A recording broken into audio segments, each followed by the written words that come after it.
Chapter 1600. Many thanks to Marquis for showing mercy. On Guy Lane, Du Yi, who had just escaped death, bowed to Li Zixuan. At that moment just now, he really smelled the scent of death. He was very sure that if he didn't surrender and admit defeat, Li Zixuan's sword move would absolutely pour down on him without holding back. And with his true qi exhausted, facing this incomparably swift and fierce sword move, he would absolutely die without a doubt. Until now, Du Yi's heart was still in a state of shock. It was too dangerous, too dangerous. In that instant just now, he had really walked one round around the gates of hell. Li Zixuan pursed his lips and did not speak, because at this time, Lu Rengui's side had also finished the battle. They were escorting the 4 core disciples of Heavenly Dragon sect over here. Venerable One, what do you mean by this? Do you want to betray the sect? When everyone arrived in front of Li Zixuan, before Lu Rengui could speak, the Heavenly Dragon sect disciple he was escorting angrily spoke to Du Yi. The rest of the Heavenly Dragon sect people were also shocked and angry. Heavenly Dragon sect was their big family, and Du Yi was their faith. Now that their faith had betrayed their big family, how could they not be angry? While they were angry, their hearts were also crumbling. Du Yi ignored the angry gazes of these 4 people. He straightened his body and restored his previous dignified appearance, saying lightly, "A wise man submits to circumstances." Dragonhead, for his own selfish interests, ordered this venerable one to bewitch the people into joining the sect, committing treason and heresy, harming the common people. This is truly a heinous crime. Now that Heavenly Dragon sect's fate has come to an end, why don't you follow this venerable one and abandon the darkness for the light? After saying that, he secretly glanced at Li Zixuan's face from the corner of his eye. In the end, he wanted to rely on practical actions to curry favor with Li Zixuan and strive for Li Zixuan's forgiveness. After all, Li Zixuan only spared his life temporarily, but never said that he would let him go completely. To Du Yi's disappointment, Li Zixuan still had a straight face. He couldn't tell if he was happy or angry. At this moment, Lu Rengui finally had a chance to speak. He cupped his hands towards Li Zixuan and said, "Marquis, this general has already broken their limbs. Moreover, this general has checked that there is no poison in their mouths. There's no need to worry about them committing suicide." Li Zixuan's face immediately broke into a smile as he replied warmly, "And very good." He immediately ordered someone to bring them back to the Supreme Court and personally hand them over to Minister Lu. This Marquis will be there soon.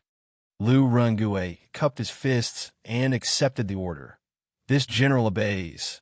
Marquis, then this calamity? Li Zixuan waved his hand and said, "Leave him here for now. This Marquis still needs him. In a while, leave a few soldiers behind. This matter isn't over yet." Lu Rengui was stunned when he heard this. After a moment, he cupped his fists and said, "Why don't this general stay behind and let the others escort the 4 of them back to the Supreme Court?" Li Zixuan shook his head and said, "No need. Moreover, this Marquis will only be at ease if you personally escort them. Quickly go. Then this general will take his leave." Seeing Li Zixuan's insistence, Lu Rengui could only cup his fists and lead a few soldiers to escort the Heavenly Dragon sect members away. "Wow, Marquis, you are so powerful." At this moment, a clear and melodious voice of a young girl suddenly rang out from the side of the battlefield. Who else could it be but the young girl who was being chased by Du Yi? In the previous battle, Li Zixuan wielded the wind-chasing sword and released a series of extremely gorgeous sword moves. He had been suppressing Du Yi all this time. He was like a peerless sword immortal, awe-inspiring and insufferably arrogant. Young people worshipped heroes, and so did young girls. Thus, the young girl couldn't help but cry out in surprise. Li Zixuan's heart thumped as he smiled at this young girl. The girl had a pretty face and was dressed in very ordinary clothes. She didn't seem like the daughter of a great clan, but she spoke in an extremely orderly manner and was so mature that she didn't seem like a child of her age. It was probably because she had experienced far too many things in the past. More importantly, The extremely important secret letter that Li Junxian had sent back had been delivered to him through this young girl. Li Zishuan truly wanted to know what sort of relationship this girl had with Li Junxian and how she had received the secret letter from Li Junxian. In the past, this young girl only knew that Marquis was a Yamacho from Yanhuan College and was extremely knowledgeable, but I didn't think that Marquis' martial arts would also be so formidable. This young girl admires you. The young girl quickly walked up to Li Zishuan and then bowed like an adult to Li Zishuan as she praised. Her movements were somewhat stiff. She probably didn't do this sort of etiquette often. Li Zishuan smiled faintly and looked at the girl thoughtfully. Huh, if this Marquis remembers correctly, you were the one who delivered the secret letter to this Marquis at noon, right? This time, you helped this Marquis capture the venerable of the Heavenly Dragon sect. Little girl, what is your name? What reward do you want? Upon hearing the word reward, the girl's eyes brightened and she excitedly said, Marquis, this young girl's name is Chen Shuazhen. I want money, a lot of money. Chen Shuazhen? You're Chen Shuazhen? Li Zishuan's pupils constricted and his heart shook violently. He never thought that this ordinary-looking, harmless little girl in front of him was the first woman in China's history to call herself the Empress. At the same time, Li Zishuan suddenly remembered that when he was in the north, Li Tai had told him in a telegram that he met a girl named Chen Shuazhen in Chang, in city who helped them solve the mystery of the doomsday levitation technique. Thus, Li Zishuan looked at Chen Shuazhen with a strange expression and asked, Didn't you use the levitation technique to ask a little fatty for 100 strings of coins as a reward? How did you know, Marquis? The girl covered her mouth in surprise and disbelief, but after a moment, she suddenly understood and said, I understand that little fatty inadvertently called himself the Prince of Wei, and the current Prince of Wei is studying at Yanhuan College. Marquis, as the Yamacho of Yanhuan College, it's not surprising that you know about this matter. After saying that, her little face couldn't help but become bitter. Speaking of which, she had previously cheated money from Li Zishuan's student. So how could Li Zishuan spare her now? Seeing the girl's expression, Li Zishuan couldn't help but laugh and say, Ha, you're really smart, little girl. Don't worry. This Marquis won't interfere in the matter between you and Qin Ke. But you said that you wanted a lot of money. Didn't Qin Ke give you 100 Tang Yuan? Isn't it enough for a little girl like you? Hearing Li Zishuan say that he wouldn't pursue the previous matter, the girl couldn't help but breathe a sigh of relief. She playfully stuck out her tongue and said with some embarrassment, Thank you, Marquis, for letting bygones be bygones. This little girl doesn't need the money, goodbye. Oh, by the way, the master of the Zhang family, Zhang Di King, is the accomplice of Monk de Marquis. Don't forget to take him away with you. After saying that, without waiting for Li Zishuan to react, she directly turned around and left. She was really straightforward. She gently waved her sleeves and left without a trace.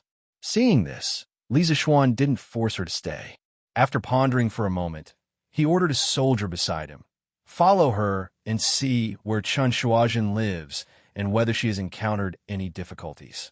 He just saw that Chen Shuazhen's eyes were pure, and she was definitely not the kind of person who was blindly greedy and unprincipled.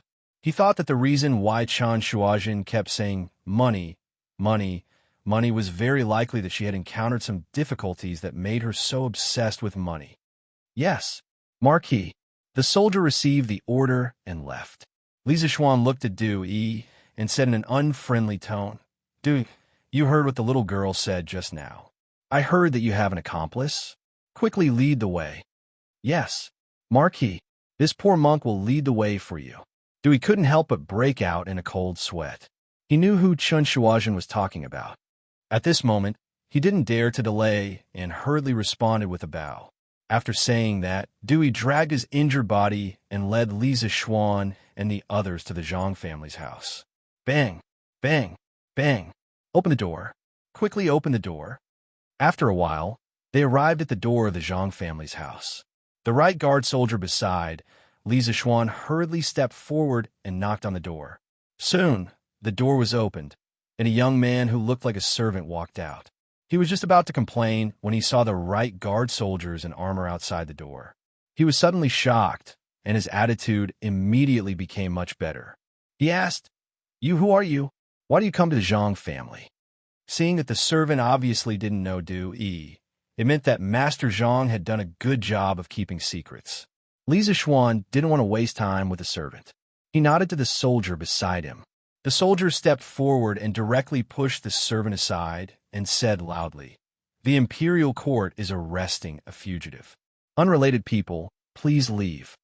Hey, what fugitive? How can there be a fugitive in the Zhang family? The manservant stomped his feet anxiously at the side, but no one paid any attention to him. Li Zixuan and his group arrived at the backyard under Du Yi's guidance. Before they entered the backyard, Li Zixuan heard someone shouting anxiously from inside, Master, something bad happened. Venerable Du Yi has been arrested. The imperial court has come to our house." "What? Where are they?" "We're here." Li Zixuan walked in quickly and shouted loudly. After entering the yard, he saw a servant in the backyard who was lying at the mouth of the well and shouting inside. Du Yi quickly explained, "Marquis, this is a dry well. I hid in this well with my disciples before. The master of the Zhang family must be inside now." Li Zixuan nodded slightly. No wonder he couldn't find Du Yi when he mobilized the imperial army and the right guard to search the whole city. It turned out that this bald donkey was hiding underground. He was really treacherous. "Go, bring Zhang Dikang up and take this servant with you," Li Zixuan ordered. "Yes." Two soldiers immediately stepped forward. One of them held down the servant, and the other operated the well to pull Zhang Dikang up. Li Zixuan turned to look at Du Yi and asked faintly, "Is there anyone else who knows that you're hiding in the Zhang family?" He didn't want to spread the news of capturing Du Yi, because once the dragon head of the dragon sect knew that Du Yi was captured, he would likely hold back his troops or directly withdraw from the Snake Spirit Mountain. In this way, the imperial court would lose an excellent opportunity to catch the dragon sect in one fell swoop. This was what Li Zixuan and Li Er didn't want to see. Therefore, Li Zixuan wanted to capture all the people who knew where Du Yi was hiding. These people knew where Du Yi was hiding, which meant that they were absolutely loyal to the dragon sect. In addition, if Du Yi didn't return at night, they would definitely guess that he was captured by the imperial court. They were also the most likely to spread the news of Du Yi's capture to the dragon sect. These hidden dangers must all be eliminated. Replying to Marquis, "Other than that, no one else knows that I'm hiding in the Zhang family." Du Yi quickly replied, and Li Zixuan nodded faintly. At this time, a well-dressed old man had been captured by the sergeants of the right guards. "What are you doing? This old man has never done anything against the law. How can the right guards arrest people at will? Let this old man go." Previously, when Du Yi went to chase after the peeping thief, Zhang Dikang thought that with Du Yi's martial arts, catching a thief would be a piece of cake. Therefore, he waited in the well for Du Yi and others to come back and continue the banquet. Who knew that Du Yi did come back, but at this time, Du Yi was already a prisoner and brought a group of right guard sergeants. Zhang Dikang's heart was instantly filled with fear. Zhang Deshun's family was soon alarmed. A noble woman and a well-dressed young man rushed in. When they saw Zhang Deshun being captured, they immediately cried and screamed, "Take them away." Li Zixuan didn't want to be entangled with the Zhang family too much. He waved his hand expressionlessly, and Zhang Deshun and the servant were all taken out. The group went straight to the Supreme Court. Chapter 1601. Ringe, take the right guards and surround the Supreme Court. Tonight, no one from the Supreme Court is allowed to leave. No one is allowed to leave. Do you understand? Outside the Supreme Court, after seeing Lu Dui off, Li Zixuan looked at Lu Rengue and solemnly instructed. Hearing this, Lu Rengue felt a little awkward. He was just a lowly officer in the right guards. How could he have the authority to surround the Supreme Court? Wasn't this drawing hatred to the right guards? But when he saw Li Zixuan's solemn face, he thought for a moment and immediately reacted. Marquis is worried that someone from the Supreme Court will spread the news of Du Yi's arrest, thus alerting the enemy and causing Dragon Sect to not dare to come down the mountain again. Li Zixuan had also told Lu Ringui about the dragon sect's secret letter that Li Junxian had sent back. That was why Lu Ringui had such a guess. Yes, but not all of them. Li Zixuan nodded and then shook his head. Half a month ago, in order to obtain the heavenly dragon sacred water and swear loyalty to the dragon sect, the Supreme Court's warden Yi Hong colluded with outsiders to kill a key witness, the shopkeeper of the Yanhuang Bank in Xinfeng County, Jin Wanfu. Since the Supreme Court has Yi Hong, there might be dozens or even hundreds of Yi Hong who are loyal to the dragon sect and could betray the court at any time. Once the news of Du Yi's capture spreads, the spies of the dragon sect in Chang will definitely do everything they can to pass the news to the Snake Spirit Mountain. At that time, whether the dragon head of the dragon sect will dare to send troops as scheduled will be an unknown. In addition, if those with evil intentions in Chang and know that Du Yi has been captured, they will probably have scruples and not give themselves away. As he finished speaking, the corners of Li Zixuan's mouth curled into a meaningful sneer. Naturally, he was referring to the officials in Chang and city who might have colluded with the dragon sect. Today, he had mobilized 5,000 soldiers from the right guards and deployed an inescapable net near the houses of the key suspects. Was it not to wait for those officials to open the city gates for the dragon sect tomorrow, or to create chaos? Only when Li Er dealt with those old officials who were still loyal to Li Jiancheng would there be no controversy, and Oldie would not be labeled as narrow-minded. Lu Ringui's expression turned solemn as he cupped his fists and said, "This general obeys. I won't let anyone walk out of the Supreme Court tonight." "Yes, thank you for your hard work." Li Zixuan patted Lu Ringui's shoulder and walked into the Supreme Court. Under the guidance of a bailiff, Li Zixuan came to a torture chamber in the Supreme Court. Lu Dui, Daizhou, Sun Fujia, and Du Yi were all inside. However, Du Yi had changed into a white prison uniform, and his hands and feet were shackled in a tie shape. He was tied to a wooden frame. When Li Zixuan pushed open the door and entered, there was an interrogation going on inside. "Marquis Yongin, you're here." Hearing the movement, Lu Dui and the others turned to look. Then, Lu Dui stood up and greeted Li Zixuan. Li Zixuan cupped his fists and returned the greeting. He went straight to the point and said, "How did the interrogation go? What did this Du Yi recruit?" Hearing this, Sun Fujia smiled bitterly and cupped her fists. "Marquis, this Du Yi is very stubborn. He said that he will only confess if you come. Otherwise, even if we torture him, he won't say a word." "There's actually such a thing?" Li Zixuan frowned, and then he walked up to Du Yi and asked in a cold voice, "Du Yi, since things have come to this, do you still refuse to realize your error and continue down this path until it's dark?" Du Yi raised his head and looked at Li Zixuan. He asked, "If this poor monk tells you the truth about the dragon sect, will you spare this poor monk?" Li Zixuan narrowed his eyes, and a cold light flashed in his eyes. He said, "Are you trying to negotiate with this marquis?" Thinking about how he almost died under Li Zixuan's sword, Du Yi couldn't help but tremble. He hurriedly shook his head.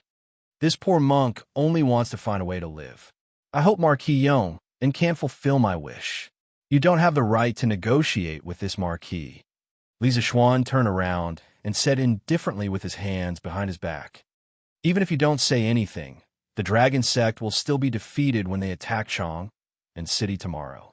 This marquis is only asking you to give you a chance." "What? How do you know that the dragon sect will attack the city tomorrow?" Du Yi was shocked when he heard this. He was planning to use this information to exchange for a chance to survive, but Li Zixuan's words completely extinguished his hope. This marquis not only knows that the dragon sect will attack Chang and city tomorrow, but I also know that the dragon sect is hiding in Snake Spirit Mountain. Li Zixuan snorted coldly and threw another heavy bomb at Du Yi. Du Yi's mouth opened in shock. Li Zixuan's eyes seemed to be able to see through people's hearts. He looked at the shocked Du Yi and asked, "Are you very puzzled why this marquis didn't report to the imperial court and send an army to besiege Snake Spirit Mountain after knowing that the dragon sect is in there?" Du Yi nodded. Although he didn't say anything, his meaning was self-evident. Li Zixuan stared into Du Yi's eyes and said word by word, because the current emperor has already set up an inescapable net in and outside the city, waiting for the dragon sect to fall into the net. The dragon head of the dragon sect wants to use the incident of the imperial ancestral temple to incite the people to rebel against the imperial court and cause chaos in the city so that he can attack the city, right? Du Yi's eyes finally revealed a trace of fear. He said in a trembling voice, "Impossible. Only the dragon head, and I know about this matter. How could you know that we buried something in the imperial ancestral temple? You are the devil. You are the devil." Li Zixuan sneered. "If you don't want people to know, don't do it. Your plan that you thought was foolproof is full of loopholes in my eyes. Therefore, the internal and external troubles of Chang and city have been eliminated. We are only waiting for your dragon head to walk into the net tomorrow. If you are still unwilling to tell the truth, then this marquis will kill you now. Anyway, if you don't say something, there will be someone else who will." Merciless.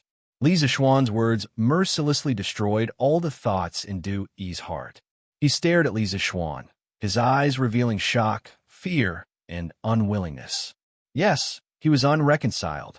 After a long time, Du Yi sighed dejectedly and muttered to himself, No wonder the dragon head said that you are the biggest variable in our plan. Only you can break our dragon-slaying plan. Now it seems that the dragon sect really lost because of you. Hateful that Tuju Estate Preceptor attacked Yanwang College. Otherwise, you wouldn't have come all the way from the northern part of the Tang Empire to Chang'an. Hateful. Li Zixuan was speechless, using heavenly thunder to ignite fireworks, gunpowder, sulfur, and charcoal. If he hadn't happened to encounter such a thing, no one in the entire Chang and city would have been able to see through this plot. In other words, although Wuxia had attacked the Yanwang Academy, he had unknowingly helped the Tang Imperial Court. This was truly a case of fortune and misfortune, depending on one's misfortune.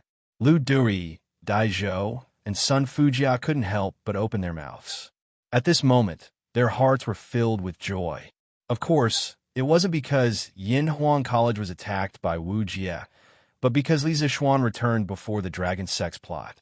Otherwise, even if Chang and city wasn't captured, the Imperial Court would have suffered heavy losses. Of course, the three of them were convinced by the second half of Du Yi's words. Even the arrogant Dai Zhou had to admit that if he was the one investigating the case, he definitely wouldn't be able to see through the dragon sex conspiracy in Chang and city in a single day. Although this poor monk knows that he doesn't have the qualifications to talk terms with Marquis, this poor monk still wants to beg Marquis to let this poor monk live. Although Marquis has seen through the series of conspiracies deployed by the dragon sect inside and outside Chang and city, I'm sure Marquis doesn't know about the other matters of the sect. I'm willing to tell you the truth. After a moment of silence, Du Yi looked up at Li Zixuan and said sincerely. His tone was no longer as firm as before. His previous words more or less carried a threat, but now it was more of a plea. The initiative of the conversation was already in Li Zixuan's hands. Lu Dui, Dai Zhou, and Sun Fujia were all experienced interrogators. How could they not see the change in the situation? The three of them couldn't help but give Li Zixuan a big thumbs up in their hearts. Li Zixuan said indifferently, If you don't speak, you will die now. If you speak, this marquis may give you a chance to live on account of your sincerity. The choice is up to you. Anyway, the other matters of the dragon sect are not important to the overall situation. Even if you don't speak after the dragon sect is annihilated tomorrow, this marquis can let the others speak. Secure in his backing, Li Zixuan put on a fearless look, further grasping the initiative of the conversation and once again breaking down the line of defense in Du Yi's heart. Du Yi's face was pale. He gritted his teeth and said, Fine. This poor monk will say everything. I hope that Marquis Yong and can let this poor monk live on account of this poor monk's honest confession. This poor monk will immediately return to India and never take a step into Great Tang. This fellow's every sentence was survival. His desire to live was simply overflowing. You speak first. Li Zixuan secretly heaved a sigh of relief, then turned around and sat beside Sun Fujia. Sun Fujia was already holding a pen, ready to record the contents of Du Yi's confession. Because they were worried that the secret would be leaked, there were only Li Zixuan, Lu Dui, Daizhou, Sun Fujia, and Du Yi in this torture room. There were no bailiffs, jailers, or clerks to record the contents of the interrogation. Therefore, Sun Fujia, the Xianxia of the Supreme Court, could only work as a clerk. Your Majesty, Marquis Yong, and requests an audience. At around 9 o'clock in the evening, the Suite du Hall was still brightly lit. Zhao Song walked in quietly and reported to Li Er, who was sitting on the seat of honor with his chin resting on his hand. Is there news from the Supreme Court? Let him in. Li Er's eyes lit up and immediately recovered from his thoughts. He quickly straightened his body and ordered. Yes. Zhao Song received the order and left. After a while, Li Zixuan walked in from outside the hall. He cupped his hands and said to Li Er, Your subject Li Zixuan pays his respects to your Majesty. The Supreme Court was in the outer palace and was only separated from the inner palace by a city wall. At this time, the city gate between the inner and outer palace was naturally sealed. However, the situation was urgent now. Furthermore, Li Zixuan still had the golden token bestowed by Li Er. Naturally, he could openly pass through the gate of heaven influence and enter the Suite du Hall of Taiji Palace. Rise. Li Er waved his hand and quickly asked, How was the interrogation? Did Dewey confess truthfully? Chapter 1602. Gold Medal. What gold medal? Inside the Sweet Nectar Hall, Li Zixuan's narration revealed the dragon sect's rapid development and meticulous planning in the past year. Whether it was bewitching the people, bribing the local officials, recruiting the shopkeeper of Yanhuang Bank, or plotting to bomb the Imperial Ancestral Temple, all of these plots were shocking. Li Er grasped a very crucial point. His tiger eyes narrowed as he asked in a deep voice, Your Majesty, this is the gold medal found on Du Yi's body. Li Zixuan was silent for a moment and took out a gold medal from his waist. The gold medal looked very light, but Li Zixuan held it especially heavy because he knew that this gold medal was related to the lives of many people. Without waiting for Li Er's order, Zhao Song stepped forward to receive the gold medal and presented it. Li Er held the gold medallion with one hand and placed it in front of his eyes.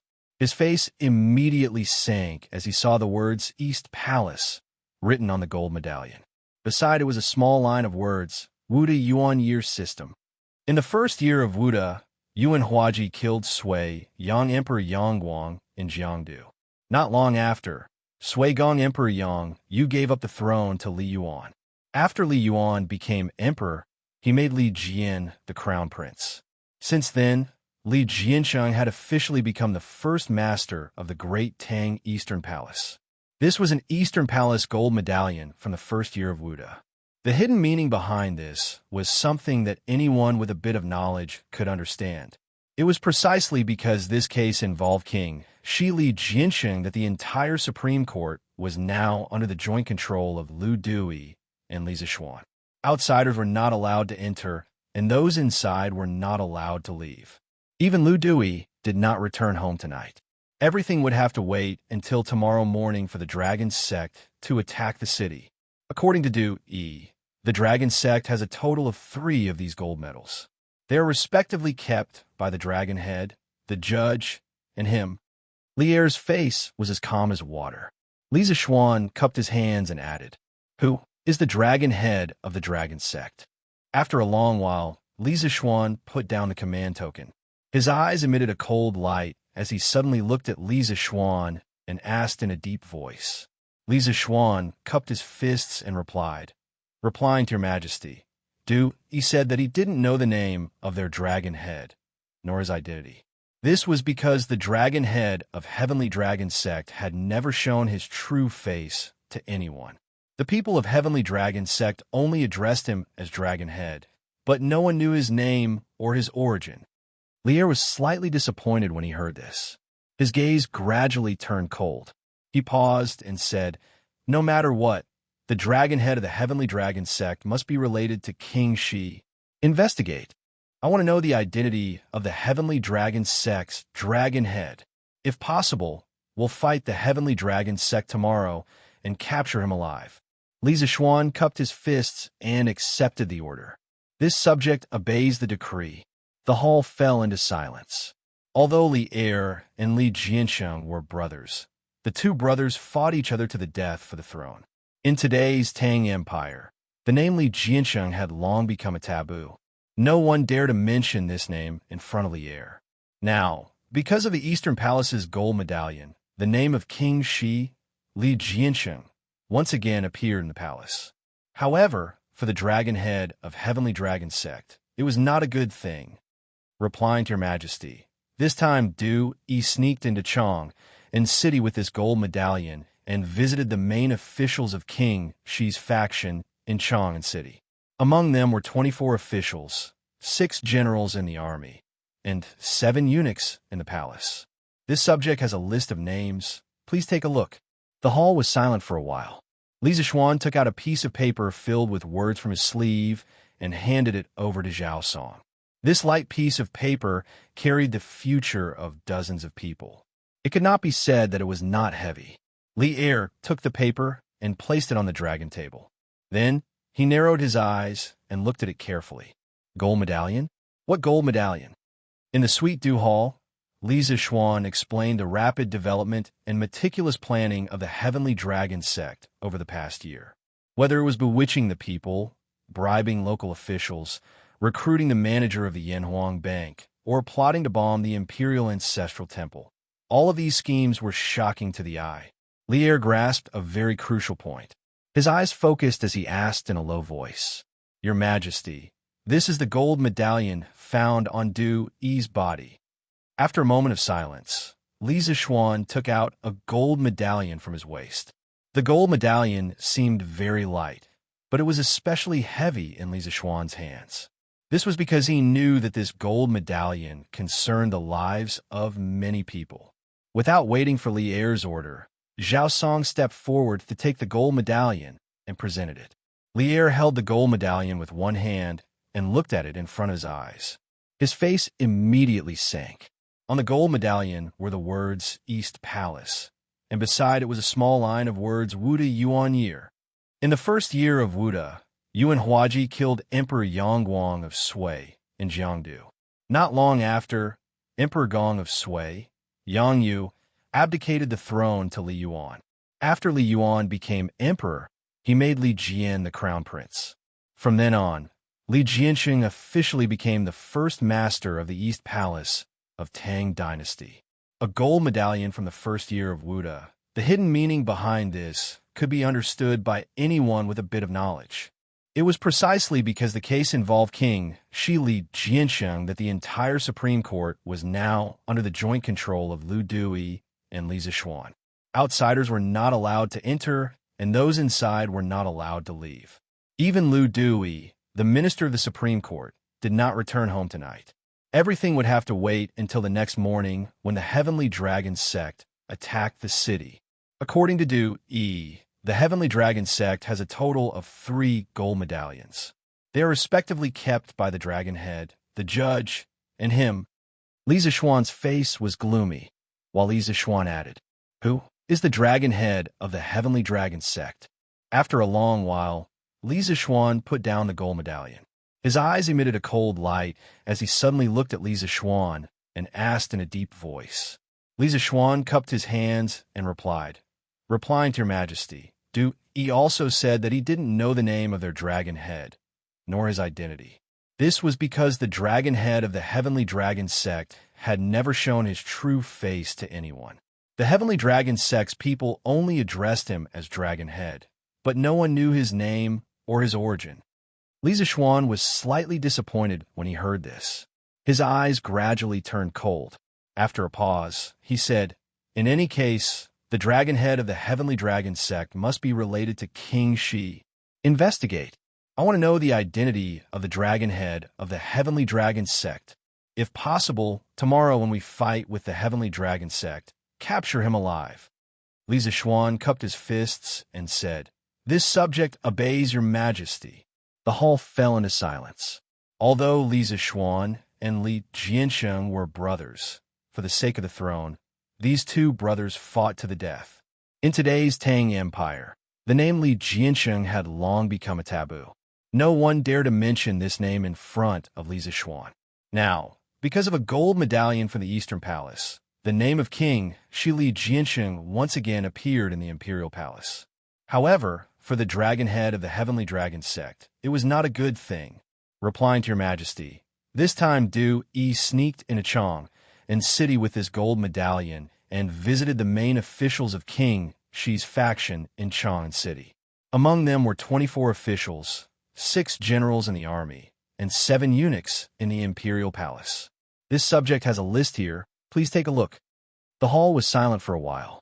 Li Zishuan took out a piece of paper full of words from his sleeve and handed it over to Zhao Song.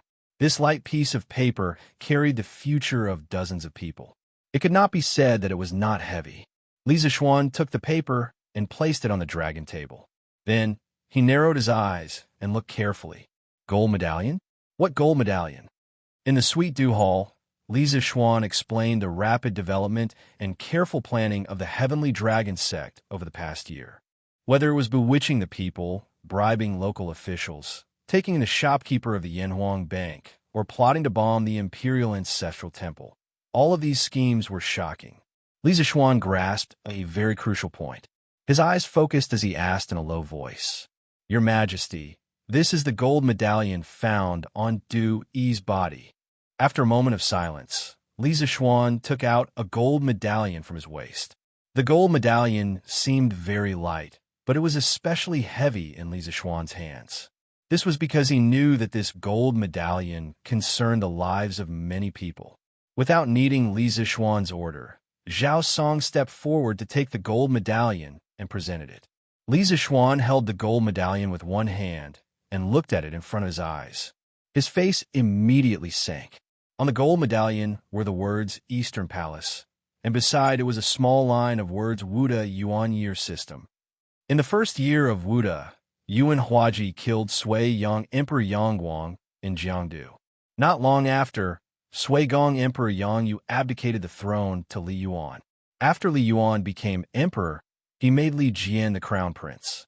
From then on, Li Jiansheng officially became the first master of the Great Tang Eastern Palace. A gold medallion from the first year of Wuda from the Eastern Palace. The hidden meaning behind this could be understood by anyone with a bit of knowledge. It was precisely because this case involved King Shi Li Jiansheng that the entire Supreme Court was now under the joint control of Lu Dui and Li Zishuan. Outsiders were not allowed to enter, and those inside were not allowed to leave. Even Lu Dui did not return home tonight. Everything would have to wait until tomorrow morning when the Heavenly Dragon sect attacked the city.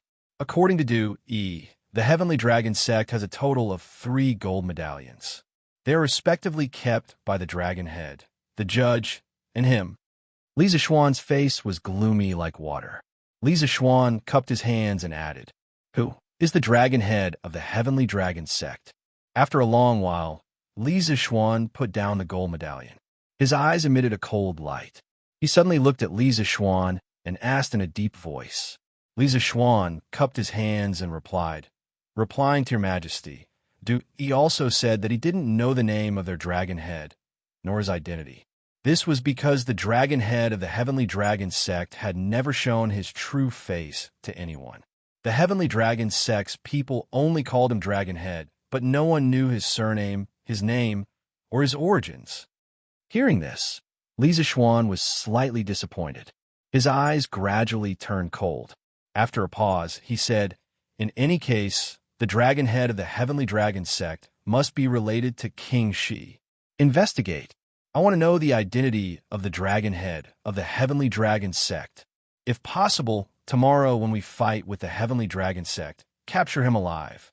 Li Zishuan cupped his hands and said, "This subject obeys your Majesty." The hall fell into silence. Although Li Zishuan and Li Jiansheng were brothers for the sake of the throne, these two brothers fought to the death. In today's Tang Empire, the name Li Jiansheng had long become a taboo. No one dared to mention this name in front of Li Zishuan. Now, Because of a gold medallion from the Eastern Palace, the name of King Shi Jianxing once again appeared in the Imperial Palace. However, for the dragon head of the Heavenly Dragon sect, it was not a good thing. Replying to your majesty, this time Du Yi sneaked into Chong in city with this gold medallion. He visited the main officials of King Shi's faction in Chong and city. Among them were 24 officials, 6 generals in the army, and 7 eunuchs in the imperial palace. This subject has a list of names here. Your majesty, please take a look. The hall was silent for a while. Li Zishuan took out a piece of paper full of words from his sleeve and handed it to Zhao Song. This light piece of paper carried the future of dozens of people. It cannot be said that it was not heavy. Li Zishuan took the paper and placed it on the dragon table. Then he narrowed his eyes and looked carefully. Gold medallion? What gold medallion? In the Sweet Dew Hall, Li Zishuan explained the rapid development and careful planning of the Heavenly Dragon sect over the past year. Whether it was bewitching the people, bribing local officials, taking in the shopkeeper of the Yanhuang Bank, or plotting to bomb the Imperial Ancestral Temple, all of these plots were shocking. Li Zishuan grasped a very important point. His eyes focused as he asked in a low voice, Your Majesty, this is the gold medallion found on Du Yi's body. After a moment of silence, Li Zishuan took out a gold medallion from his waist. The gold medallion seemed very light, but it was especially heavy in Li Zishuan's hands. This was because he knew that this gold medallion concerned the lives of many people. Without needing Li Zishuan's order, Zhao Song stepped forward to take the gold medallion and presented it. Li Zishuan held the gold medallion with one hand and looked at it in front of his eyes. His face immediately sank. On the gold medallion were the words Eastern Palace, and beside it was a small line of words Wuda Yuan Year System. In the first year of Wuda, Yuan Huaji killed Sui Yang Emperor Yang Wang in Jiangdu. Not long after, Sui Gong Emperor Yang Yu abdicated the throne to Li Yuan. After Li Yuan became emperor, he made Li Jian the crown prince. From then on, Li Jianxing officially became the first master of the Great Tang Eastern Palace. A gold medallion from the first year of Wuda from the Eastern Palace. The hidden meaning behind this could be understood by anyone with a bit of knowledge. It was precisely because this case involved King Shi Li Jiansheng that the entire Supreme Court was now under the joint control of Lu Dui and Li Zishuan. Outsiders were not allowed to enter, and those inside were not allowed to leave. Even Lu Dui did not return home tonight. Everything would have to wait until tomorrow morning when the Heavenly Dragon sect attacked the city. According to Du Yi, the Heavenly Dragon sect has a total of 3 such gold medallions. They are respectively kept by the dragon head, the judge, and him. Li Zishuan's face was gloomy. Below the court, Li Zishuan cupped his hands and added, Who is the dragon head of the Heavenly Dragon sect? After a long while, Li Zishuan put down the gold medallion. His eyes emitted a cold light as he suddenly looked at Li Zishuan and asked in a deep voice. Chapter 1603. Opium was first brought back from the western regions by Xianxia in 139 BC when he was on a diplomatic mission to the western regions. It was then introduced into China. In the 7th or 8th century AD, opium poppy was introduced into China from India and other places. There was another record of opium poppy in the history books. In the second year of Qianfeng, 667, king of Fumo, sent an envoy to present Diega Fuxiong, formerly known as the Qin, or the Eastern Roman Empire. Chinese people pronounced the A sound as the crow sound, but at that time, it was more commonly known as Thiaka, also known as Diega. It was said that the evaluation was thousands of divine prescriptions, 800 medicinal names, the yellow pill can be 1,000 good for curing 10,000 diseases. Because of the bright and dazzling flowers of the opium poppy, when it was introduced into the Tang dynasty, people initially called it Aphrodite. Opium poppy was only an ornamental plant. Later, it gradually evolved into a kind of drug and was also an important raw material for modern heroin. Opium poppy cultivation in China began in the late 7th or early 8th century. A Tang dynasty poem wrote, "Blossoming emptiness is better than grass. How can it help the people when it is strong? But laughing at the field of rice and millet, not smelling the string pipe of youth. This was the earliest record of opium poppy cultivation that could be found in China. Rice sack flower is another name for opium poppy. Li Zixuan did not study history in his previous life, nor did he study medicine. Naturally, he did not know that Diega was opium poppy, nor did he personally come into contact with opium poppy flowers. But he had seen it in a TV series called Fantasy Night of the Great Tang. The first case in the TV series was related to Aphrodite. It was about someone using a cruise ship to carry out a transaction with Aphrodite, resulting in a tragedy. Therefore, previously at the Supreme Court, when Du Yi drew the petals of the Diega flower and said, "This flower is bright and dazzling, comparable to a hibiscus, combined with the pain-relieving effect of the heavenly dragon sect jade lake holy water and the addictive side effects," Li Zixuan instantly realized that this Diega could very well be the poppy, which was also the Aphrodite that the people of the Middle Tang dynasty spoke of. Lu Dui, Dai Zhou, Sun Fujia, and the others might not know the horrors of the opium poppy, but Li Zixuan was a modern man of the 21st century. He had read about the modern history of China and naturally knew the heavy damage that opium had brought to this ancient country. In the 19th century, the China of China was almost wiped out by the Western powers because of opium. Now that Li Zixuan had an official position and power, he naturally had to do his best to stop the opium poppy from wreaking havoc in the Great Tang. In the Sweet Dew Hall, after hearing Li Zixuan's words, Li Er's breathing quickened. The scene that Li Zixuan had described was truly too terrifying. Li Er's eyes widened as he said with a face full of shock, "Aphrodite, there is actually such a terrifying flower in this world?" Li Zixuan once again cupped his hands and said, "What this subject said just now is absolutely true. I hope that your majesty will carefully consider it and not look down on Aphrodite. Otherwise, once this thing becomes rampant in the Great Tang, no one will be able to stop it." Li Er's expression was grim. After a moment of silence, he nodded and said, "Good. After settling the matter with the dragon sect, we will issue a decree to completely ban the Jade Lake holy water and list Aphrodite as a forbidden flower. We will strictly order all future sovereigns of the Great Tang not to touch this taboo. If they violate this decree, they will be punished by both humans and gods." No matter what, Li Er could be considered a relatively open-minded sovereign. Of course, the most important thing was that Li Zixuan had said it so solemnly and had even mentioned his master, spiritual master Xianxia. Old Li had no choice but to believe it. "Your Majesty is wise." Li Zixuan inwardly breathed a sigh of relief. The ancients attached great importance to filial piety. Even the Son of Heaven could not override filial piety. With this system set by Li Er, at the very least, it could ensure that there would be no large-scale cultivation of opium poppies in China in the Tang dynasty. Li Er frowned and asked again, "But according to what you said, wouldn't the people of Chang, and who recently joined the dragon sect, be addicted to the Jade Lake holy water and unable to leave it?"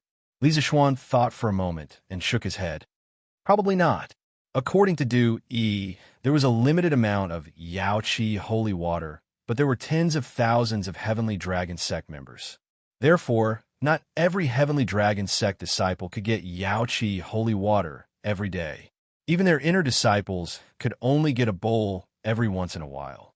Most people would not get addicted to this level of consumption. As for those few people who are already addicted, after locking them up for a while, they can forcibly kick their addiction to the Jade Lake holy water. That's good." Li Er nodded and breathed a sigh of relief. Then, he looked at Li Zixuan with a gratified expression and said, "From the time we gave you the task of eliminating the Dragon Sect's conspiracy in the morning until now, you have captured Du Yi and thoroughly understood the Dragon Sect's deployment. Marquis Yong, and you have done well this time. After we destroy the Dragon Sect tomorrow, we will reward you together. It's getting late now. You should go back and rest. Your Majesty is too kind. This is what this subject should do. It's getting late. This subject will take his leave." Li Zixuan said modestly and then cupped his hands to take his leave. Of course, he was going back to his old residence in Yongla Lane at night. not to the Supreme Court. Although he had asked everyone in the Supreme Court not to leave tonight, this did not include himself. First of all, he would definitely not leak the news that Du Yi was caught. Secondly, there was no place for him to rest in the Supreme Court. In addition, he had an important thing to do after returning to his old residence. Xiaosong, Junxian is not in Chang'an. Tomorrow morning, you will lead the 100 cavalry to cooperate with the right guards and secretly monitor the officials on the list. If they do anything strange, there is no need to report to me. Capture them immediately. After Li Zixuan left, Li Er closed his eyes and pondered for a moment. Then, he suddenly opened his eyes and said to Zhao Song. Zhao Song's expression turned solemn as he bowed and accepted the order. This old servant obeys. However, he was secretly sighing in his heart. Looks like tomorrow's Chang and city will be bathed in blood. Li Er nodded and ordered, go to the Supreme Court now and personally bring Du Yi out. Bring him to the 100 cavalry barracks and let them watch over him. In Du Yi's confession, not only did he describe the dragon sex deployment over the past year, he also admitted that he had attempted to kidnap Li Chengxian and Chang'e in Shi City this morning. Naturally, Li Er wished for such a heinous person to die immediately.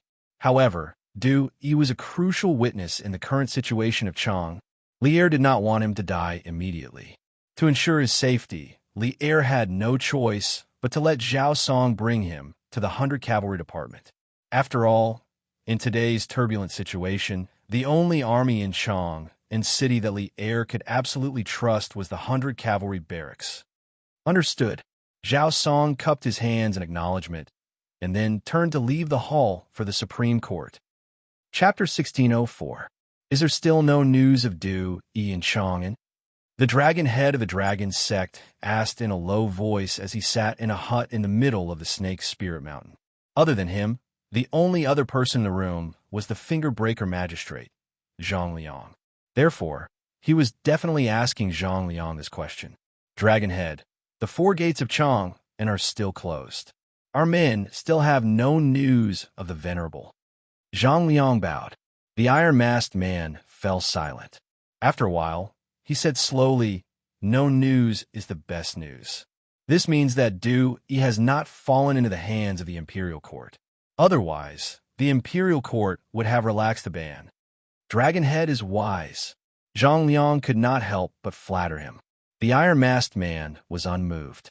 He continued to ask, how are the preparations on General Luo's side? Zhang Liang pondered for a moment and replied, Dragonhead, everything is normal on General Luo's side. Tomorrow, at 3 o'clock a.m., the 20,000 Sky Dragon Army and 30,000 loyal Sky Dragon sect followers will set off and rush to Chang'an City. The iron-masked man nodded with satisfaction and said, good. When our army reaches the city of Chang, and Du Yi will instigate the people to create chaos for us and open the city gates. With the cooperation from the inside and the outside, this impregnable city of Chang and can be broken in half a day. By then, the entire country will be mine. The iron-masked man could not hide his excitement.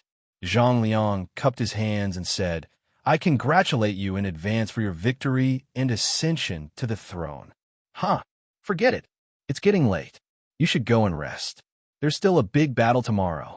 The iron-masked man's worries disappeared. He waved his hand and said, I'll leave now.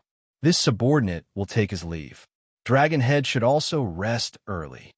Zhang Liang cupped his hands and left the hut. Hey, Junjian, it's so late. Why aren't you asleep yet? Late at night, in a tent at the foot of the northern peak of the Snake Spirit Mountain, a burly man muttered softly. After a while, another man's voice was heard. Brother Nyo, I can't sleep. Hey, you brat, I'm going to pee outside. If you can't sleep, you can come with me. The man with the coarse voice at the beginning grinned and sat up from the couch. Then, he quietly left the tent. Soon, the other man followed him out. They came to an open space a few dozen steps away from the tent. After the burly man finished relieving himself, he brought the man to sit on the lawn and asked, What's wrong? There's going to be a war tomorrow. Are you scared now? I'm a little scared. After all, I've only hunted rabbits and pheasants in the mountains before. I've never killed anyone before. Hey, what was there to be afraid of? You'll get used to it once you get used to it. You'll get used to it. Big Brother Ming. Have you been on the battlefield before? In the past. Sigh. In the past, I followed the Imperial Army to the north to fight against the Turks. I didn't expect that I would become a rebel army that is about to attack Chang'an City. What? Big Brother Ming, you used to be a government soldier? What's wrong? Doesn't seem like it? I'm not bragging. Back in the Yinzhou region, I killed more Turks than I can count with one hand. But Big Brother Ming, since you used to be a government soldier of the Great Tang, why now? Why did you join the Dragon Sect and rebel against the Imperial Court? Big Brother Ming, don't misunderstand. I didn't mean anything else. Hey, a rebel army is a rebel army. There's no point in quibbling. I didn't want to betray the Imperial Court, nor did I want to be a rebel. But sometimes I can't do whatever I want. I'm from Qingzhou. Last summer, there was a famine in Qingzhou. Although the provincial government had allocated some food, many people still starved to death. In order to survive, I went to the city to move goods. My daily salary was only enough to buy a caddy of rice. One day, when I returned home, I found that the entire village had been ransacked by the bandits nearby. The remaining 5 caddies of rice at home were also taken away by the bandits. In order to protect the rice at home, my mother was severely injured by the bandits. I wanted to bring my mother to the city for treatment the next day, but the next morning, a group of people came to the village. Not only did they give the villagers porridge, but they also treated the people who had been injured by the bandits the day before. At that time, my mother's injuries were very serious, and several of her bones were broken. Originally, I didn't expect those people to be able to heal my mother, who knew that a monk in that group not only quickly reconnected my mother's bones, he also gave my mother a bowl of Jade Lake holy water. After my mother drank it, her body immediately stopped hurting. She kept saying that the monk was the reincarnation of a Buddha. Later on, the Dragon Sect started recruiting disciples in Qingzhou. In order to repay their kindness, I joined the Dragon Sect. In addition, although my mother's previous injuries were treated, she had to drink the Jade Lake holy water once every 5 days. Otherwise, her body would hurt terribly again. In order to obtain the Jade Lake holy water, I trained hard in the Dragon Sect. Coupled with my previous experience on the battlefield, I was quickly assigned to the Earth Emanations camp. After that, I met you. I didn't expect Big Brother Ming to have such an experience. To tell you the truth, the majority of the people in the Heavenly Dragon Army have received favors from the Dragon Head or the Venerable One. Thus, even though we know that the Dragon Head is going to attack Chang'an City tomorrow and completely fall out with the Imperial Court, none of us cowered. All right, it's getting late. Let's go back to the tent and continue resting. The army will set off early tomorrow morning. After saying that, the burly man shook his head and walked back to the tent with a sigh. Under the moonlight, Li Juanxian's mouth was agape as he looked at the burly man's back and sighed. It turns out that many people in the Heavenly Dragon Army have a deep past behind them. Attacking Chang'an City and betraying the Imperial Court might not have been their original intention. Some of them only wanted to repay the favor they had received from the Dragon Sect. However, the price for doing so would probably be very heavy. At this moment, Li Juanxian's heart began to waver.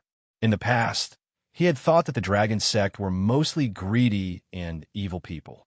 As the commander of the Great Tang's 100 Cavalry Department, it was naturally his duty to eliminate such evil people without any psychological burden or pressure.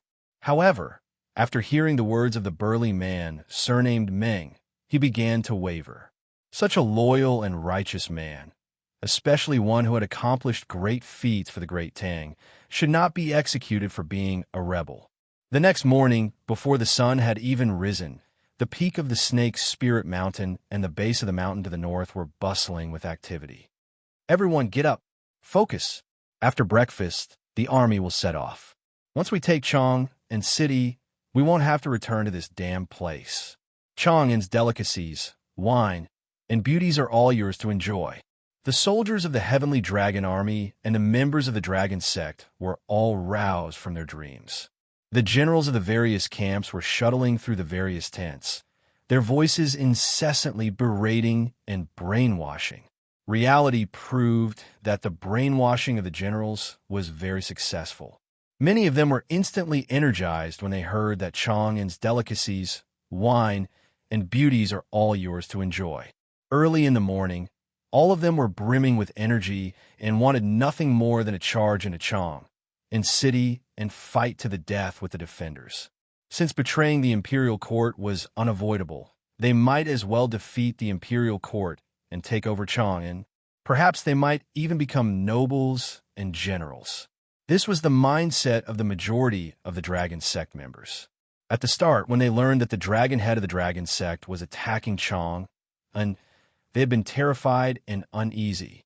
But after experiencing the high-pressure policies of the Dragon Head and the constant brainwashing, these people were no longer so resistant to betraying the imperial court. Rather than saying that their mentality had changed, it was more accurate to say that they had been forced into a corner. Previously, many of them had wanted to leave after learning that the Dragon Sect was going to betray the imperial court. But in the end, those people all had extremely tragic endings. This was also a very good warning for the rest of the Dragon Sect. Unable to escape the control of the Dragon Sect, coupled with the brainwashing of the generals, many people began to accept their fate. At the same time, they more or less held on to a sliver of hope. What if the Dragon Sect really took over Chang'an City? Then wouldn't they all become heroes of the Dragon Sect?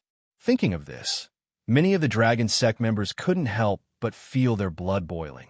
An hour later, the Heavenly Dragon Army and the Dragon Sect members gathered at the foot of Snake Spirit Mountain after breakfast. At this time, the sky was filled with dark clouds, and it was drizzling. Iron Face and Dragon Head of the Dragon Sect came to the front of the army, and the scene immediately quieted down. His eyes scanned the crowd before he finally opened his mouth and said, "People of the Dragon Sect, Taishang Laojun has been telling this seat in dreams recently. He told this seat that the current emperor killed his brother and imprisoned his father. He did not obtain the throne properly and will be punished by the heavens. And today, the retribution of the heavens will come true. So today, this seat will bring you to Chang, in city to see what kind of retribution Li Shimin will suffer. Since the current emperor is cruel and heartless, this seat will lead you to overthrow this rotten imperial court. With the help of the gods, the Dragon Sect will be invincible. After we take over Chang and city, this seat will become the new emperor, and you will become heroes of the founding of the empire. You will enjoy endless wealth, luxurious clothes, beautiful women, and Jade Lake holy water. This seat will let all of you enjoy 100 years of wealth without sickness or pain." The iron-masked man's words were a dream from a god, and it was also about fame and fortune. His words immediately ignited the hearts of the Heavenly Dragon Legion and the Dragon Sect. As soon as he finished speaking, a tsunami of cheers erupted from below. "Dragon Sect will win. Dragon Sect will win. Dragon Sect will win." The iron-masked man nodded in satisfaction. When the cheers died down, he pulled out his sword and shouted, "Army, move out. Attack Chang'an City." "Yes, sir." 50,000 people answered in unison. The huge sound reverberated in the valley, causing the sky to change color. "General Luo, this battle is in your hands." The iron-masked man turned around and patted the young and robust general beside him as he said solemnly, "Let's go." "Don't worry, my lord. If the plan in Chang and city goes smoothly, this general will definitely take down Chang and city before noon." The young general cupped his fist respectfully. "Good." With General Luo's words, this seat can rest assured. The dragon head of the Heavenly Dragon Sect laughed loudly. Chapter 1605. Why hasn't Chang'an City opened its gates today? Yes, I hunted a pheasant yesterday and was planning to sell it in Chang'an City today. But who knew that the gates of Chang'an City were still closed? What should we do? If we wait until tomorrow, it will probably stink. My San Lang went into the city to sell eggs yesterday and hasn't come back yet. When will the gates of Chang'an City open? Early in the morning, the 4 gates of Chang'an and city were surrounded by many people who wanted to leave or enter the city. Seeing that the gates were still closed, the people could not help but discuss. Most of the people inside the gates entered the city yesterday morning, but the gates were suddenly closed. They could not leave the city in time and could only stay in the city for the night. Most of the people outside the city were the relatives of these people. Because they were worried about them, they came to Chong in city early in the morning to take a look. Marquis, according to the report of the spies, the rebel army of the Dragon Sect has left Snake Spirit Mountain and is heading towards Chong in city. There are about 50,000 people. They will reach Chong in city in about an hour. Li Zixuan woke up exceptionally early today. After breakfast, he went to the camp of the Right Guards. At this time, Lu Rengue hurriedly trotted over and bowed to Li Zixuan with cupped fists. More than 50,000 people? Hearing this, Li Zixuan's eyes flashed and then whispered softly, "It seems that Du Yi is telling the truth." In last night's interrogation, Du Yi not only told Li Zixuan about the development of the Dragon Sect in the past year, he also told him about the military strength of the Dragon Sect. So when he heard Lu Rengue say that the Dragon Sect's army had more than 50,000 people, Li Zixuan remembered Du Yi's confession last night. He thought to himself that since this monk's attitude was so sincere, should he let him live? Shaking his head, Li Zixuan threw away the messy thoughts in his mind. He looked at Lu Rengue and asked solemnly, "Have the guards been arranged for the 4 city gates?" Lu Rengue replied with cupped fists, "It is said that His Majesty issued a secret order early this morning, ordering Duque to lead the left and right guards, left and right guards, left and right guards, and left and right guards to guard the 9 city gates in the east, west, and north of Chong and city. Now, the guards of the 9 city gates have been replaced by the men arranged by Duque. When the rebel army arrives, Duque will lead the army to stop the rebels from attacking the city from the east, west, and north." Li Zixuan frowned. "Who will guard the south gate?" To be honest, the Dragon Sect would most likely attack from the south of Chong and city, but Li Zixuan didn't arrange for the 3 city gates in the south. This made Li Zixuan puzzled. Lu Rengue's face turned serious. He cupped his fists and said, "Marquis, before you came, Supervisor Zhao came to pass on His Majesty's verbal order. Today, the defense of Chong and city south gate will be guarded by the left and right guards, and will be commanded by you, Marquis." "Let this Marquis command?" Li Zixuan's eyes widened. Even though he had just fought with the Tuju Estate Preceptor in the north, that was only because of his own bravery.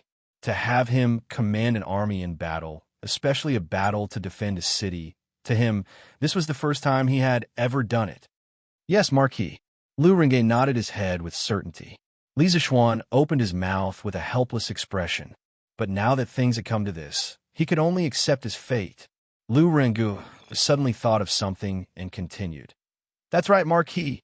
This morning, His Majesty also decreed that today's morning court assembly is temporarily cancelled due to his ill health. You don't have to rush to the palace to attend the morning court assembly." "There's such a thing?" Li Zixuan was stunned at first. Then he suddenly realized, His Majesty is wise. This move can let those officials who colluded with the Dragon Sect lower their guard and help the Dragon Sect army outside the city. Otherwise, under normal circumstances, it would be difficult for these people to give themselves away. If Lier had ordered Li Jing to lead the 6 guards to the various city towers early in the morning, it would create a sense of urgency that Chong and city was about to be attacked by the enemy. In this way, those officials in King Shi's faction would definitely suspect that Li Er had already known that Dragon Sect was about to attack the city. In addition, if Li Er did not cancel the morning court assembly today, there would definitely be officials in the morning court who would ask him to give the order to lift the blockade of Chong and city. At that time, he would be in a dilemma. So when Li Jing led the army to secretly take over the city defense, Li Er came to cancel the morning court assembly by claiming to be ill. Not only did this avoid the suspicions of some officials, it also gave those people a chance to collude with the Dragon Sect outside the city. It was killing 2 birds with 1 stone. Tell the hidden sentries to be alert. Don't let anyone discover them. Once there's a situation, There's no need to report it. Just arrest them directly. Li Zishuan's eyes narrowed slightly as he looked at Lu Rengue and said in a deep voice, since old Li Zishuan attached so much importance to those officials who might rebel, then he, Li Zishuan, had no reason to not attach importance to them. Yes, Marquis. Lu Rengue cupped his fists and was about to turn and leave when Li Zishuan called out to him, "Hey, wait." Lu Rengue quickly stopped in his tracks, only to hear Li Zishuan ask again, "Are there many citizens outside the city gates waiting to leave or enter?" Lu Rengue was stunned for a moment before nodding. "That's right. This general went to the south gate an hour ago to patrol and saw many citizens surrounding the city gates." Li Zishuan pursed his lips and pondered for a moment before saying, "How about this? Send people to the city gates to disperse the citizens and tell them that the city gates will only open today. Tell them to return to their homes and don't waste any time at the city gates. Remember, no matter what method you use, you must drive the citizens back to their homes. But there is one rule: you must not harm the citizens." Once the 50,000 Dragon Sect troops arrive at Chang and City, it would be too late for the commoners at the city gates to escape. Moreover, they would most likely be captured by the Dragon Sect to be used as meat shields. Li Zishuan knew that many people would be injured or even killed in this battle, but he wanted to do everything within his power to minimize unnecessary casualties. So what if he lied and deceived people? Open the city gates at midnight? Marquis, what if we fail to destroy Heavenly Dragon Sect before the end of the day? Although Lu Rengue understood Li Zishuan's intention, he was still worried. Li Zishuan said decisively, "There are no ifs. Do as I say. Before the Dragon Sect troops arrive at Chang and City, evacuate the citizens outside the city gates as soon as possible. There must be no mistakes." Lu Rengue hurriedly cupped his fists and bowed. "This general obeys." Seeing that Li Zishuan had no other orders, Lu Rengue turned and left. "Marquis, head steward Zhao is here." As soon as Lu Rengue left, a soldier walked in and cupped his fists to Li Zishuan. Li Zishuan's eyes lit up. "Quick, invite him in." Chapter 1606. Master, the Dragon Sect's army has arrived outside Chang and City. The South City Gate is under martial law. The Marquis of Yong and is personally leading the left and right guards to resist the Dragon Sect's army. Chonghua Square, west of Chang and City. An old servant came to the study and bowed to a middle-aged man in luxurious clothes. The middle-aged man was slightly stunned when he heard this. He couldn't help but clench his fists behind his back. After a short pause, he turned to look at the old servant and sighed. "What will come will come. This day has finally come." The old servant hesitated for a moment and couldn't help but ask, "Master, do you really plan to—" Although he didn't finish his words, the middle-aged man knew what he wanted to express. Sigh, how could this old man not want to spend the rest of his life in peace? But the Crown Prince was a great benefactor to this old man. On the surface, we were monarch and subject, but in secret, we were best friends. This kindness is unforgettable even in death. In front of the Black Tortoise Gate, this old man had no power and could only watch as the Crown Prince was shot to death. Now that his descendants have sent people to find me, how can this old man stand by and watch? If this is really the case, how can this old man face the Crown Prince in the underworld after 100 years? After a long silence, the middle-aged man painfully closed his eyes and muttered to himself. When the old servant heard this, he couldn't help but fall silent. When he saw the middle-aged man raise his foot and intend to leave, he was still slightly unwilling and said, "Master, what if the Dragon Sect's army is defeated, you take Madam and young Master out of the city and escape?" Without waiting for the old servant to finish, the middle-aged man waved his hand and said. With that, he didn't stay any longer. He went directly to the door and pushed it open. "Master, you can't go out." The middle-aged man came out of the study and into the courtyard. Just as he was about to leave, a woman suddenly came out of the side courtyard and blocked his path. His Majesty ordered this old man to enter the palace to discuss matters. "Madam, what are you doing?" The middle-aged man's expression changed, but he quickly returned to normal. He frowned and asked in a deep voice, who knew that the woman wouldn't listen to a single word. She said anxiously, "Master, don't try to deceive me. I heard everything you said to the heavenly dragon sex venerable. Master, normally, this concubine doesn't understand the important matters of those countries and doesn't dare to interrupt. But this time, this concubine has to advise Master. Master, King Xi is dead. No matter how good king she was to you back then, he's already dead. Do you really want to disregard the safety of our family for that groundless descendant of King Xi? Are you really willing to do that?" The middle-aged man's expression changed drastically.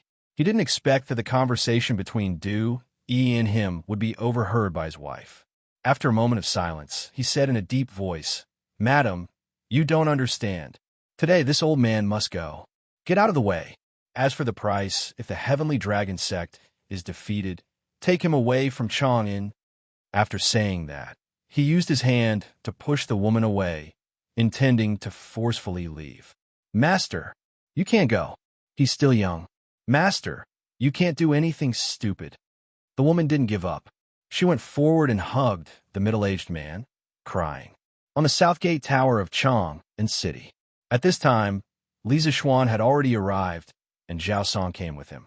Now, the number of gurus left in Chang'an City could be counted with one hand. Although Zhao Song had dropped a rank because of the compression of genuine qi last year, he was a veteran guru after all and quickly cultivated his realm back. This time, he accompanied Li Zixuan to guard the city. On the one hand, he helped Li Zixuan hold the line. On the other hand, he wanted to see with his own eyes which officials would come to the city to stir up trouble. Chapter 16:07. On the city walls of Chang'an, the iron-masked man's words almost amused Li Zixuan. At this moment, Li Zixuan had every reason to suspect that the dragon head of the dragon sect had a screw loose in his head. He actually advised him, a marquis, to give up everything and join the dragon sect. Li Zixuan felt that even if he put aside loyalty and morality, even an idiot wouldn't do such a stupid thing. Why would I give up my free and unfettered life to become a rebel with you? You really think you're someone important? Huh? You're the dragon head of the dragon sect, right? You keep saying that His Majesty is cruel and merciless, provoking the wrath of the heavens and the resentment of the people. But what this marquis sees is that since His Majesty ascended the throne, the people have been getting better and better food. Where's the wrath of the heavens and the resentment of the people? You're lying with your eyes wide open. If you're not trying to bewitch the people, what else can you be? Li Zixuan looked at the iron-masked man and mocked mercilessly. As the dragon head of the dragon sect, you don't even dare to show your true face. What qualifications do you have to make these tens of thousands of people work for you? At this point, Li Zixuan looked at the ordinary people standing in front of the dragon sect troops and said in a very sincere tone, "Fellow villagers, touch your conscience and tell me, since His Majesty ascended the throne, haven't your days been getting better and better? Now that the world is peaceful and His Majesty loves the people like His own children, what reason do you have to not cherish such a prosperous Tang dynasty instead of rebelling with this sneaky person? Even if the dragon sect can really invade Chang, and who can guarantee that this man, who doesn't even have the courage to show his true face, will be a wise ruler? Who can guarantee that he will be wiser than His Majesty?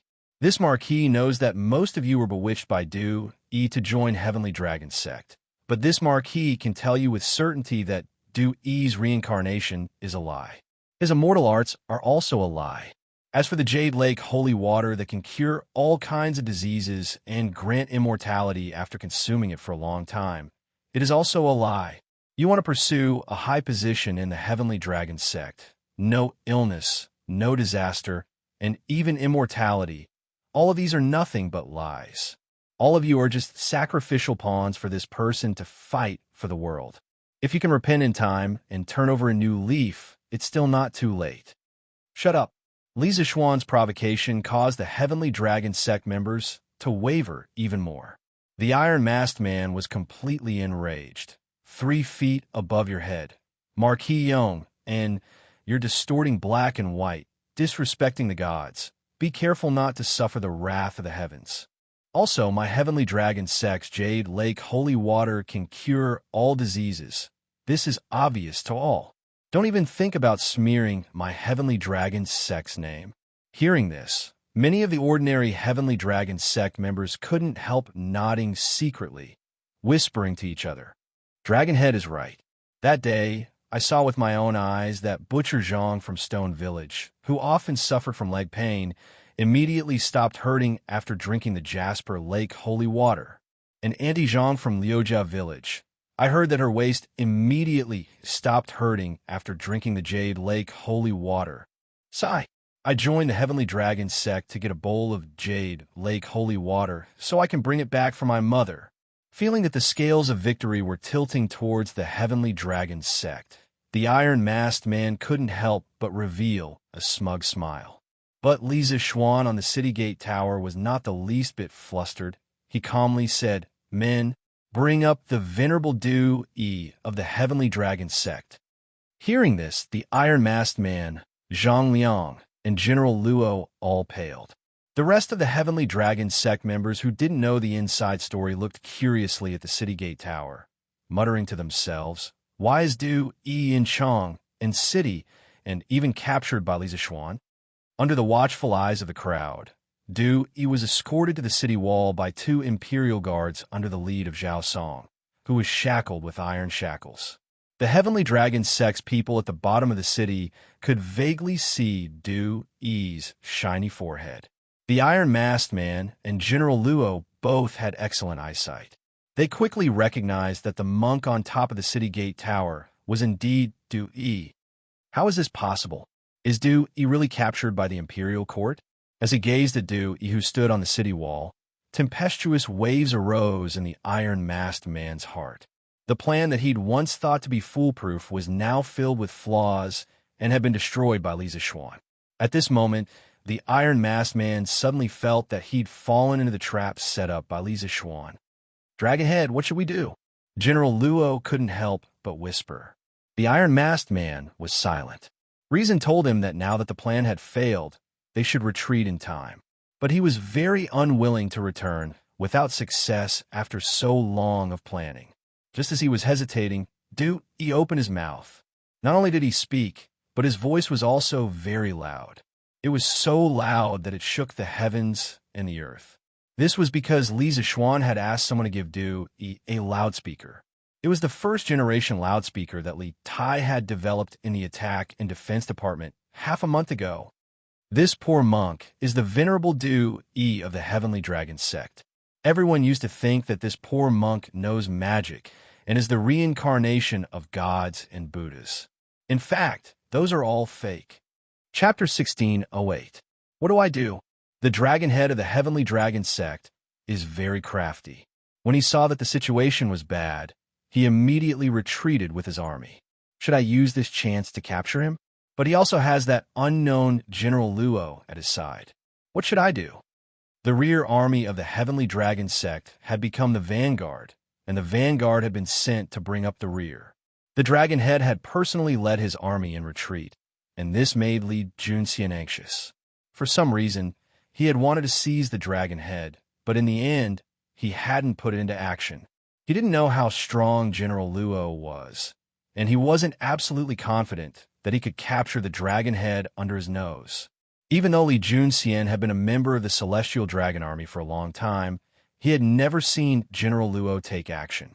The arrow that General Luo had fired at the city gate was clearly at the level of a grandmaster. Thus, Li Junxian did not believe that he could quickly capture the dragonhead of the Heavenly Dragon sect while under the protection of a grandmaster. Bong bong bong. Just when the Heavenly Dragon Army was preparing to retreat, the thundering of hooves came from the southern part of Chang. Li Junxian was elated. After hiding in the Heavenly Dragon sect for so long, he was well aware of its strength. He was certain that these soldiers were not here to reinforce the Heavenly Dragon sect. If he eliminated this possibility, then there was only one possibility. This army was from the imperial court. Li Junxian was happy, but the dragonhead, Zhang Liang, and General Luo couldn't bring themselves to be happy. Not good. It's the imperial court's cavalry. General Luo grimaced, and then he hastily said, "My lord, take a group of elite soldiers and retreat from the east. This general will lead the rest to stop the imperial court's cavalry for you." The imperial court's cavalry? How could this be? The dragonhead blurted out in disbelief. This god has been keeping an eye on the movements of the imperial court at the gates of Chang, and this entire time. No soldiers have left the city in the last 2 days. Where did these cavalry come from? It was precisely because there were no signs of the imperial court deploying troops recently that the Iron-Masked Man dared to bring 50,000 men to attack the city. If the imperial court's army had been mobilized frequently in the past 2 days, it meant that the imperial court was aware of the Dragon Sect's plan. The Iron-Masked Man would definitely cancel today's operation in advance and not come to Chang'an City. Perhaps the troops of the imperial court stationed in other provinces and counties have arrived. General Luo's face turned ugly as he said, "My lord, now is not the time to discuss these issues. The most important thing right now is for you to lead a group of people to break out from the east. Leave his place to me to cover your retreat." General Luo, this general is willing to escort the dragon head away. At some point, Li Junxian had walked over, clasped his fist, and bowed. Li Junxian had not been standing very far from General Luo, so he had heard most of their conversation. The Iron-Masked Man had finally separated from General Luo, so how could he not seize this chance? Thus, without any hesitation, he stepped forward and volunteered. General Luo immediately turned to Li Junxian and frowned. "You, if I remember correctly, you have only joined the Heavenly Dragon Army for less than a month, right? How can you bear such a great responsibility?"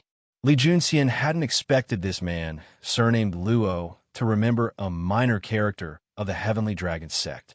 His mind turning, he hastily replied, his mind raced, and he hastily said, "General Luo, although this subordinate has not been a member of the Dragon sect for long, this subordinate is absolutely loyal to the Dragon Head and the Dragon sect. Venerable Du was coerced by the imperial court into maliciously slandering the Dragon sect in public. Others might believe it, but this subordinate will not. This subordinate's loyalty to the Dragon sect and the Dragon Head has never changed. Now that the Dragon Head is in danger, this subordinate will do everything in my power to escort the Dragon Head safely out of Chang'an. General Luo, please be at ease." Good, good, good. Li Junxian, this god, did not misjudge you. The Dragon Head looked at Li Junxian in praise. Li Junxian had been able to enter the Heavenly Dragon Army primarily because he had received the Dragon Head's favor. Now that the Heavenly Dragon sect was in danger, Li Junxian had remained unwavering in his loyalty. The Steel-Masked Man naturally had nothing but praise for Li Junxian. Thus, he turned to General Luo and said, "General Luo, this god trusts in Li Junxian's loyalty. Rest assured, and let Li Junxian lead a group of men to escort this god out. But, no buts. General Luo, you only need to delay the imperial court's army for a few moments, and then immediately join up with this god. No matter what, you must live."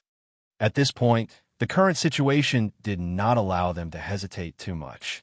The Iron-Masked Man instantly made a decision, but before he left, he still looked at General Luo with a solemn expression and said, "Don't worry." "Okay." General Luo's eyes flashed with emotion, and then he solemnly returned the bow. "My lord, take care. This general will definitely return alive." After saying this, he bellowed, "Pan Feng, Zhao Ming, the two of you take 2,000 elites and accompany Li Junxian to escort the Dragon Head out of Chang'an. If anything goes wrong, I will chop off your heads." As soon as he finished speaking, 2 valiant generals immediately stepped forward, cupped their fists, and said, "Yes, sir." "Ha! A trifling Heavenly Dragon sect dares to run rampant in Chang'an? Today, this old Chang will teach you how to behave." At this moment, the sound of hooves approached from the south, followed by the loud laughter of Chang Yaojin. General Luo grimaced and sternly ordered his subordinates, "Hurry and escort the Dragon Head out. Yes. Immediately, the two groups of elite soldiers brought the heavenly dragon Sec's dragon head and left towards the east. General Luo gripped his sword and loudly shouted, "Soldiers, hear my order. Follow this general to meet the enemy."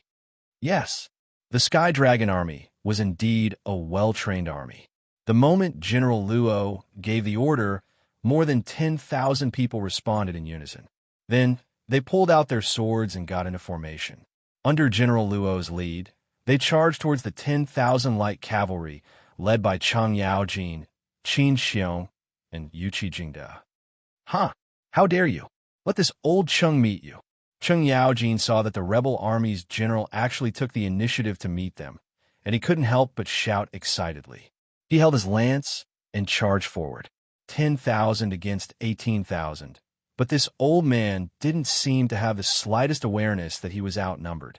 It was as if he had the absolute advantage, and he charged forward without any regard for his life.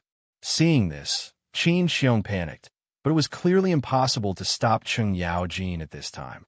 He turned his head to Yuqi Jingde and urgently said, "Jingde, Heavenly Dragon Cult just sent out a group of people to the east. There's likely to be Heavenly Dragon Cult's dragon head there. You lead a group to pursue. I'll go help Xianxia."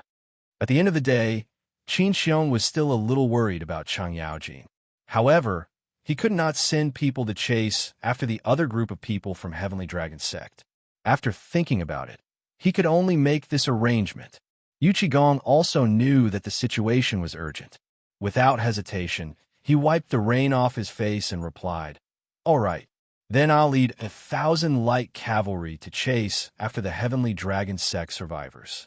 Shu Bao, you and Jijia must be careful." You don't have to worry about this side." Qin Xiong nodded. "Wu Dachuan, count 1,000 men and follow this general." With that, Yuqi Jingde called out to his men, and 1,000 light cavalry immediately turned and galloped in the direction of the Heavenly Dragon Sect's dragon head. "All generals listen to my order. Follow this general to kill. Don't let a single one escape." Qin Xiong held a golden mace and urged his horse to lead the remaining 1,000 light cavalry to support Cheng Yaojin. At this moment, Cheng Yaojin and General Luo were already fighting. The two of them tested each other's strength and found that they were evenly matched. At this time, Cheng Yaojin's lance smashed into General Luo's sword, but the latter's majestic Xianxia directly shook him away. Cheng Yaojin stabilized himself and couldn't help but exclaim in surprise, "Hey, Junior, you have such good kung fu. Who are you? Who is your teacher?" It was no wonder that old Cheng was surprised. The young general in front of him was no more than 20 years old, but his martial arts had reached the Grandmaster realm. Other than Li Zishuan, this was probably the youngest Grandmaster realm martial artist in the entire Tang dynasty. What surprised Cheng Yaojin even more was that not only was this young general's realm high, his swordsmanship was also quite fierce. Yes, fierce, bold, simple, and efficient. It had the style of the army's swordsmanship. "I'm just a nobody. There's no need for Duke Lu to worry about me." A trace of hatred flashed in General Luo's eyes. He said coldly and directly raised his sword to slash at Cheng Yaojin. "Hey, old Cheng, saw that you were a promising talent and wanted to persuade you to submit to the imperial court, but you really don't know what's good for you. Since that's the case, old Cheng, will teach you how to respect your elders." When Cheng Yaojin saw that this young general's martial arts were outstanding, he was very fond of him. However, the other party did not appreciate his kindness at all. Cheng Yaojin could not help but be furious. Not everyone had the qualifications to be treated coldly by him. After saying that, Cheng Yaojin waved his lance and swung it at General Luo. "Jijia, this old man will help you." At this moment, Qin Xiong came over on his horse, wanting to join forces with Cheng Yaojin to fight against General Luo. Cheng Yaojin's stubborn temper had already risen. When he heard Qin Xiong's voice, he loudly said, "Second brother, I don't need your help. Let me, old Cheng, deal with him alone." As they spoke, the two of them had already clashed. Hearing this, Qin Xiong hurriedly reined in his horse, but he felt helpless. He knew that if he rashly joined the battle at this time, old Cheng wouldn't really be angry at him, but he would definitely feel very uncomfortable. So at this moment, he could only deal with the surrounding dragon sect soldiers while paying attention to the battle. If Cheng Yaojin's situation changed, he would be the first to go to his rescue. Chapter 1609. Cheng Yaojin and General Luo were fighting fiercely, but in front of them, Li Zixuan's Wu Wei army and the 30,000 Heavenly Dragon Sect disciples were fighting a one-sided battle. These 30,000 people were just ordinary people. They had not received any formal training after joining the Heavenly Dragon Sect. When they met the well-equipped and well-trained elite soldiers, the 30,000 people instantly showed signs of defeat. Of course, their lack of combat strength was one of the reasons. However, the more important reason was that after listening to Du Yi expose the Heavenly Dragon Sect's deception and conspiracy, most of the people no longer had any thoughts of resisting. When the two sides clashed, countless people dropped their weapons and directly knelt on the ground to surrender. The elites of the Heavenly Dragon Sect, who were supervising the battle among the commoners, saw that there were people who dared to surrender without a fight. They went forward to teach them a lesson and wanted to make an example out of them. However, their actions aroused public anger. After all, there were only a few hundred of them. The 30,000 commoners turned around and attacked the elites of the Heavenly Dragon Sect. Not long after, the Heavenly Dragon Sect elites who were supervising the battle were all beaten to the ground. Some were dead, some were seriously injured, and there was not even a light injury. Those who abandon the dark and join the light will be punished lightly. Those who resist will be killed without mercy. The Heavenly Dragon Sect elite's shouts could be heard everywhere on the battlefield. Under the deterrence of absolute force, the 30,000 disheartened Heavenly Dragon Sect members dropped their weapons one by one and knelt on the ground to surrender. Soon, a large number of people on the battlefield were kneeling. Not far away, General Luo, who was fighting with Cheng Yaojin, could not help but feel anxious when he saw this scene. However, it was useless to be anxious. Although Cheng Yaojin's martial realm was on par with his, in terms of battle experience, Cheng Yaojin was undoubtedly far ahead of him. At this time, there was no way for him to quickly end the battle, let alone leave. Therefore, he could only watch as Li Zixuan absorbed the 30,000 Heavenly Dragon Sect members.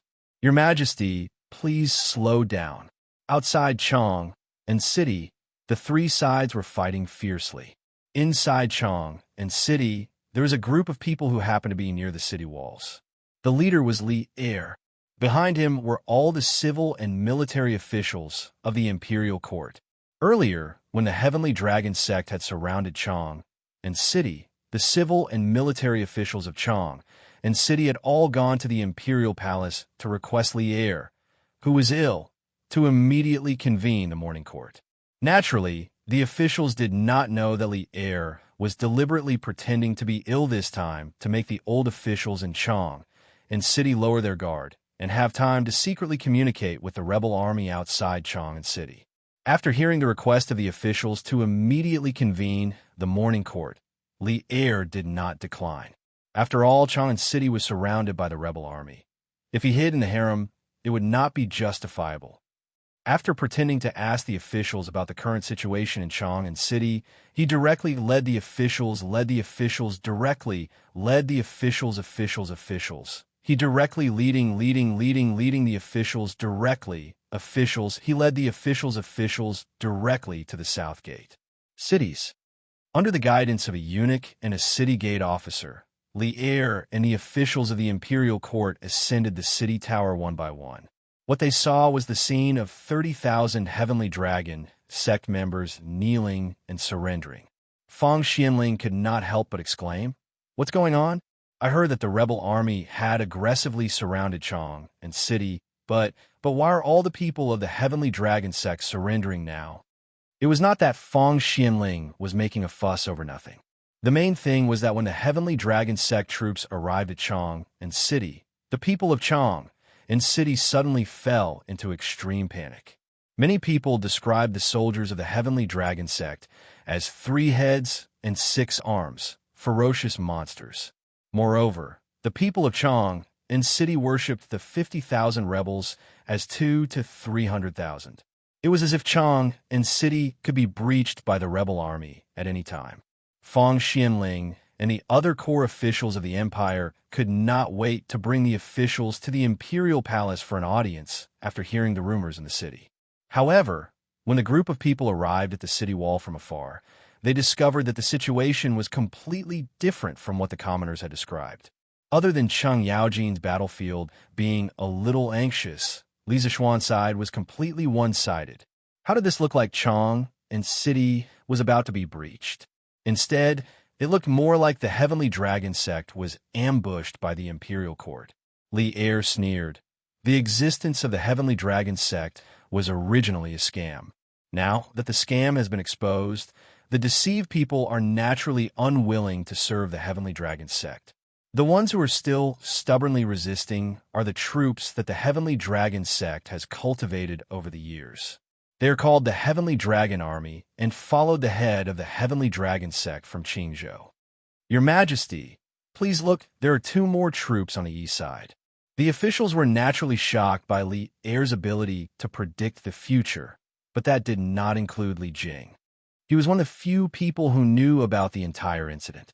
At this moment, he saw 2 armies chasing and fighting on the eastern side of the fork, so he could not help but remind them. Li Er's gaze focused and shifted to the east side of Chang and city. At this time, the general who led Li Er to the city wall explained, Your Majesty, after the Marquis of Yong, and used the Heavenly Dragon sect's venerable to expose all of the Heavenly Dragon sect schemes. The head of the Heavenly Dragon sect knew that there was no hope of attacking the city. When he saw Marquis open the city to fight, he directly led 2,000 people to the east, leaving the rest of the Heavenly Dragon sect's members and troops to cover the rear. When General Yuqi saw this, he directly led 1,000 light cavalry to chase after them. I see. Li Er nodded and ordered, Duan Jixuan, I order you to immediately lead 1,000 black armored troops out of the city to support Yuqi Jingda. Remember, you must capture the head of the Heavenly Dragon sect alive. I want to see who he is. Duan Jixuan cupped his fists and accepted the order. This general obeys. With that, he hurriedly turned and ran down the city tower. A moment later, a heavily armored army rushed out of Chang and city and headed east. Wei Zhang's face was gloomy. In truth, he had already guessed the identity of the head of the Heavenly Dragon sect. It was because of this that he was so depressed these days. Bring me the binoculars. Li Er ordered at this time. Yes. Not long after, a eunuch handed over a pair of binoculars. Li Er reached out and received it. He then placed it in front of his eyes and looked at Cheng Yaojin and another young general who were fighting outside the city. After watching for a while, Li Er put down the binoculars and said with a strange expression, That young general from the Heavenly Dragon sect has very good martial arts. He can actually fight Xianxia to a standstill. This kind of person is definitely not a nobody. Auxiliary machine, come take a look. Li Er was not worried about the battle outside the city at all. Under normal circumstances, as long as there was no internal strife in Chang and city, it would be wishful thinking for the enemy to attack the city from the outside. The current Tang dynasty was not the Tang dynasty of the 9 years of Wuda. Not anyone had the qualifications to besiege the city and make Li Er sign the Wei River Alliance. After all the hidden dangers in Chang and city were discovered and eliminated, this was a battle where the disparity in strength was great. Compared to the outcome, Li Er was more concerned about the identity of the head of the Heavenly Dragon sect and its core members. This old subject obeys the decree. Zhangsun Wuji's heart moved. He took the binoculars and looked at the battlefield in the south. With one look, he was shocked. How is this possible? How can it be him? Chapter 16:10. Big Brother Ming, I'm sorry. My name is not Li Junjian. I am the marshal of the Great Tang's 100 Cavalry Department, Li Junxian. In the eastern part of Chang, and Li Junxian was holding the dragon head by the shoulder and holding his sword to his neck. Upon hearing Meng Wuchang's question, he turned around and apologetically said, I'm sorry. Marshal of the 100 Cavalry Department, Li Junxian. Meng Wuchang was dumbfounded. The dragon head was also dumbfounded. The surrounding celestial dragon army soldiers were also dumbfounded. None of them had imagined that the marshal of the 100 Cavalry Department would infiltrate the celestial dragon sect and become a member of the Earth Emanations Battalion. This was simply too absurd. Bastard. To think that this god valued you so highly. You're actually a spy sent by the Imperial Court. Someone, hurry and kill this brat. The dragon head of the Heavenly Dragon sect was so angry that he trembled all over and roared. Li Juanxian's face chilled as he pressed his sword to the dragon head's neck and shouted, "None of you are allowed to come over. If anyone dares to take a single step forward, your dragon head will die." The restless soldiers of the Celestial Dragon Army calmed down once more. The soldiers of the Imperial Court that had been besieging the Dragon Head used this chance to surround Li Junxian and the Dragon Head. Yuqi Jingde looked over in delight. "Oh, so it was Marshal Li? Why are you in the Celestial Dragon sect? Oh, this old man remembers now. You haven't appeared in Chang'an for quite some time. Presumably, His Majesty sent you to infiltrate the Celestial Dragon sect, right? Huh. His Majesty is truly wise. Otherwise, the Dragon Head of the Heavenly Dragon sect might have escaped today. Kill. Hurry and kill Li Junxian." Li Junxian was just about to speak with Yuqi Jingde when the dragon head in his hand began to madly shout, "All generals, hear my order. Kill Li Junxian. Don't be threatened by him. We're now in the hands of the Imperial Court, and we're all dead. Hurry and kill Li Junxian." The dragon head finally understood. Since Lier had sent Li Junxian to infiltrate the Celestial Dragon sect as a spy, there was a high chance that Li Junxian had been the one who had leaked out the Celestial Dragon sect's plans. Otherwise, how could his flawless plans have been foiled by the Imperial Court? Hate. The dragon head of the Heavenly Dragon sect felt endless hatred for Li Junxian. If not for Li Junxian, Chang and might have fallen into internal strife, and he might have led the Celestial Dragon Army into Chang'an. Thus, the dragon head of the Heavenly Dragon sect only wanted to kill Li Junxian. He couldn't care less about anything else. Everyone stop. Don't listen to his nonsense. Li Junxian took the dragon head and retreated a few steps until he was at a safe distance. He then turned to the less than 1,000 soldiers of the Heavenly Dragon Army and Meng Wuchang. "Big brother Meng, and my brothers of the Celestial Dragon Army, I, Li Junxian, know that the vast majority of you have received the grace of the dragon sect, so you're willing to die for your dragon head. But have you ever wondered if your dragon head harbored ill intentions when he granted you this grace? You all heard what Dewey said on the walls.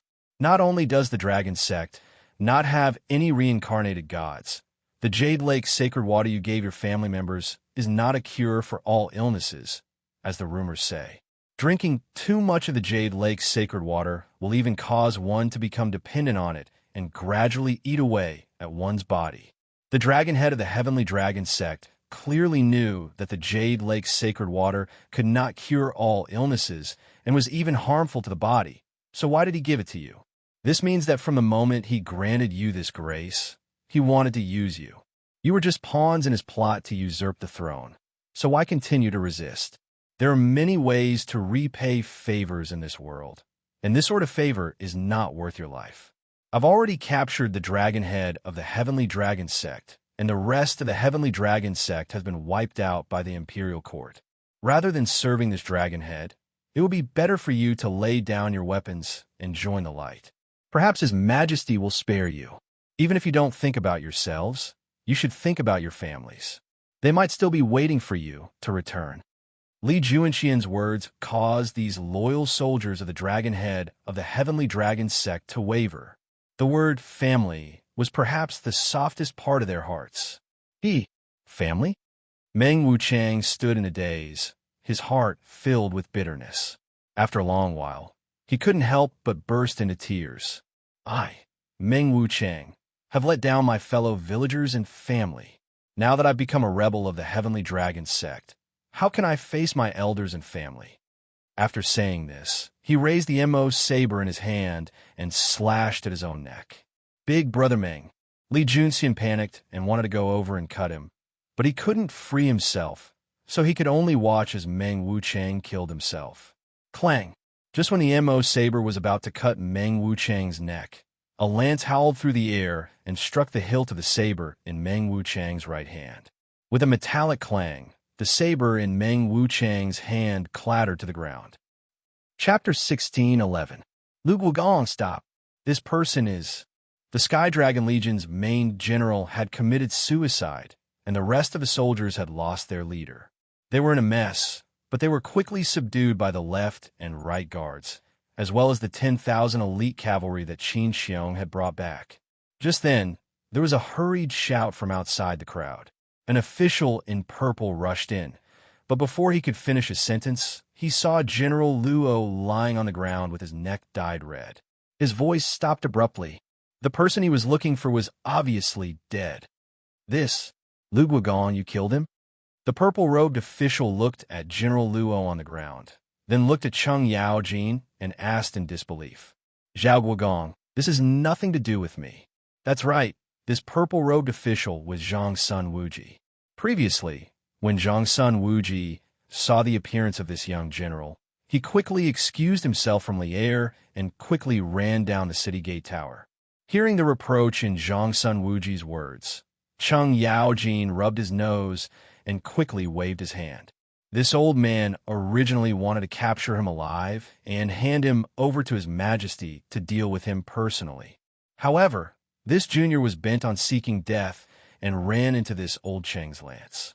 This old man was caught off guard, so this junior committed suicide. Sigh, what a pity. Although Cheng Yaojin was dissatisfied with the young general's arrogant attitude, he had to admit that this young general was a promising talent. He had reached the Grandmaster realm at such a young age. Although his future achievements couldn't be compared to Li Zishuan, he definitely wouldn't be too bad. It was indeed a pity for such a young talent to die just like that. After a moment of frustration, Cheng Yaojin suddenly came back to his senses. He looked at Zhang Wuji and asked curiously, Zhao Guogong, why are you so concerned about this young man? Could it be that you know him? At this moment, Cheng Yaojin realized that something was wrong. If the young general on the ground was really Zhang Wuji's relative, then he had completely offended Zhang Wuji. Although Cheng Yaojin wasn't afraid of Zhang Wuji, being watched by an old fox every day was quite uncomfortable. You! Zhang Wuji pointed at Cheng Yaojin and sighed. AI, wasn't this young General Luo Yi's son, Luo Cheng? Forget it. Let's bring the Heavenly Dragon Sect rebels back to the city first. We'll talk about this later. Luo Cheng. When Li Zishuan heard this, he couldn't help but feel shocked.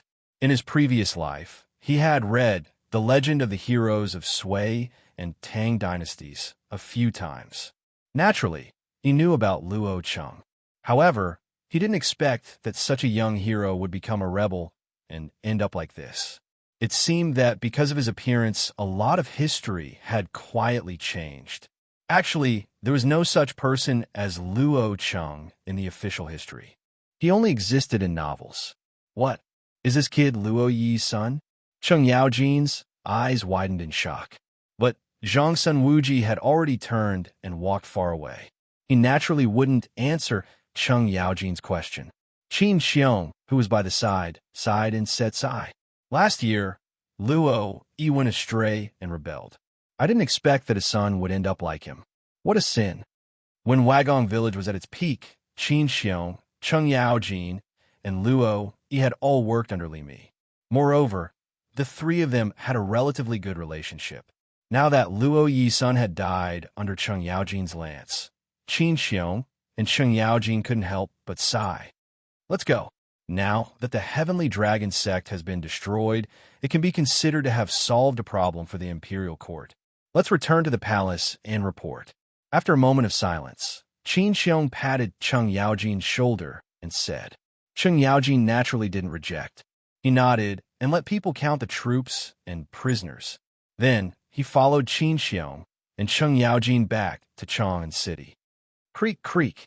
Accompanied by the ear-piercing sound of metal rubbing against each other, Chang and city's illustrious Virtue Gate was opened once again. Unlike the previous 2 times, it didn't close immediately after opening. The other city gates also opened. This meant that Chang'an City, which had been sealed for more than a day, was now officially unsealed. The city gates are open. This time, there's no army coming out of the city, but the city gates are open. The Imperial Court's army has entered the city. They must have won a great battle. Could it be that the Heavenly Dragon sect has been destroyed? Huh, that's great. That's great. Chapter 16:12. Kneel. Inside Taiji Palace, Yuqi Jingde and Duan Jishuan carried in a man wearing a metal mask. When they reached the front of the officials, Yuqi Jingde's face darkened as he shouted at the masked man, who was the dragon head of the dragon sect. Although under normal circumstances, kneeling was not popular in this era, the dragon head of the dragon sect, as the general of the defeated army, should kneel after seeing Lier. There is absolutely nothing wrong with this. Humph! How can a traitor who killed his brother and imprisoned his father be worthy of this seat kneeling? Don't even think about it. The masked man glared at Lier, his eyes flashing with a cold light as he stubbornly said. The moment these words came out, the faces of the officials changed. Ever since Lier ascended the throne, no official had ever dared to say such words. Even if someone was tired of living, they would not choose such a method to court death. But who would have thought that these words that even Wei Yanzi did not dare to say would actually come out of the mouth of a rebel army's leader today? The hall suddenly fell into a deathly silence. Lier narrowed his eyes as he stared fixedly at the dragon head of the dragon sect. There was no joy or anger on his face, and no one knew what he was thinking. After a long while, he finally spoke. Humph! Are you deliberately provoking this seat? Seeking a quick death?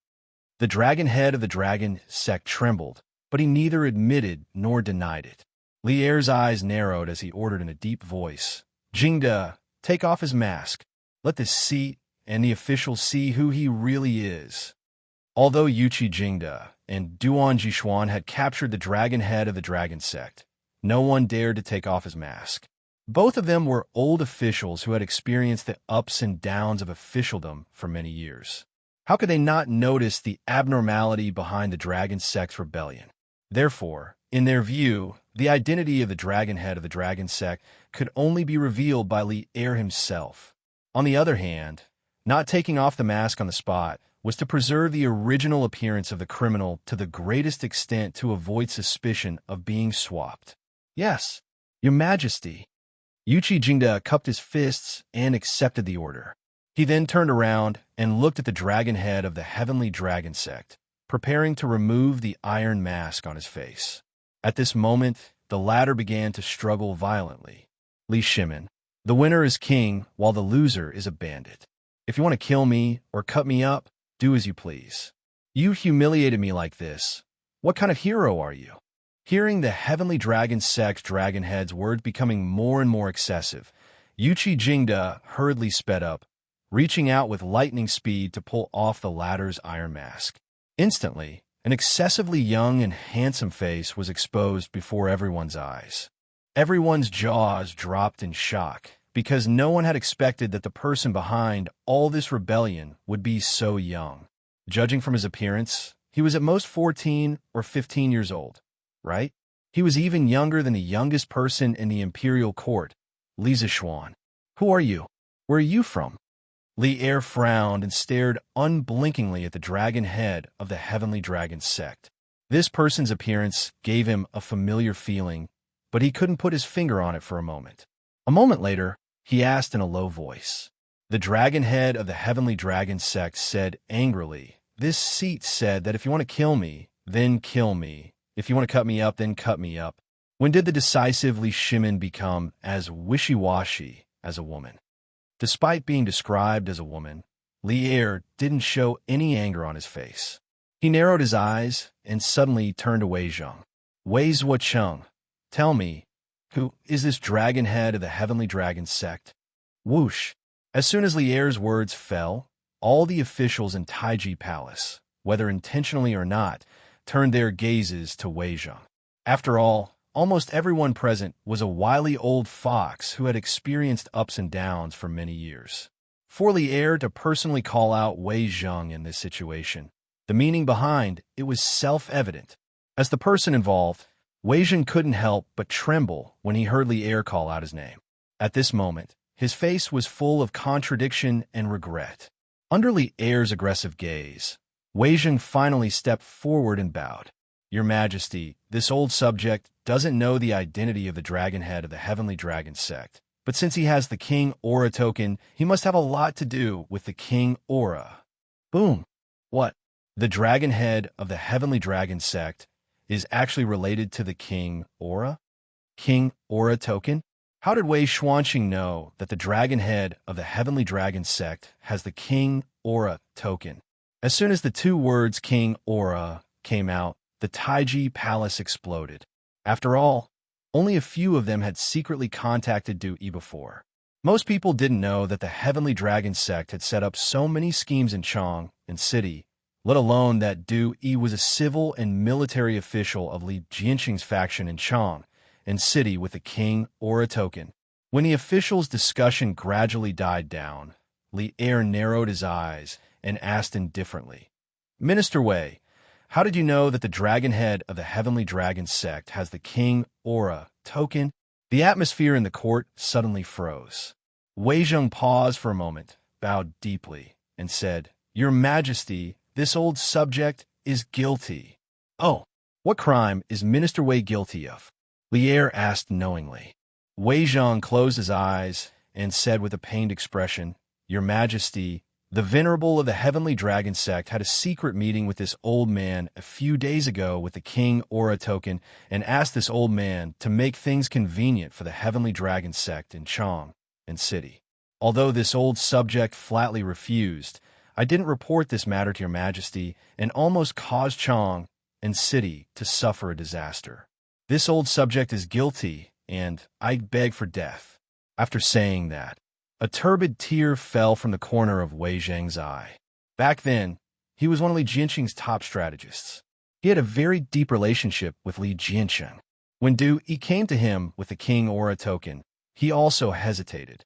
However, reason told him that the King Aura was already dead, and the Heavenly Dragon sect was just using the King Aura's name to stir up trouble in Chang and then attract more believers. Therefore, Wei Zheng mercilessly refused Du Yi's request. But Wei Zheng also didn't choose to report this matter to Li Er. First, he felt that there was no need. He didn't believe that the Heavenly Dragon sect could pose a threat to the powerful imperial court. Second, he guessed that the person behind the Heavenly Dragon sect was related to Li Jianqing. Whenever possible, one should be lenient. Letting the Heavenly Dragon sect go could be considered repaying Li Jianqing's favor. Today, the Heavenly Dragon sect had taken the initiative to besiege Chang, and only now did Wei Zheng understand that his moment of soft-heartedness had led to a grave mistake and almost brought immeasurable losses to the Great Tang. He, who had been upright all his life, had finally avenged himself with great difficulty, but it had resulted in such tragic consequences. At this moment, Wei Zheng felt that only death could atone for his sins. Li Er stared at Wei Zheng, his brow furrowed. He didn't say that he would punish Wei Zheng, but he also didn't say that he would let him go. Seeing this, the officials couldn't help but sigh in their hearts. Because the more Li Er remained silent, the more likely Wei Zheng would be to die. Although Wei Zheng often liked to criticize the heavens, earth, and air, and almost everyone in the court was annoyed by him, but the officials in the hall asked themselves honestly. Wei Zheng had contributed a lot to the Great Tang. At the very least, when Li Er, as the emperor, did something inappropriate, Wei Zheng would replace them to criticize Li Er and regulate Li Er's behavior. If Wei Zheng wasn't there, then the next time Li Er did something foolish, these virtuous officials would have to reprimand and face Li Er's anger. Now that they saw that Wei Zheng might lose his life, the officials in the hall couldn't help but feel a trace of sympathy for the death of the rabbit. "Your Majesty," just as the atmosphere in the hall became more and more oppressive, Li Zixuan finally stood up. He bowed towards Li Er and said, Your Majesty, although Left Minister Wei is guilty, his crime definitely does not warrant death. If he knew in advance that the dragon sect would attack the city today, this official believes that he would have told Your Majesty about the Deuce's secret meeting no matter what. With bronze as a mirror, one can straighten one's clothes. With history as a mirror, one can know the rise and fall. With people as a mirror, one can know the gains and losses. Left Minister Wei is upright and plain-spoken. He is loyal to the great Tang and is sincere to Your Majesty. He always dares to reprimand. Such a virtuous official is not only a role model for all the officials in the court, but also a mirror for Your Majesty. If Your Majesty kills Left Minister Wei today, it will be the same as destroying a mirror. In the future, it will be difficult to meet a mirror that can protect you. Your Majesty, please reconsider. Wei Zheng, who was already prepared to die, was surprised to see Li Zishuan pleading for him. But after listening to Li Zishuan's words, his face was filled with complex emotions. Li Er, who was sitting at the head of the table, couldn't help but recall Li Zishuan's words in his mind. With bronze as a mirror, one can straighten one's clothes. With history as a mirror, one can know the rise and fall. With people as a mirror, one can know the gains and losses. This sentence was inexplicably familiar to Li Er, but after thinking about it, he couldn't think of a reason and could only give up in the end. Isn't this nonsense? This sentence was said by him. Of course he was familiar with it. According to the historical records, in the 17th year of Jingguan, Wei Zheng died of illness. Li Er couldn't help but cry bitterly and said to the people around him, "If a man uses bronze as a mirror, one can straighten one's clothes. With history as a mirror, one can know the rise and fall. With people as a mirror, one can know the gains and losses. I have always protected these three mirrors to prevent myself from going overboard. Today, Wei Zheng has died, thus one mirror is gone." Humph, Wei Zhucheng, I'll put aside the matter of you concealing it for now. I'll deal with you later. In the end, Li Er let Wei Zheng go, although he didn't say it out loud. Wei Zheng was touched and said, "Thank you, Your Majesty, for not killing me." Li Er snorted and then looked at another person in the hall. "Wei Ting, do you know the identity of the dragon head of the Heavenly Dragon sect?" As soon as he finished speaking, an old and decrepit official stepped forward. Taking a closer look at his appearance, it was the old man who was about to open the city gates for the Heavenly Dragon sect. But in the end, he stopped at the precipice. Walking to the front of the officials, Wei Ting cupped his hands and said with a pained expression, "Your Majesty, this old minister also knows the crime of not reporting it. Please punish me." Li Er said indifferently, "First, tell me the identity of the dragon head of the Heavenly Dragon sect. As for your crime of not reporting it, we'll deal with it later." Chapter 16:13. In the Taiji Palace. The officials were still in shock from Li Chengzong smashing his head against the coiling dragon pillar. When they heard Li Er call out Wei Ting's name, they all focused their gazes on Wei Ting. Seeing Li Chengzong die in front of her with her own eyes, Wei Ting was in a state of extreme shock at this moment. Hearing Li Er call her, Wei Ting walked forward shakily and cupped her hands, replying to Your Majesty. This old subject had indeed guessed that the dragon head of the Heavenly Dragon sect might be the son of King Shi. Because King Shi's token is so noble, it's impossible for it to wander among the common people for no reason other than King Shi's direct bloodline. But I didn't guess that the dragon head was Li Chengzong, let alone how he came back to life. I'm afraid I can only ask Princess Shi about this. Wei Ting was born in the Xiaoyao branch of the Wei family. She had a good relationship with the hidden crown prince Li Jiansheng when she was young. Emperor Gao pacified the capital and appointed Li Jiansheng as the chancellor of the Longxi Duke residence. He moved the crown prince's left guard and inspected the crown prince's left guard. The hidden crown prince Li Jiansheng was very lucky. In the 7th year of Wuda, because of the Yang Wangan incident, Shi, Duyin, and Wang He were exiled to Feng province.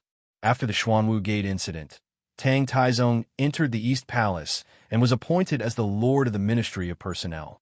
Li Er looked at Wei Ting. After confirming that she wasn't lying, he said, "Men, summon Zheng Guanyin." "Yes, sir." A small eunuch immediately went to carry out the order. Zheng Guanyin was born in the 19th year of Emperor One of Sui. In the 10th year, the 16-year-old Zheng Guanyin married Duke Tang's son, Li Jianxing. In the 5th month of the 2nd year of Yining, after the Tang dynasty was established, Li Jianxing was made the crown prince, and Zheng Guanyin became the crown princess. Zheng Guanyin was in her youth and was extremely noble. She was close to the position of the Empress, who knew that on the 4th day of the 6th month of the 9th year of Wuda, the Qin king Li Shimin suddenly started the Xuanwu Gate incident and killed Li Jianxing and his sons. In one day, Zheng Guanyin suffered a huge change. Her husband died, her sons died, and her family was wiped out. Zheng Guanyin was only 28 years old, and the oldest son was only 11 years old. After Li Jianxing's death, Madame Zheng spent her days mourning her late husband and raising her children. At this time, Zheng Guanyin was still living in the imperial palace. Therefore, not long after, a young eunuch came in with a woman with a weathered face but very regular facial features. Many officials looked at the woman and sighed. This woman was Li Jianxing's former wife, Zheng Guanyin. "Greetings, Your Majesty." Zheng Guanyin walked to the front of the officials and bowed. She said expressionlessly. Even though she hated the man in front of her, she knew that she couldn't do anything to him because he was the supreme being of the world. When she heard that Li Erchuan had come to the Taiji Palace, she was a little puzzled at first. However, she inadvertently saw the coiling dragon pillar on the right. Within Taiji Palace, the officials were still in shock when Li Chengzong killed himself on the coiling dragon pillar. When they heard Li Erchuan call out Wei Ting's name, they all focused their attention on Wei Ting. Seeing Li Chengzong die in front of her, Wei Ting was also in a state of extreme shock. Hearing Li Erchuan call her, Wei Ting walked forward shakily and cupped his hands. "Your Majesty," this old official did guess that the dragon head of Heavenly Dragon Sect might be the son of King Shi. Because King Shi's token is so noble, it can't be in the hands of the people for no reason except for the direct bloodline of King Shi. However, this old official never guessed that the dragon head of Heavenly Dragon Sect was Li Chengzong, let alone how he came back to life. "I'm afraid this matter can only be left to Princess Shi." Wei Ting was born in the Xiao Yao branch of the Wei family. When he was young, he had a good relationship with the hidden crown prince Li Jianxing. When Emperor Gao pacified the capital, he appointed Li Jianxing of Longxi Manor as the chancellor. He moved the crown prince's left guard and inspected the crown prince's left guard. The hidden crown prince Li Jianxing was very lucky. In the 7th year of Wuda, because of Yang Wen gone, Du Yin and Wang He were exiled to Feng province. After the Xuanwu Gate incident, Tang Taizong entered the East Palace and was appointed as the Lord of the Ministry of Personnel. Li Erchuan looked at Wei Ting. After confirming that the other party wasn't lying, he said in a low voice, "Men, summon Zheng Guanyin." "Yes, sir." A young eunuch immediately accepted the order and left. Zheng Guanyin was born in the 19th year of Emperor One of Sui. In the 10th year of her career, the 16-year-old Zheng Guanyin married Duke Tang's son, Li Jianxing. In the 5th month of the 2nd year of Yining, after the Tang dynasty was established, Li Jianxing was made the crown prince, and Madame Zheng became the crown princess. Madame Zheng was in the prime of her youth and was extremely noble. She was close to the position of the Empress, who knew that on the 4th day of the 6th month of the 9th year of Wuda, the Qin king Li Shimin suddenly started the Xuanwu Gate incident and killed Li Jianxing and his sons. In a day, Madame Zheng suffered a huge change.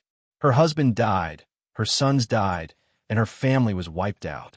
At that time, Madame Zheng was 28 years old. Her oldest son should be no more than 11 years old. After Li Jianxing's death, Madame Zheng mourned her late husband and raised her children. At this time, Zheng Guanyin was still living in the imperial palace. Therefore, not long after, a young eunuch came in with a woman with a weathered face but very regular facial features. Many officials looked at the woman and sighed. This woman was Li Jianxing's wife in the past. Zheng Guanyin. "Greetings, Your Majesty." Zheng Guanyin walked in front of the officials and bowed. She was expressionless. Although she hated the man in front of her, she knew in her heart that she couldn't do anything to him because he was the sovereign of the world. When she heard that Li Erchuan had sent her to Taiji Palace, she was indeed a little confused at first. However, she inadvertently saw the coiling dragon pillar in front of her right. The officials were still in shock when Li Chengzong killed himself on the coiling dragon pillar. When they heard Li Erchuan call out Wei Ting's name, they all focused their attention on Wei Ting. Seeing Li Chengzong die in front of her, Wei Ting was also in a state of extreme shock. Hearing Li Erchuan call her, Wei Ting walked forward shakily and cupped his hands. Replying to your majesty, previously this old official had guessed that the dragon head of Heavenly Dragon sect might be the son of King Shi. Because King Shi's token is so noble, other than King Shi's direct descendant, it can't be lost among the common people for no reason.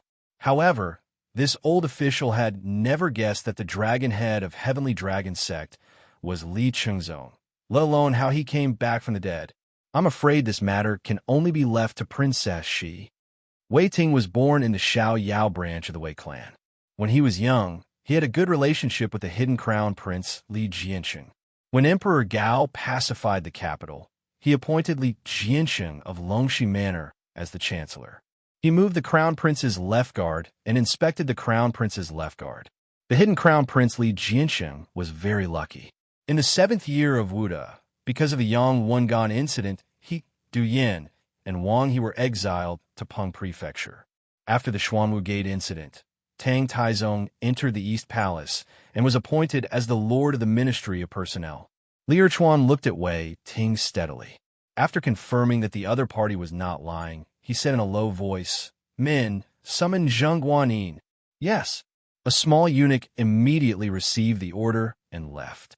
Zheng Guanyin was born in the 19th year of Emperor Wen of Sui. In the 10th year of her career, the 16-year-old Zheng Guanyin married Duke Tang's son, Li Jianxing. In the 5th month of the 2nd year of Yining, after the Tang dynasty was established, Li Jianxing was appointed as the crown prince, and Madame Zheng became the crown princess.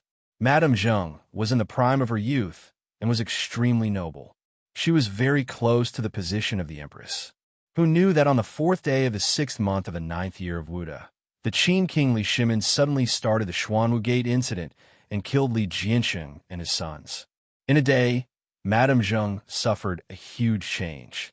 Her husband died, her sons died, and her family was wiped out.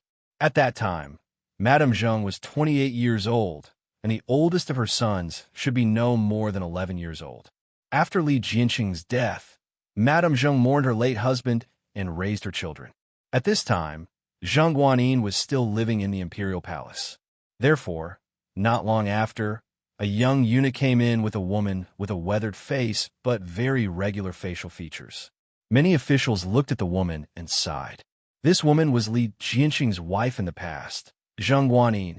"Greetings, your majesty." Walking in front of the officials, Zheng Guanyin bowed and said expressionlessly. Although she hated the man in front of her, she knew in her heart that she could not do anything to him because he was the supreme ruler of the world. This time, when she heard that Li Erchuan had sent her to Taiji Palace, she was indeed a little confused at first. However, she inadvertently saw the coiling dragon pillar in front of her right. The officials were still in shock when Li Chengzong killed himself on the coiling dragon pillar. When they heard Li Erchuan call out Wei Ting's name, they all focused their attention on Wei Ting. Seeing Li Chengzong die in front of her with her own eyes, Wei Ting was also in a state of extreme shock. Hearing Li Erchuan call her, Wei Ting walked forward shakily and cupped his hands. Replying to your majesty, previously this old official had indeed guessed that the dragon head of Heavenly Dragon sect might be the son of King Shi. Because of how noble King Shi's token is, other than King Shi's direct descendant, it is impossible for it to wander among the common people for no reason. However, this old official had never guessed that the dragon head of Heavenly Dragon sect was Li Chengzong, let alone how he came back from the dead. I'm afraid this matter can only be left to Princess Shi. Wei Ting was born in the Xiaoyao branch of the capital's Wei clan. When he was young, he had a good relationship with the hidden crown prince Li Jianxing. When Emperor Gao pacified the capital, he appointed Li Xianxia of Longxigong Fu as the chancellor. He moved the crown prince's left guard and inspected the crown prince's left guard. The hidden crown prince Li Xianxia was very lucky. In the 7th year of Wuda, because of a Yang Wangan incident, he, Du Yin, and Wang He were exiled to Peng Prefecture. After the Xuanwu Gate incident, Tang Taizong entered the East Palace and was appointed as the head of the Ministry of Personnel. Li Er looked at Wei Ting calmly. After confirming that the other party was not lying, he said in a low voice, "Men, summon Zheng Guanyin." "Yes, sir." A small eunuch immediately received the order and left. Zheng Guanyin was born in the 19th year of Emperor Wen of Sui. In the 10th year of her career, the 16-year-old Zheng Guanyin married the son of Duke Tang, Li Jianxing. In the 5th month of the 2nd year of Yining, after the Tang dynasty was established, Li Jianxing was appointed as the crown prince, and Madame Zheng became the crown princess. Madame Zheng was in the prime of her youth and was extremely noble. She was very close to the position of the mother of the world.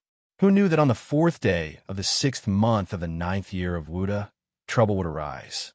Qin King Li Shimin suddenly started the Xuanwu Gate incident and killed Li Jianxing and his sons.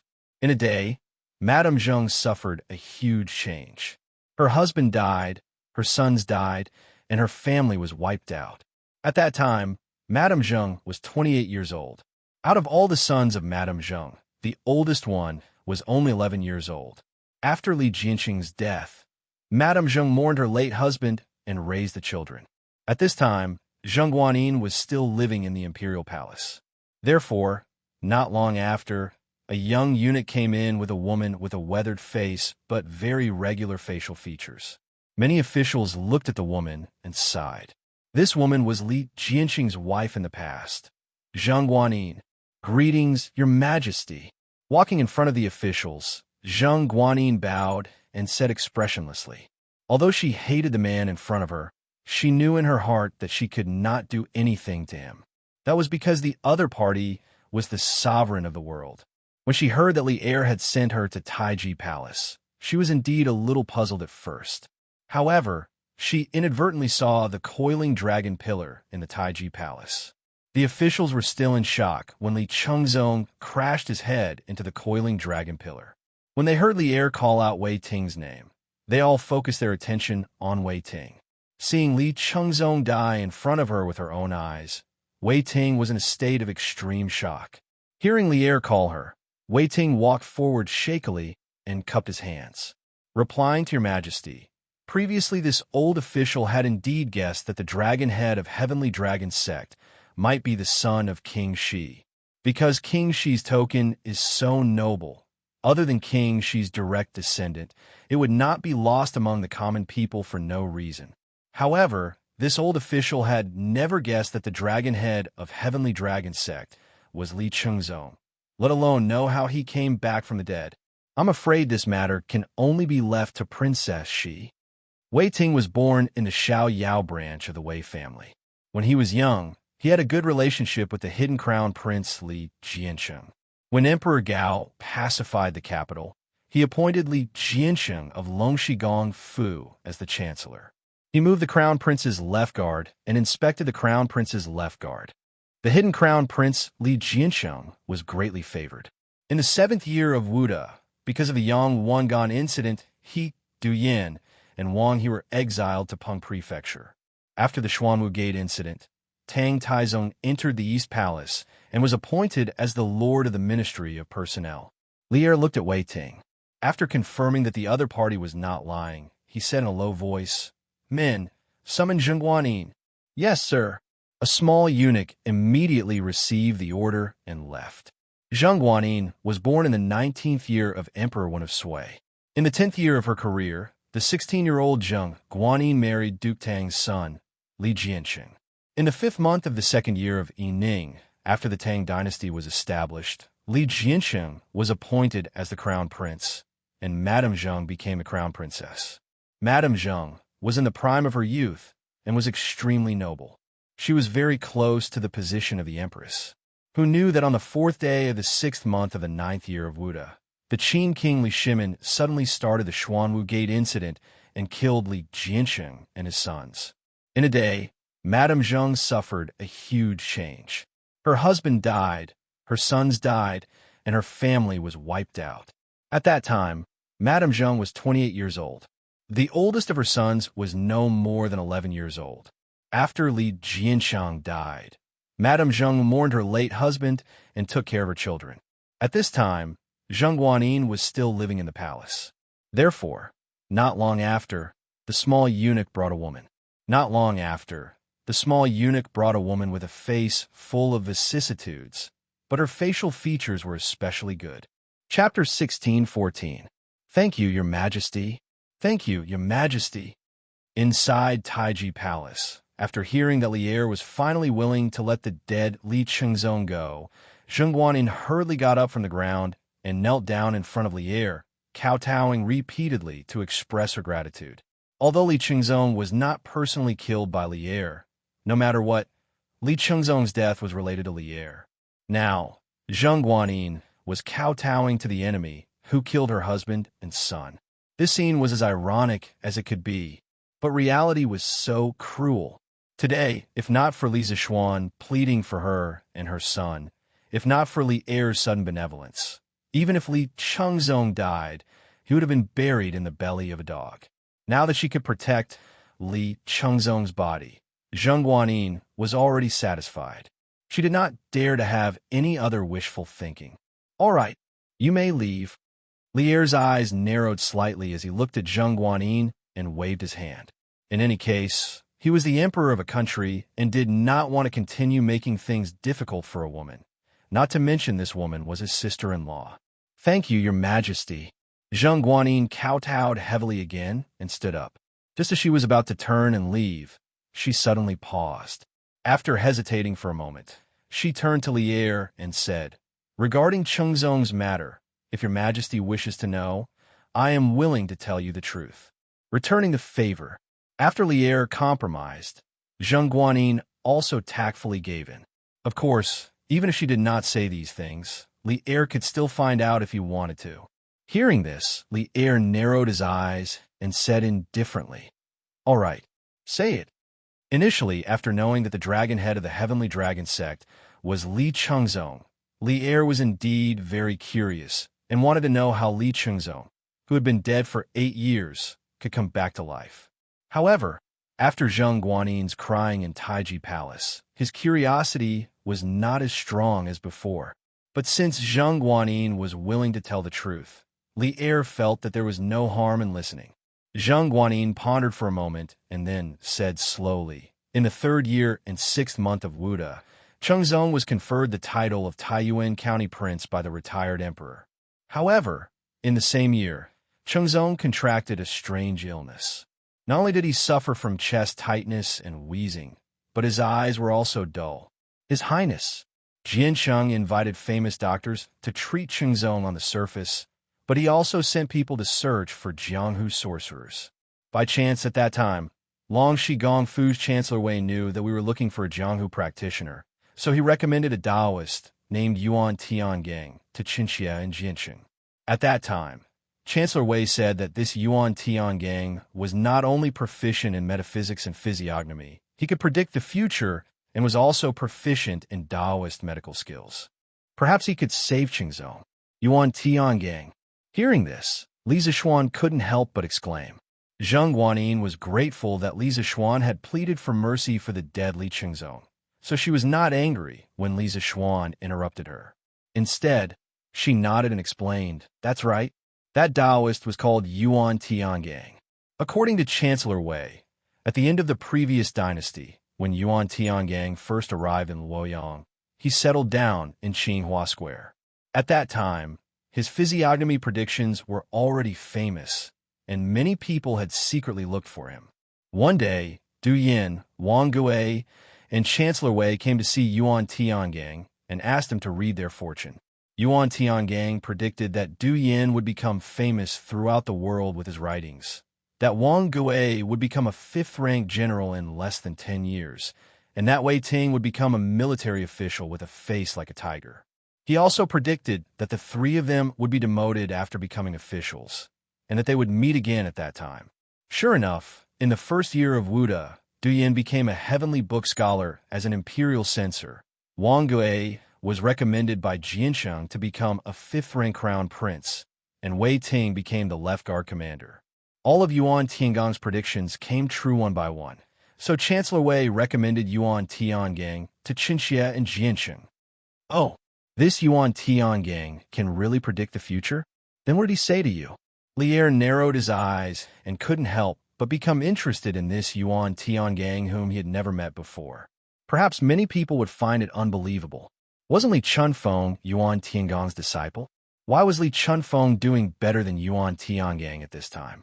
In fact, it was pure nonsense to say that Yuan Tiangang was Li Chunfeng's master.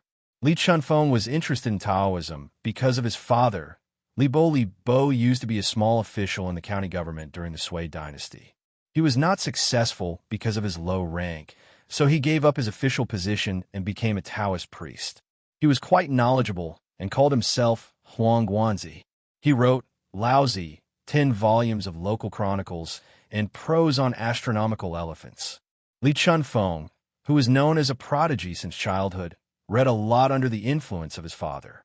He was especially fond of astronomy, geography, Taoism, and the study of yin and yang. In the second year of Wuda, Li Chunfeng, who was 17 years old, returned to his hometown. He was recommended by Li Shimon's good friend, Lu Wenjing, to become a secretary in the army. From then on, Li Chunfeng began his official career. What about Yuan Tiangang? According to historical records, in the 6th year of Jingguan, Li Er called back Du Yin, Wang Ge, and Wei Ting who were exiled because of Crown Prince Li Jianqing. He learned from them that Yuan Tiangang was an unprecedented genius in Shu's divination, so he issued an edict to invite Yuan Tiangang to Chang'an. In other words, Yuan Tiangang began to enter the imperial court in the 6th year of Jingguan, which was more than 10 years later than Li Chunfeng.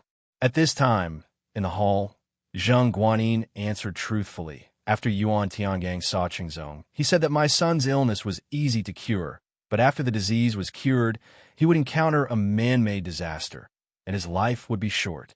The only way to cure was to let Qingzong fake his death, and then secretly send him overseas to cultivate Taoism and avoid disaster.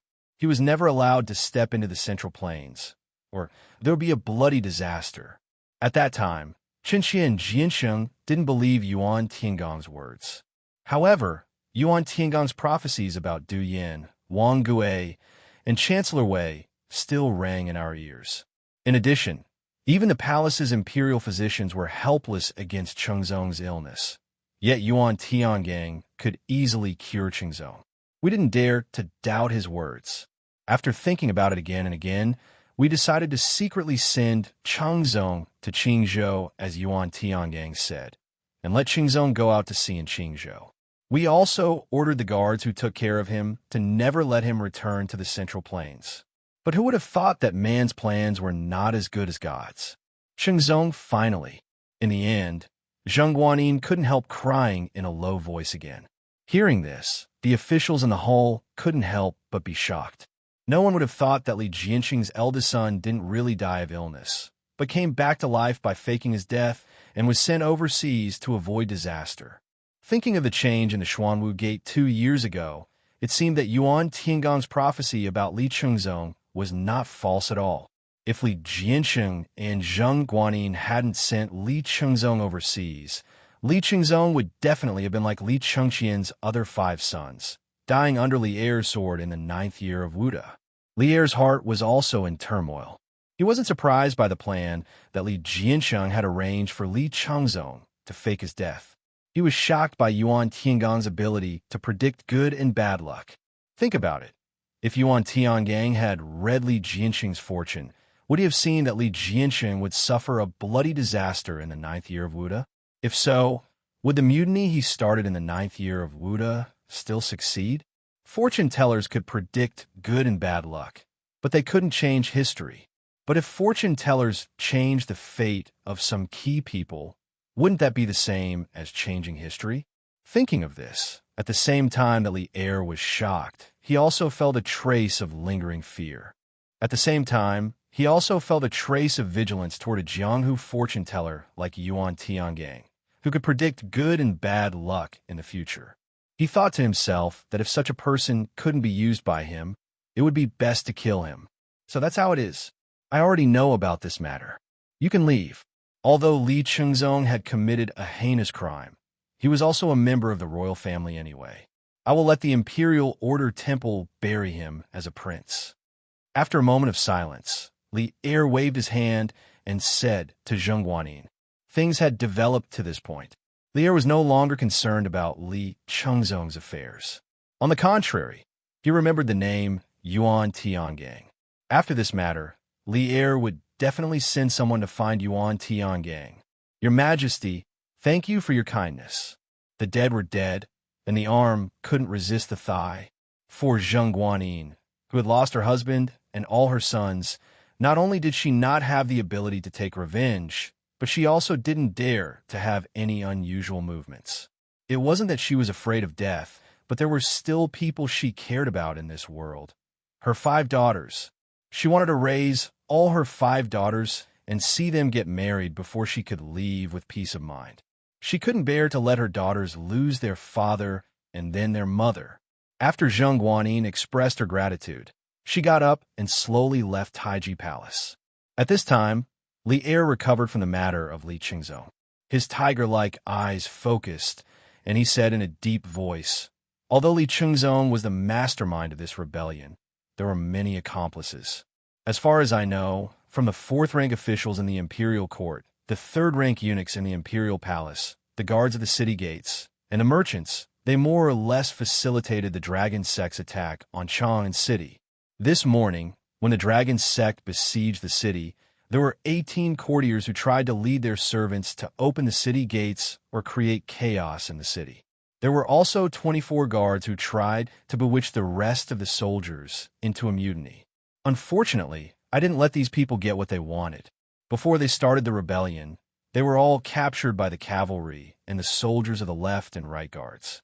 They are now all locked up in the Supreme Court's death row prison. Humph! I have said before, meritorious deeds should be rewarded and wrongdoings should be punished. These people colluded with the rebels and tried to subvert the country. They are guilty of the most heinous crimes. Kill them all. None. Amnesty. Zhao Song, read out the list of criminals to the officials. It was said that being in the king's company was like being in the company of a tiger. Just a moment ago, Li Er was like a sharp sword with a restrained edge. At this moment, this sharp sword's edge was exposed. The sword's edge was pointed directly at the officials and generals who had provided assistance to the rebels in this rebellion. The imperial court fell into a dead silence.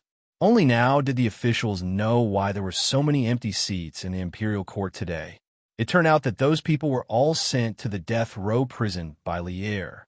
Logically speaking, in a time of prosperity, a prison was absolutely not advisable, especially when so many courtiers were arrested at once. It was bound to cause a great commotion. Usually, when faced with such a situation, the officials would try their best to persuade the emperor to think twice before acting. But this time, no one stood up to dissuade the emperor because this matter involved the emperor and rebellion. Moreover, from what Li Er said, those arrested officials were all caught red-handed. There was no room for quibbling and escape punishment. There was only the death penalty. Yes, sir. Zhao Song bowed and accepted the order. Then, he turned around and took out a roll of silk from his sleeve. He read out loud. After investigation, the Imperial Ancestral Temple Supervisor in Dijon, the Yellow Door Assistant Minister Shan Wenhua, the Imperial Magistrate Junior Overseer Hong Shang, the Imperial Censor Assistant Minister Qiu Jiaming, the Imperial Censor Xian Mu. Every time Zhao Song read out a name, the hearts of the officials could not help but tremble. After reading out more than 40 names, it finally came to an end. Before the officials could even breathe a sigh of relief, Zhao Song's next sentence made their hearts sink. The above officials and generals, when the rebels besieged the city, instigated the people in the city, created chaos, and attempted to open the city gates for the rebels. They did not care about the safety of the country and the people. Their crimes are not punishable by death. Tomorrow at noon, They will all be beheaded in public at the entrance of the Western Market by the emperor. More than 40 officials and generals were all killed by Li Er in one go. This was probably the bloodiest purge of the officials in the Tang dynasty since the Xuanwu Gate incident. Your Majesty is wise. After a moment of silence, the officials cupped their hands and said in unison. Under such circumstances, no one was willing to stand up and plead for mercy for those traitors. Even Feng Xianling, a good old man in the imperial court, did not raise any objections. Because those officials who colluded with the dragon sect and intended to rebel against the imperial court could not be absolved. Li Er nodded and turned his gaze to Wei Zheng and Wei Ting. After a moment of silence, he said, Wei Zheng, Wei Ting, Wang Ge, although the three of you did not participate in the rebellion of the dragon sect, you were suspected of knowing something but did not report it. Seeing that you have devoted yourself wholeheartedly to the country and the people and have contributed a lot, I can spare you from death, but you cannot escape punishment. Therefore, I sentence each of you to receive 10 strokes of the cane, a demotion of 1 rank, a month of seclusion, and 3 years of salary forfeiture. Are the three of you sincerely convinced? According to Li Er's original intention, the lightest punishment for Wei Zheng, Wei Ting, and Wang Bei, who knew about the possible relationship between the dragon sect and King Shi, was to be stripped of their official positions. After all, this time when the dragon sect attacked Chang and City, if it wasn't for Li Zishuan who coincidentally solved the crisis, Chang and City would be in big trouble. At that time, the losses of the imperial court would be incalculable. But at the end of the day, it was still Li Zishuan's pleading that had been effective. Since Li Er wanted to be the sage monarch of his generation, he needed virtuous ministers like Wei Zheng, Wei Ting, and Wang Gui. Therefore, after careful consideration, Li Er chose to give Wei Zheng, Wei Ting, and Wang Gui a lighter punishment. Wei Zheng, Wei Ting, and Wang Gui stepped forward and bowed in shame. We are sincerely convinced. Thank your Majesty for your mercy. Although 10 strokes of the cane and a demotion of 1 rank was a more serious punishment compared to the mistakes they had made, it was considered light. Therefore, the three of them were grateful to Li Er. However, after Wei Zheng shed tears of gratitude, he began to feel bitter in his heart. 3 years of no salary. How was he going to live? In the future, not to mention drinking wine, he was afraid that he would not even be able to eat at home. Chapter 16:15. This time, the dragon sect secretly used the name of King Shi to win over many officials and generals, nearly causing a huge crisis in Chang'an City. Some people are loyal to the dragon sect, but others are loyal to the imperial court. Those who should be punished have been punished. Next, this emperor will reward them according to their merits. Imperial Palace, Taiji Palace. Li Er used an iron-blooded method to deal with the criminals involved in the Heavenly Dragon Sect case. Those who deserved to be killed were killed, and those who deserved to be punished were punished. Li Er swept a dignified gaze over all the officials present, and then said in a deep voice. Everyone's heart trembled as their gazes focused on Li Zishuan. Even the most ill-informed officials knew that Li Zishuan had contributed greatly in this war.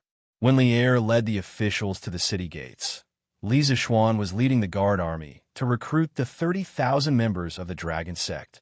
If one were to say that Li Zishuan did not contribute to this war, even a ghost would not believe it. Of course, in the hearts of insiders like Lu Dui, Dai Zhou, Li Jing, and Lu Renge, Li Zishuan was without a doubt the number 1 hero in this rebellion. No one could refute this point. Sure enough, Li Er turned his gaze to Li Zishuan and said in a clear voice, Marquis Yong'an, come forward and receive your conferment. Li Zishuan stepped forward and cupped his hands.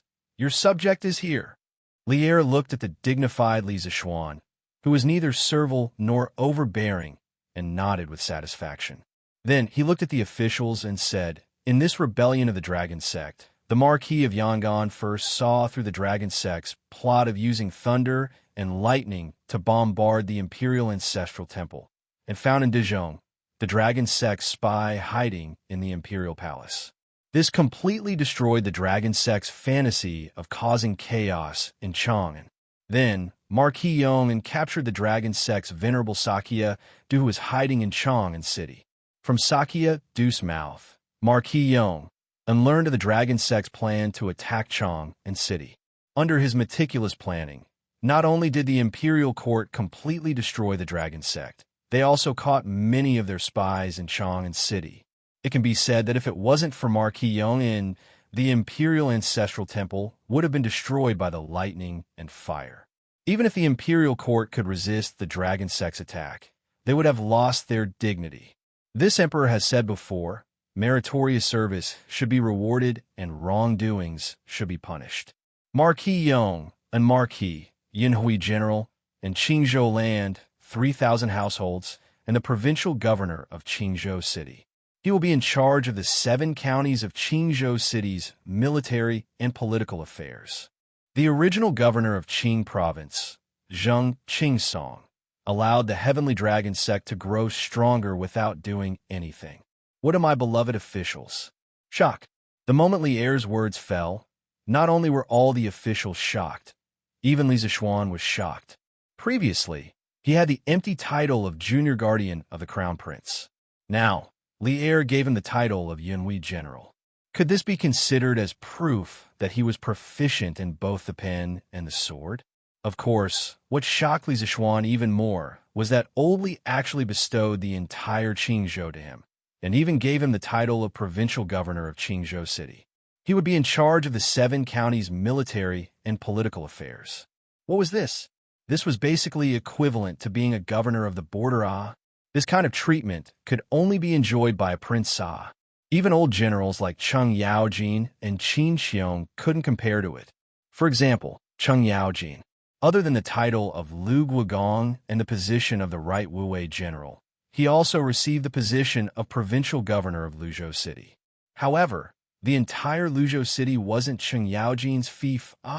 For someone like Li Zishuan, who directly received the title of provincial governor of Luzhou City, it was definitely far beyond the status of a marquis. The main reason was that Li Zishuan had made too many contributions, and Li Er had deliberately suppressed Li Zishuan's title, not wanting him to rise too quickly. At this moment, the civil and military officials in the main hall looked at each other. On the one hand, they were shocked that there were so many hidden dangers in the seemingly peaceful Chang and over the past 2 days. If the imperial court was careless, it would be in danger of being breached. On the other hand, they were shocked by Li Er's reward for Li Zishuan, not to mention the establishment of the Tang Empire. Even since the establishment of the position of provincial governor in the Qin dynasty, there had never been a provincial governor as young as Li Zishuan. Of course, the princes of the previous dynasties were an exception. Your Majesty, the Marquis of Yong, and has indeed contributed greatly to the rebellion of the Heavenly Dragon sect. However, the Marquis of Yong is still young. Wouldn't the military affairs of a province be too heavy for him? The hall was silent for a moment. Then Fang Xinling stepped forward and cupped his hands. Of course, old Fang didn't have a problem with Li Zishuan and didn't want to see Li Zishuan promoted. On the contrary, old Fang admired Li Zishuan, who was capable and not arrogant. He stood up to stop Li Er's reward just to protect Li Zishuan. The tallest tree in the forest would be destroyed by the wind. In Fang Xuanling's view, Li Zishuan was still too young, and climbing too high was not a good thing. Your Majesty, Prime Minister Fang is right. Marquis Yong, and has indeed made great contributions, but Your Majesty, please reconsider the matter of promoting him to provincial governor of Qingzhou. Li Jing hesitated for a moment, then stepped forward and cupped his hands. His thoughts were actually the same as Fang Xuanling's. Li Zishuan was still too young, and too high of an official position would be detrimental to his future growth. Li Er's eyes flashed as he looked at the 2 officials who had stepped forward. After a moment of silence, he firmly said, "My 2 beloved officials' concerns are reasonable, but we have our own considerations. Marquis Yong, and is the most suitable candidate for the position of provincial governor of Qingzhou. My decision has been made. My beloved officials need not persuade me anymore. Marquis Yong, and why don't you step forward to receive the decree?" Lier really had his own considerations for handing Qingzhou over to Li Zishuan. First, Qingzhou was the origin of the Dragon Sect, and also the headquarters behind the Dragon Sect. This time, the Dragon Head, Venerable, and Sky Dragon Army's generals were all captured, either dead or captured. Although the core members of the Dragon Sect were captured, there were still countless remnants of the sect among the people. As Qingzhou was the origin of the Dragon Sect, this situation would be even more serious. Placing Li Zishuan in the position of provincial governor of Qingzhou would more or less serve as a powerful deterrent to the remnants of the Dragon Sect. Secondly, Qingzhou was located along the eastern coast of the Great Tang. Most of the land was saline and not suitable for growing crops. The people there were many times poorer than those in Guangzhou.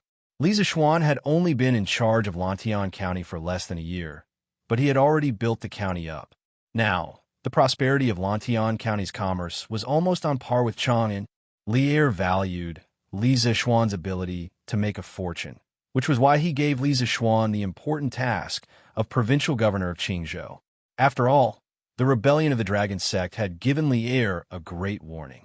Although the Great Tang was at peace now, in remote places like Qingzhou, there were still many people who did not have enough to eat and had illnesses that were difficult to treat. This gave the Dragon Sect, who wanted to bewitch the people, an opportunity to take advantage of. Lier deeply understood that in order to truly prevent rebellious sects like the Dragon Sect from appearing in the Great Tang in the future, he only needed to let the poor people live a good life. Think about it. If the people of the Great Tang were as wealthy as the people of Lantian County, who would be willing to risk their lives for the Dragon Sect to rebel? It had to be said that Lier, as an emperor, had a different mindset from ordinary people. His foresight was even further than ordinary people. Of course, there was no need to doubt that Qingzhou was a barren land. Although Qingzhou was located along the coast, the ancient coastal areas were not the same as the modern coastal areas. In ancient times, it was dominated by agricultural or nomadic societies. The soil environment of the coastal areas was not suitable for growing crops. Even if it could be grown, the grain yield was not as good as the inland areas. Therefore, in ancient times, the grain-producing areas were mostly located in the Central Plains. Secondly, the ancient people's understanding and use of the sea was basically zero. In the Tang dynasty, people would not use the sea to refine salt, much less use some marine products to make money. Moreover, the waterway trade in this era generally referred to the transportation of water. Wherever large rivers were suitable for trade, especially where two rivers intersected, it was often a strategic location. In comparison, the use of sea transportation was relatively less. Therefore, in the past dynasties, the degree of wealth of the inland cities was far greater than that of the coastal areas. There were even many coastal counties that became the place of exile for the imperial court's prisoners. From this, one could see how poor the coastal areas of China were in ancient times. Your Majesty, this official is still young and inexperienced. I'm afraid I can't take on this important task. Your Majesty, please take back your order. Not only did Feng Xianling, Li Jing, and the other old officials not want to agree to Lier's decision, Li Zishuan was also unwilling to agree to it. The main reason was that he was lazy and afraid of trouble. Hearing this, Lier's eyes narrowed and said in a tone that did not allow for refusal, "You don't have to refuse. I've always been very good at judging people. If I say you can do it, you can definitely do it. The position of governor of Qingzhou belongs to you." Finally, Lier paused for a moment before finally revealing his true goal. "We hope that you can turn Qingzhou into a fertile land like Lantian County.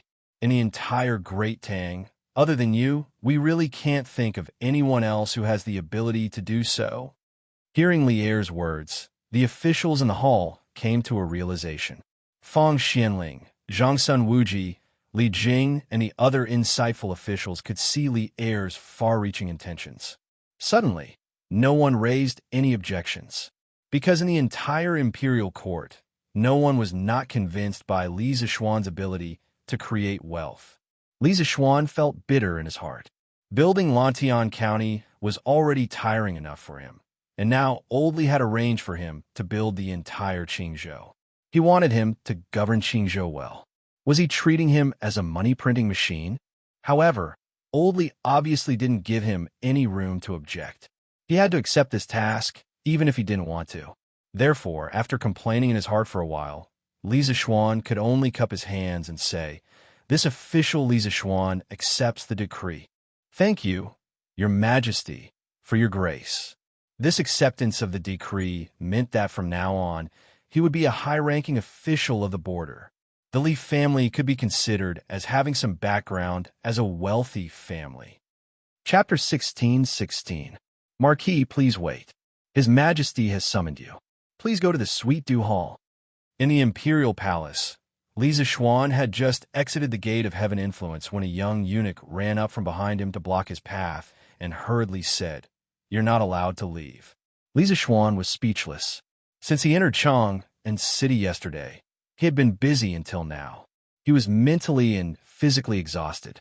Now that the morning court was finally over, he was planning to take the carriage back to Cloud Mountain. He did not expect Old Li to make him stay alone. This was really disappointing. "All right, I'll go with you to the Sweet Dew Hall." As the saying goes, the arm can't go against the thigh. Although he complained, he couldn't miss Old Li's summons. After answering the eunuch, Li Zishuan turned to the elders around him, including Cheng Yaojin, Qin Xiong, Yuqi Jingda, Niu Jinda, and Li Jing. "Uncles, you can go back first. I still have to return. After that, I will return to Cloud Mountain directly. Tomorrow, I'll come to Chang and to visit all of you." He had chosen to go up north to kill the locusts and had been gone for half a month.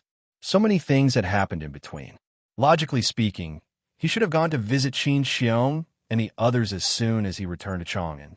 Unfortunately, the dragon sect had rebelled. He could only choose to visit another day. The saint's fate is important. Xiaoxian, go quickly." Qin Xiong smiled and said, "That's right, go quickly." The others nodded in agreement. Seeing Li Zishuan become a governor today, they were all happy for Li Zishuan. Firstly, they all saw Li Zishuan as their own junior. Secondly, Li Zishuan's career as an official in the emperor's favor was getting better and better. This was good for their descendants. After all, they would also die of old age. When they were old, their descendants would more or less be taken care of by Li Zishuan. "Then I'll take my leave." Li Zishuan cupped his hands and turned to leave. "You've come." A quarter of an hour later, Li Zishuan arrived at the Sweet Dew Hall. Without waiting for him to bow, Li Er, who was sitting at the front reading memorials, raised his head and took the initiative to speak. "Greetings, Your Majesty." Li Zishuan bowed, then cupped his hands and asked, "May I know why Your Majesty has summoned me?" Hearing this, Li Er put down the memorial in his hand and raised his head to ask, "Marquis Owen, do you know the deeper meaning behind this? I conferred you the position of provincial governor of Qing province?" Li Zishuan pondered for a moment, then cupped his fists and replied, "Your Majesty wants me to bring prosperity to the people and stabilize the eastern part of the Tang Empire. This is to prevent future rebellions and torment living beings." "Ha! You brat. In terms of intelligence, there is probably no one in the entire imperial court who can compare to you." Li Er smiled, then pointed at Li Zishuan and said, "That's right. The main reason Zhen gave you the position of provincial governor of Qing province is because Zhen wants to borrow your ability to bring benefits to the people. Let the people of Qing province become rich as soon as possible so that Zhen can eliminate the influence of Heavenly Dragon sect in Qing province and the nearby provinces and counties. How about it? Do you have the confidence to take on this heavy responsibility?" "What do you mean by don't have the confidence to take on this heavy responsibility?" "You've already given the death order, so what else can yours truly say? Could it be that I don't have the confidence to take on this heavy responsibility?" Hearing this, Li Zishuan almost couldn't hold back his spittle. After cursing in his heart, Li Zishuan pretended to be solemn, cupped his hands and said, "Thank you, Your Majesty, for your trust.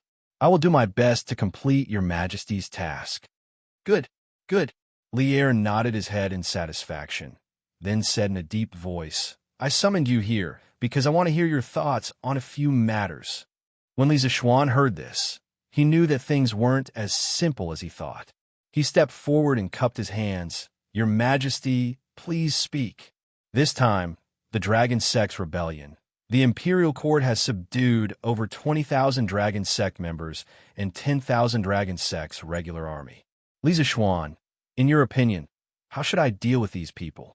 After pondering for a moment, Li Er asked. In times of chaos, human lives were like grass. For example, during the spring and autumn warring states period, when Qin State fought against the other 6 countries, not only did they kill tens of thousands or even hundreds of thousands of enemies, there were also cases of prisoners being killed after the war. During the Battle of Chongping, more than 400,000 prisoners of war from Zhao State were killed just like that. This was a time of chaos where human lives were like grass. But in times of peace, the situation was completely opposite. Especially now that the world had just settled down, the people needed to rest and recuperate. Population and people were especially important to a country. Basically, there wouldn't be thousands of people being executed at the same time. Because of this, Li Er had a headache. Because of this matter, although he was the emperor, he couldn't execute everyone related to the Heavenly Dragon Sect. Your Majesty, this subject believes that those Dragon Sect members were only bewitched by others and went astray. Although they are guilty, they definitely don't deserve death. Gather them together, educate them well, and give them an appropriate amount of labor reform. When they have more or less repented in their hearts, it won't be too late to let them go home. Li Zishuan pondered for a moment before coming up with an idea. Although those commoners who joined the Dragon Sect didn't do anything wrong, but to be bewitched by the Dragon Sect meant that they had greed in their hearts. As the saying goes, one can be strong without desire. If they didn't have greed in their hearts, how could they be used by the Dragon Sect? So if they weren't punished a little, they would lose their fear of the Imperial Court. The next time a sect similar to the Dragon Sect appeared, they would be bewitched again. In fact, the method he was talking about was the modern prison reform. This kind of thing actually existed in ancient times as well.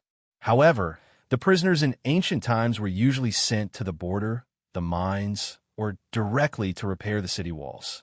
These jobs were not only hard, but also very dangerous. Basically, there was a slim chance of survival. Sure enough, Li Er frowned and said hesitantly, "You mean to send all these people to the mines or the borders? Wouldn't that be too wasteful? And it would easily incite the anger of the people." Your Majesty, this subject didn't mean that. Li Zishuan hurriedly explained, "The Great Tang doesn't have that many mines and the borders don't need these commoners. This subject means to let these commoners work for the Imperial Court for a period of time. They will be provided with good food and drink 3 times a day. Other than not being paid and having no freedom, they're no different from the commoners who go out to work and subsidize the family. Moreover, this way, the Imperial Court can speed up the progress of some projects and save a lot of money for the Imperial Court." Li Er pinched his chin and said, "Your method is interesting, but the Imperial Court doesn't need to repair the palace, the city, or the Imperial Mausoleum. What do I need so many commoners for?" Hearing this, Li Zishuan said with disappointment, "Your Majesty, don't you plan to repair the cement roads for Chang'an City? Now, in Lantian County, not only have the cement roads been completely renovated, but thousands of households will soon be able to use electric lights. If Chang'an City wants to do this, not only does it need to repair the cement roads, it also needs to build a power station. All these require commoners and manpower." Li Er's eyes suddenly lit up. He clapped his hands excitedly and said, "Why didn't I think of this? Good. We'll do as you say. This way, we can punish the commoners who are easily bewitched by the Dragon Sect and make them not dare to easily flout the law in the future. It can also save a lot of money for the Imperial Court to build roads and power stations. You really have the essence of a profiteer." Li Zishuan's face darkened and said gloomily in his heart, "I'm helping you with the idea. Why are you still scolding me? Where's the basic quality of a country's ruler?" Seeing Li Zishuan's gloomy face, Li Er, who knew that he said the wrong thing, coughed and said, "Cough, cough. I'll leave the matter of building the cement roads in Chang'an City to the Ministry of Works. As for building the power station, I can only leave it to your Yanwang College. I hope that before the end of next year, Chang and City will have electricity and electric lights like Lantian County. Lisa Xuan said helplessly. I'll do my best. Building a power station that could supply millions of people was such a big project that even Li Zixuan himself wasn't confident. He could only tell Li Er that he would do his best. But fortunately, his mental strength was super strong now. He could basically construct modern large-scale industrial machinery in his mind. If a worker wants to do a good job, he must first sharpen his tools. After he built some corresponding industrial machinery, it would be much easier to build the power station. Li Er nodded happily. He had always been envious of a Yunshan mountain that was brightly lit at night. Now that Li Zixuan mentioned this, it was exactly what he wanted. After a pause, he asked again, in your opinion, how should I deal with Du, Yi, and the Sky Dragon army? Li Zixuan's heart skipped a beat. This question wasn't easy to answer. After pondering for a moment, he cupped his hands and said, Your Majesty, Du Yi first used witchcraft to bewitch the people into joining the Sky Dragon sect. Then, he tried to kidnap the Crown Prince and the Princess in Shi City. This is a heinous crime and should be cut into pieces. However, after he was captured, he actively cooperated with the court to deal with the Sky Dragon sect. As for how to deal with him, I'm sure your Majesty already has a conclusion. Why ask me? Huh, you sly little guy. Li Er was stunned when he heard this. He couldn't help but point at Li Zixuan and scold him with a smile. Li Zixuan pursed his lips and didn't say anything. After a pause, Li Er said, As you said, this Du Yi is indeed a heinous crime. However, without his active cooperation, the court wouldn't have been able to know the deployment of the Sky Dragon sect troops in advance. However, if we let him go so easily, wouldn't we be giving him another chance to wreak havoc? Otherwise, I'll reduce him to a slave and bestow him to be your servant. With your ability, it shouldn't be a problem to control a small Du Yi, right? Li Zixuan, who thought that this matter had nothing to do with him and was unconcerned, widened his eyes in surprise. He never thought that Li Er's method would be so wild that he actually wanted to bestow Du Yi to him as a servant. Wasn't this a joke? Your Majesty, you can't do that. Li Zixuan, who came back to his senses, quickly waved his hand and said, My house is small. It can't accommodate a servant like Du Yi. Besides, I'm worried that the servant will take advantage of the master. Li Er smiled and said, since that's the case, I'll kill him. A light sentence could decide a person's life and death. This was Li Er. This was the imperial power. Kill. Li Zixuan was stunned. Logically speaking, although Du Yi was a heinous crime, no one could deny that he had skills. For such a person who wasn't so bad that he couldn't be saved and had skills, wouldn't it be a pity to kill him so casually? That's right, it was a pity. This was Li Zixuan's subconscious thought. Killing him like this, wouldn't it be too easy for him? Let him be his servant for the rest of his life. After hesitating for a moment, Li Zixuan said, Li Er laughed. He seemed to have seen through Li Zixuan's thoughts, so he walked down and patted Li Zixuan's shoulder, saying, You're really smart. This kind of person with skills is like a weapon. This weapon can only be sharp or not, but it can't be said to be good or bad. Whether it's good or bad, it all depends on the master of the weapon. I'm very pleased that you can understand this point. Li Zixuan felt the same way and said, Your Majesty's words are also what I think. Thank you, Your Majesty, for pointing out the right path for me. Li Er nodded and said, In your opinion, how should we deal with the remaining 10,000 Sky Dragon troops? Chapter 16-17. Your Majesty, the soldiers of the Celestial Dragon Army mostly came from Qingzhou, Qi, and other places. Many of them were ordinary civilians, and some of them were once soldiers of the Great Tang who fought for the Great Tang. Most of them received the grace of the Celestial Dragon sect and rebelled in order to repay their kindness. This subject does not dare to say how your Majesty will deal with them, but this subject earnestly requests that your Majesty not generalize and condemn all of them to death. The people of Qingzhou live in hardships, and this is the true reason why the Celestial Dragon sect was able to lead so many people to rebel. Within the Sweet Dew Hall, Li Zixuan bowed towards Lier. Li Junxian had explained the situation of the Celestial Dragon army to him, so he naturally knew of Meng Wuchang's story. There were no absolutes between good and evil. For many people, there was always a sense of helplessness in this world.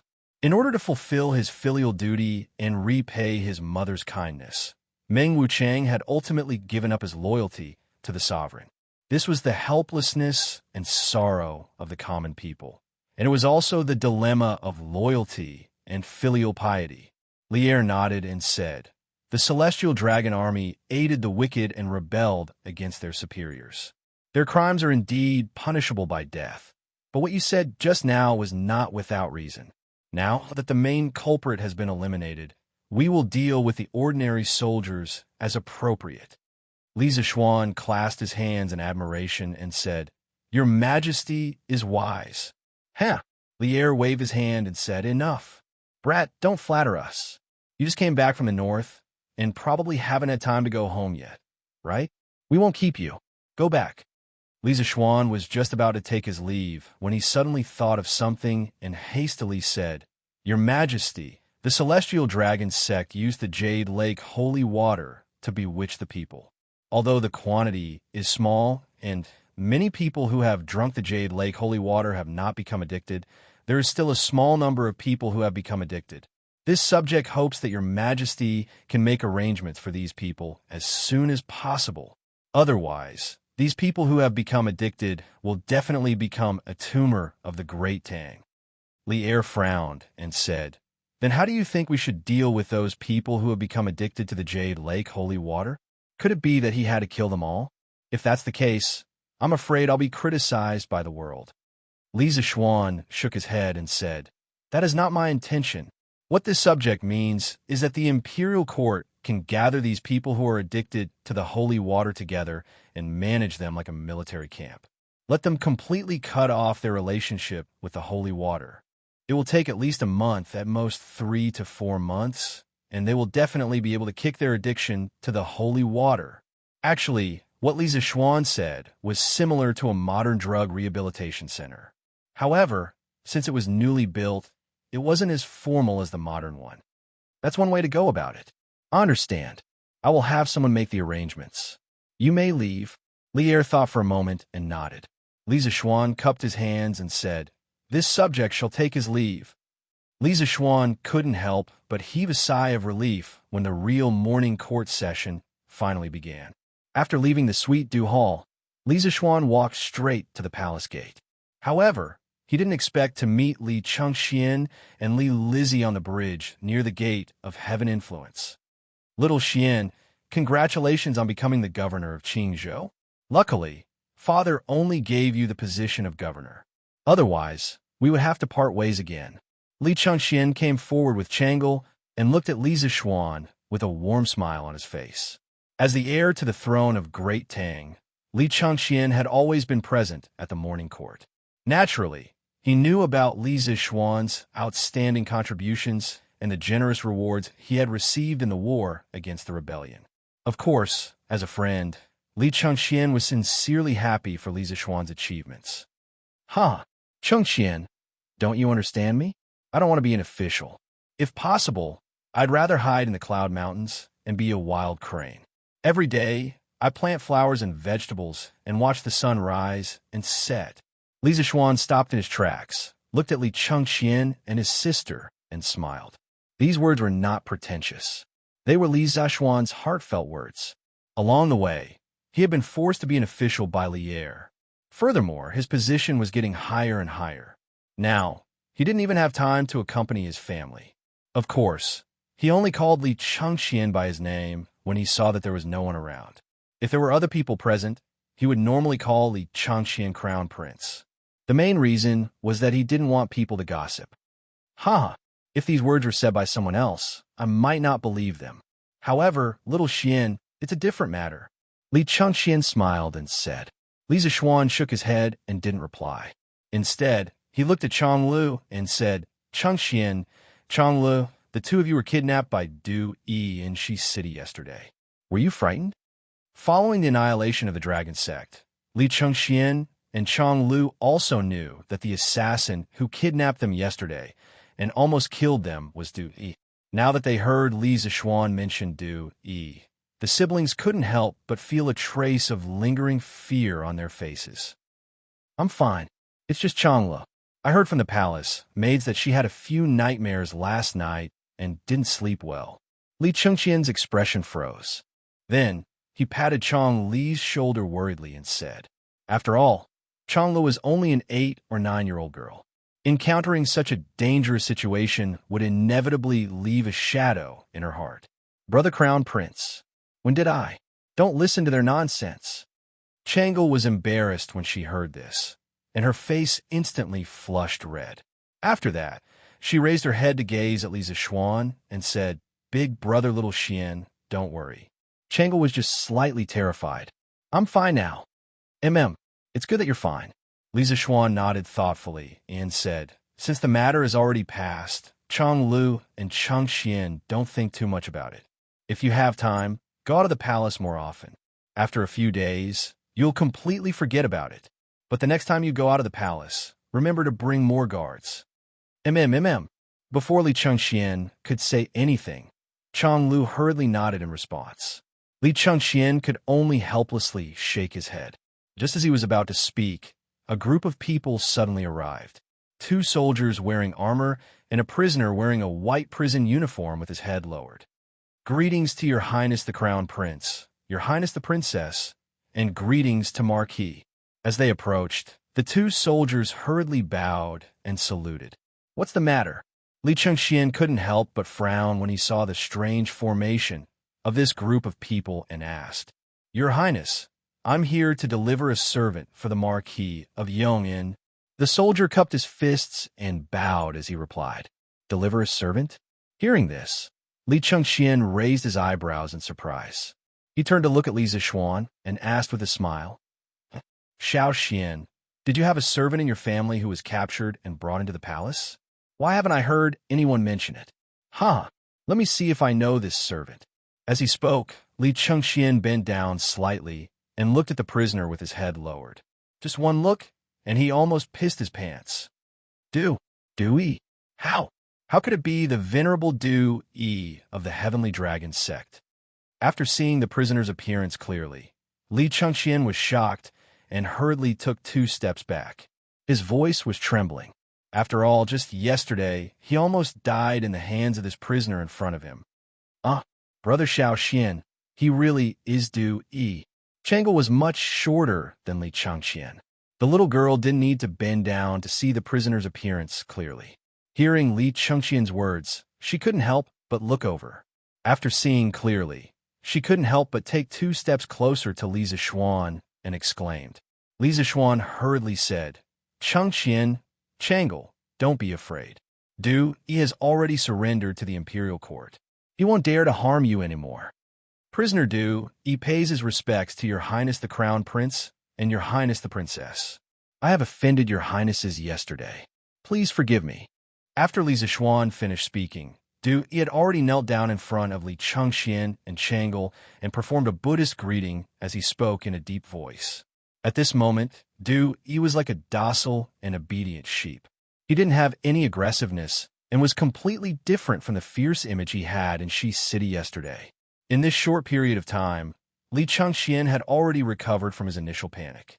He straightened his face and said with a dignified expression, "Get up first." "Thank you, Your Highness the Crown Prince." He raised his head and said gratefully. At this moment, Li Chengxian looked at Li Zishuan and asked in surprise, "Xiaoxian, what's going on?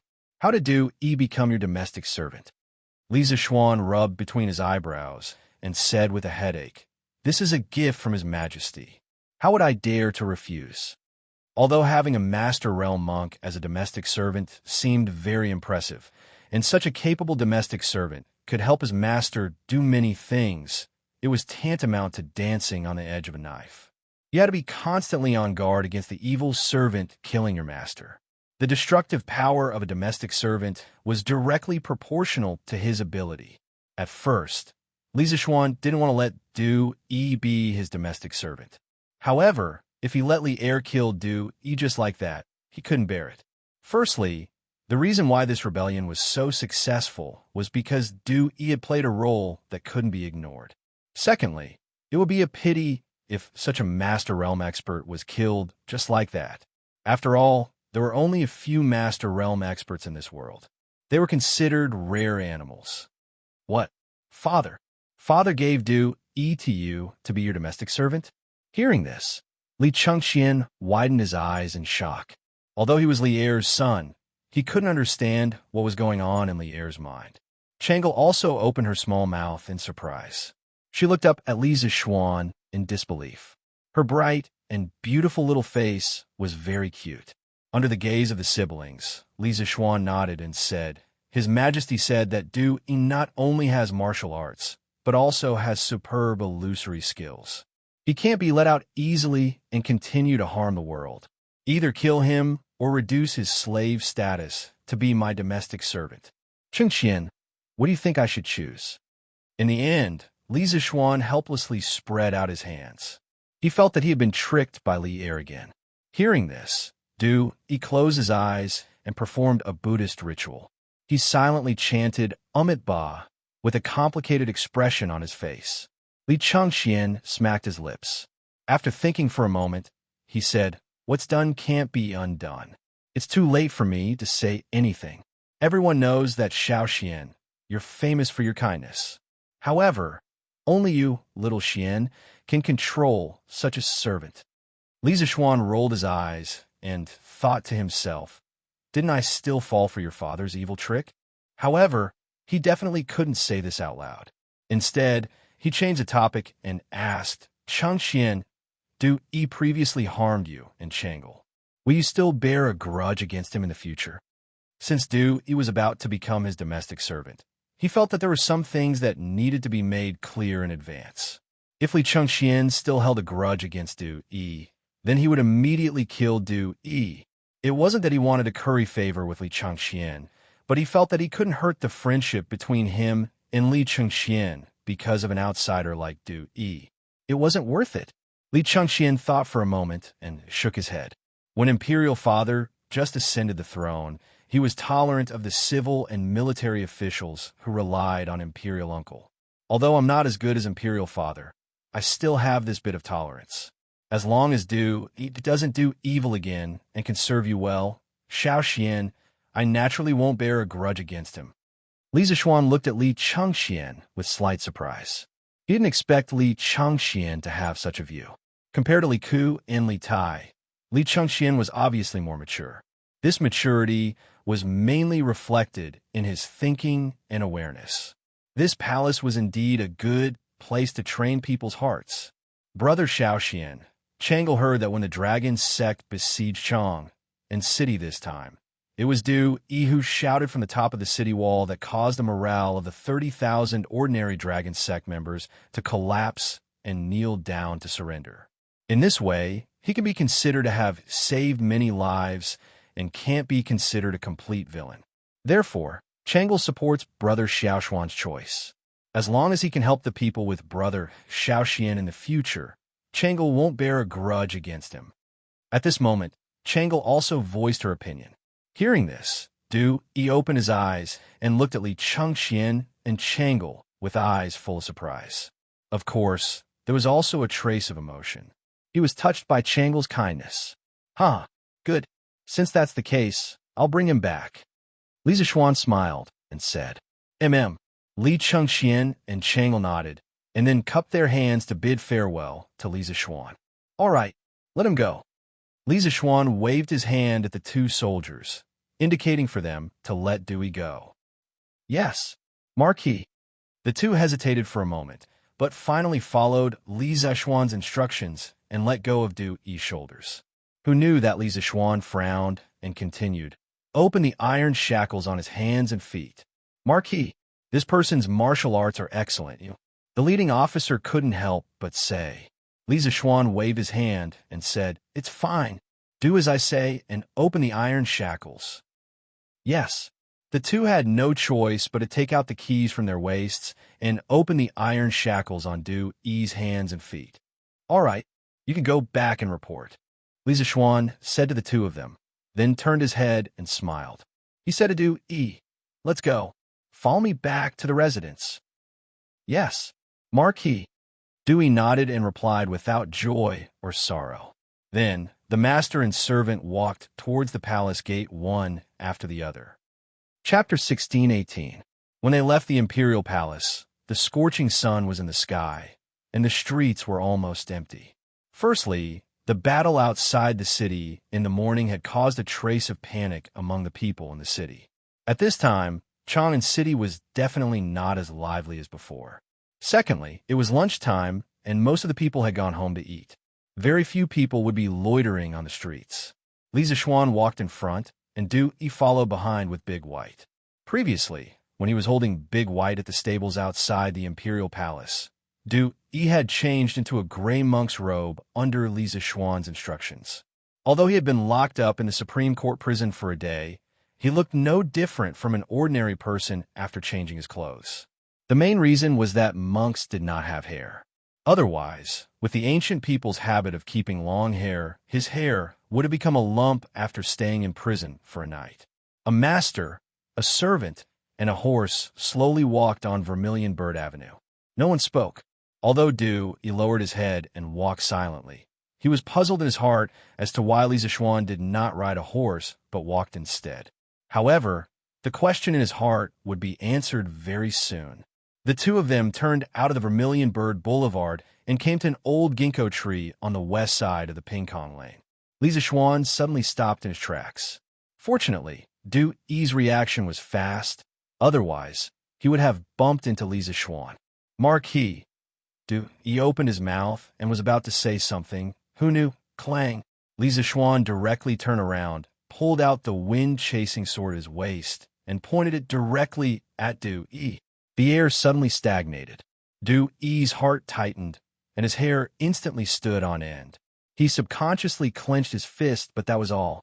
He did not make any further moves. These details naturally all fell into Li Zishuan's eyes. He secretly nodded, and then the wind-chasing sword in his hand made a sword flower. The sword that was originally pointed at Du Yi suddenly turned into the sword hilt. What does Marquis mean by this? Du Yi was surprised and puzzled. You hold it first."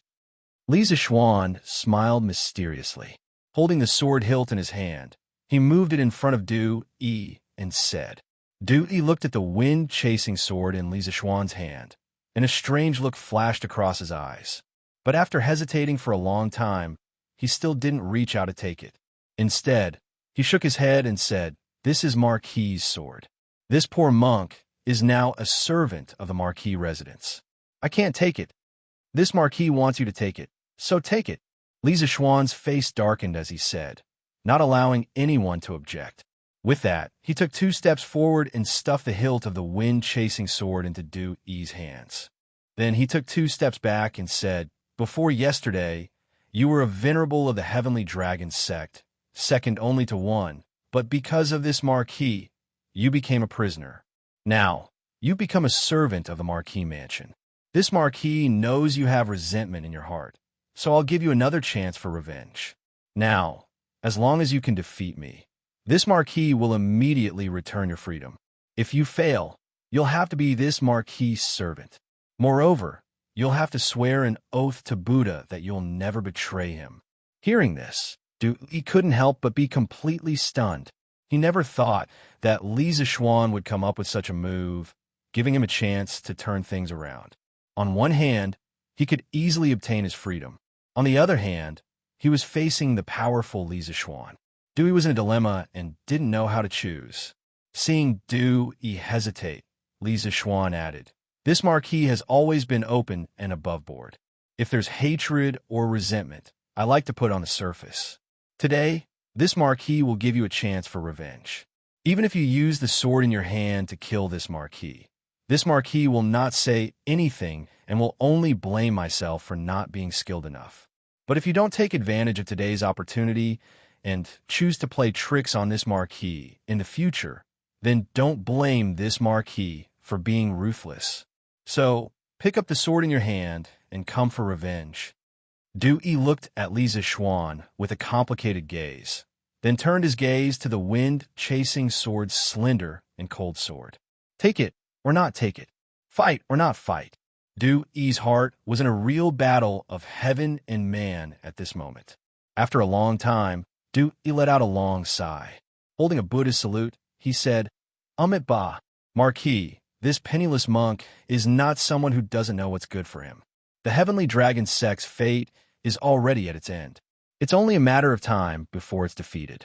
If not for Marquis willing to take this penniless monk in, this penniless monk would have been killed by His Majesty the Emperor. Chapter 16:19. Husband, Huff, Wife, Mother, why are you here? At the entrance of Yinshan Mountain, Li Zixuan followed the mountain path up the mountain. As soon as he reached the top, Han Yushi and Madame Li came up to him. He quickly jumped off his horse and greeted them. What else could it be? Isn't it because I'm worried about you? Are you okay? Are you hurt? Mother heard that there are tens of thousands of rebels in the dragon sect. Madame Li deliberately acted indifferent to prevent Han Yushi from worrying too much. But now that she finally saw Li Zixuan, who had been away from home for half a month, she could no longer suppress the emotions in her heart. She quickly stepped forward and grabbed Li Zixuan's arm. She carefully looked him up and down, afraid that Li Zixuan was missing some part. Seeing this, Han Yushi very considerately stood aside and waited quietly. She looked at Li Zixuan with a face full of emotions. Because compared to Mrs. Li, he had already seen Li Zixuan the night before when he had just rushed back from the north, while Mrs. Li had not seen Li Zixuan for the past half a month. Mother, what can happen to me? And I'm not hurt. Take a look if you don't believe me. Li Zixuan patted the back of Madame Li's hand and said with a smile, It's good that you're fine. It's good that you're fine. Madame Li's whole face was full of smiles. She didn't ask Li Zixuan what contributions he had made this time and whether he had received any rewards. Because in her opinion, these empty titles were far less important than her son's safety. Oh, Yushi has been waiting for you for a long time. You husband and wife must have a lot to talk about. Mother won't take up your time. Mrs. Li wiped the tears of excitement from the corner of her eyes. Then, she suddenly reacted. She quickly moved aside and pulled Han Yushi in front of Li Zixuan. Mother, how can we have a lot to talk about? Han Yushi suddenly felt embarrassed and said with a slightly red face. She was shy. Li Zixuan laughed and said, Ha ha, let's talk when we get back. The scorching sun is high up in the sky. It's not a good place to talk. Mrs. Li felt that it was reasonable and couldn't help but agree. Good. Then let's return to the side courtyard. It just so happens that your father is also worried sick. That stubborn old man is obviously worried to death in his heart. But on the surface, he pretends that nothing is wrong. What he doesn't know is that I, your mother, have already seen through him. At the end of her speech, the corners of Madame Li's mouth couldn't help but curl into a smug smile. Li Zixuan smiled knowingly. As he led Han Yushi and Mrs. Li forward, he asked, Mother, when did you and father come to Yinshan? Mrs. Li replied with a smile. He came yesterday, but when we arrived, you just happened to be in the morning court. Oh, right. You child, why didn't you write a letter to your father and mother in advance that your junior martial uncle is coming back with you, so that we can make some preparations? Yesterday, your father and I were caught off guard and neglected your junior martial uncle. Prepare? Li Zixuan asked curiously. Mother, what do you need to prepare in advance? Also, how did you and father neglect junior martial uncle? Mrs. Li lightly glared at her son and said, What do you think we need to prepare?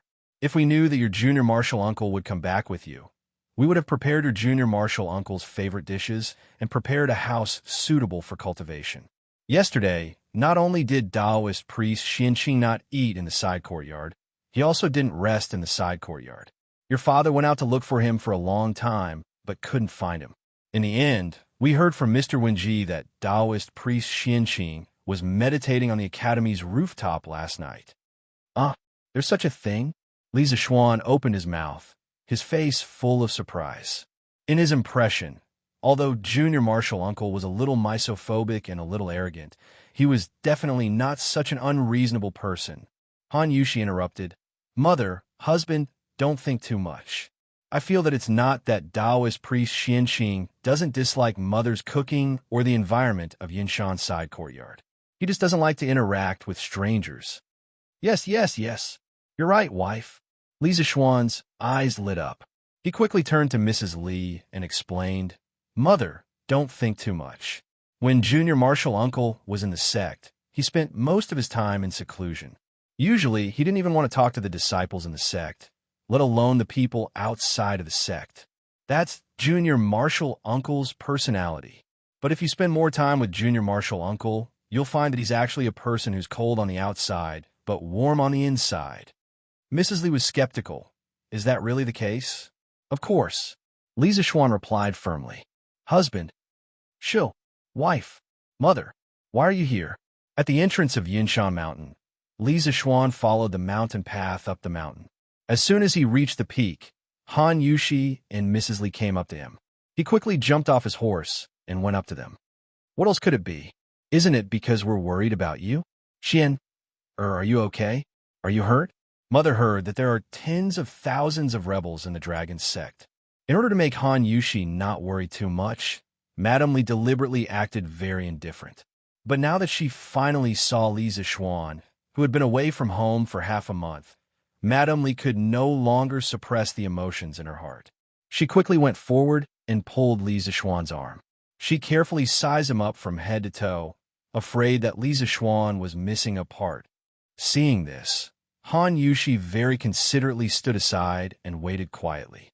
She looked at Li Zishuan with a face full of emotions. Because compared to Mrs. Li, he had already seen Li Zishuan when he just came back from the north the night before. Mrs. Li Zishuan hadn't seen Li Zishuan for half a month. Mother, what can happen to me? And I'm not hurt. You can take a look if you don't believe me. Li Zishuan patted the back of Mrs. Li's hand and smiled. It's good that you're fine. It's good that you're fine. Mrs. Li's whole face was full of smiles. She didn't ask Li Zishuan what merit he had done this time, and whether he had received any rewards. Because in her opinion, these empty titles were far less important than her son's safety. Oh, Yushi has been waiting for you for a long time. You husband and wife must have a lot to talk about. Mother won't take up your time. Mrs. Li wiped the tears of excitement from the corner of her eyes. Then she suddenly reacted. She quickly moved aside and pulled Han Yushi in front of Li Zishuan. Mother, how can we have a lot to talk about? Han Yushi suddenly felt embarrassed and said with a slightly red face. She was shy. Li Zishuan laughed and said, Ha, let's go back and talk. The scorching sun is in the sky. It's not a good place to talk. Mrs. Li felt that it was reasonable and couldn't help but agree. Okay, then let's go back to the courtyard. It just so happens that your father is also worried sick. That stubborn old man is obviously worried to death in his heart, but on the surface, he's pretending that he's fine. But he doesn't know that your mother, I, have already seen through him. At the end of her words, Mrs. Li couldn't help but smile proudly. Li Zishuan smiled knowingly. He led Han Yushi and Mrs. Li forward and asked, Mother, when did you and father come to Cloud Mountain? Mrs. Li smiled and replied, We came yesterday, but when we came, you just happened to go to the morning court. Oh, right. You child, your sect's little martial uncle came back with you this time. Why didn't you write a letter to your father and mother in advance so that we could prepare? Yesterday, your father and mother were unprepared and neglected your little martial uncle. Prepare? Li Zishuan asked curiously. Mother, what do you want to prepare in advance? Also, how did you and father neglect little martial uncle? Mrs. Li lightly glared at her son and said, What do you want to prepare? If we knew that your sect's little martial uncle would come back with you, your father and mother would prepare your little martial uncle's favorite dishes in a suitable room for meditation. Yesterday, not only did Taoist priest Xianxia not eat in the courtyard, he also didn't rest in the courtyard. Your father went out to look for him for a long time, but couldn't find him. In the end, we heard from Mr. Wenji that Taoist priest Xianxia was meditating on the academy's rooftop last night. There's such a thing? Li Zishuan opened his mouth, his face full of surprise. In his impression, although little martial uncle was a bit a neat freak and was also a bit arrogant, he was definitely not such an unreasonable person. Han Yushi interrupted. Mother, husband, don't think too much. I feel that it's not that Taoist priest Xianxia doesn't dislike Mother's cooking or the environment of Cloud Mountain's courtyard. He just doesn't like to interact with strangers. Yes. You're right, wife. Li Zixuan's eyes lit up. He quickly turned to Mrs. Li and explained, Mother, please don't think too much. When little martial uncle was in the sect, he spent most of his time in seclusion. Usually, he didn't even want to talk to the disciples in the sect, let alone the people outside of the sect. That's little martial uncle's personality. However, after you spend more time with little martial uncle, you'll find that he's actually a person who's cold on the outside, but warm on the inside. Mrs. Li was skeptical. Is that really the case? Of course. Li Zixuan replied firmly. Husband, show, wife, mother, why are you here? At the entrance of Cloud Mountain, Li Zixuan followed the mountain path up the mountain. As soon as he reached the peak, Han Yushi and Mrs. Li came up to him. He quickly jumped off his horse and went up to them. What else could it be? Isn't it because we're worried about you? Xianxia, are you okay? Are you hurt? Mother heard that there are tens of thousands of rebels in the dragon sect. In order to make Han Yushi not worry too much, Mrs. Li deliberately acted very indifferent. However, now that she finally saw Li Zixuan, who had been away from home for half a month, she could no longer suppress the emotions in her heart.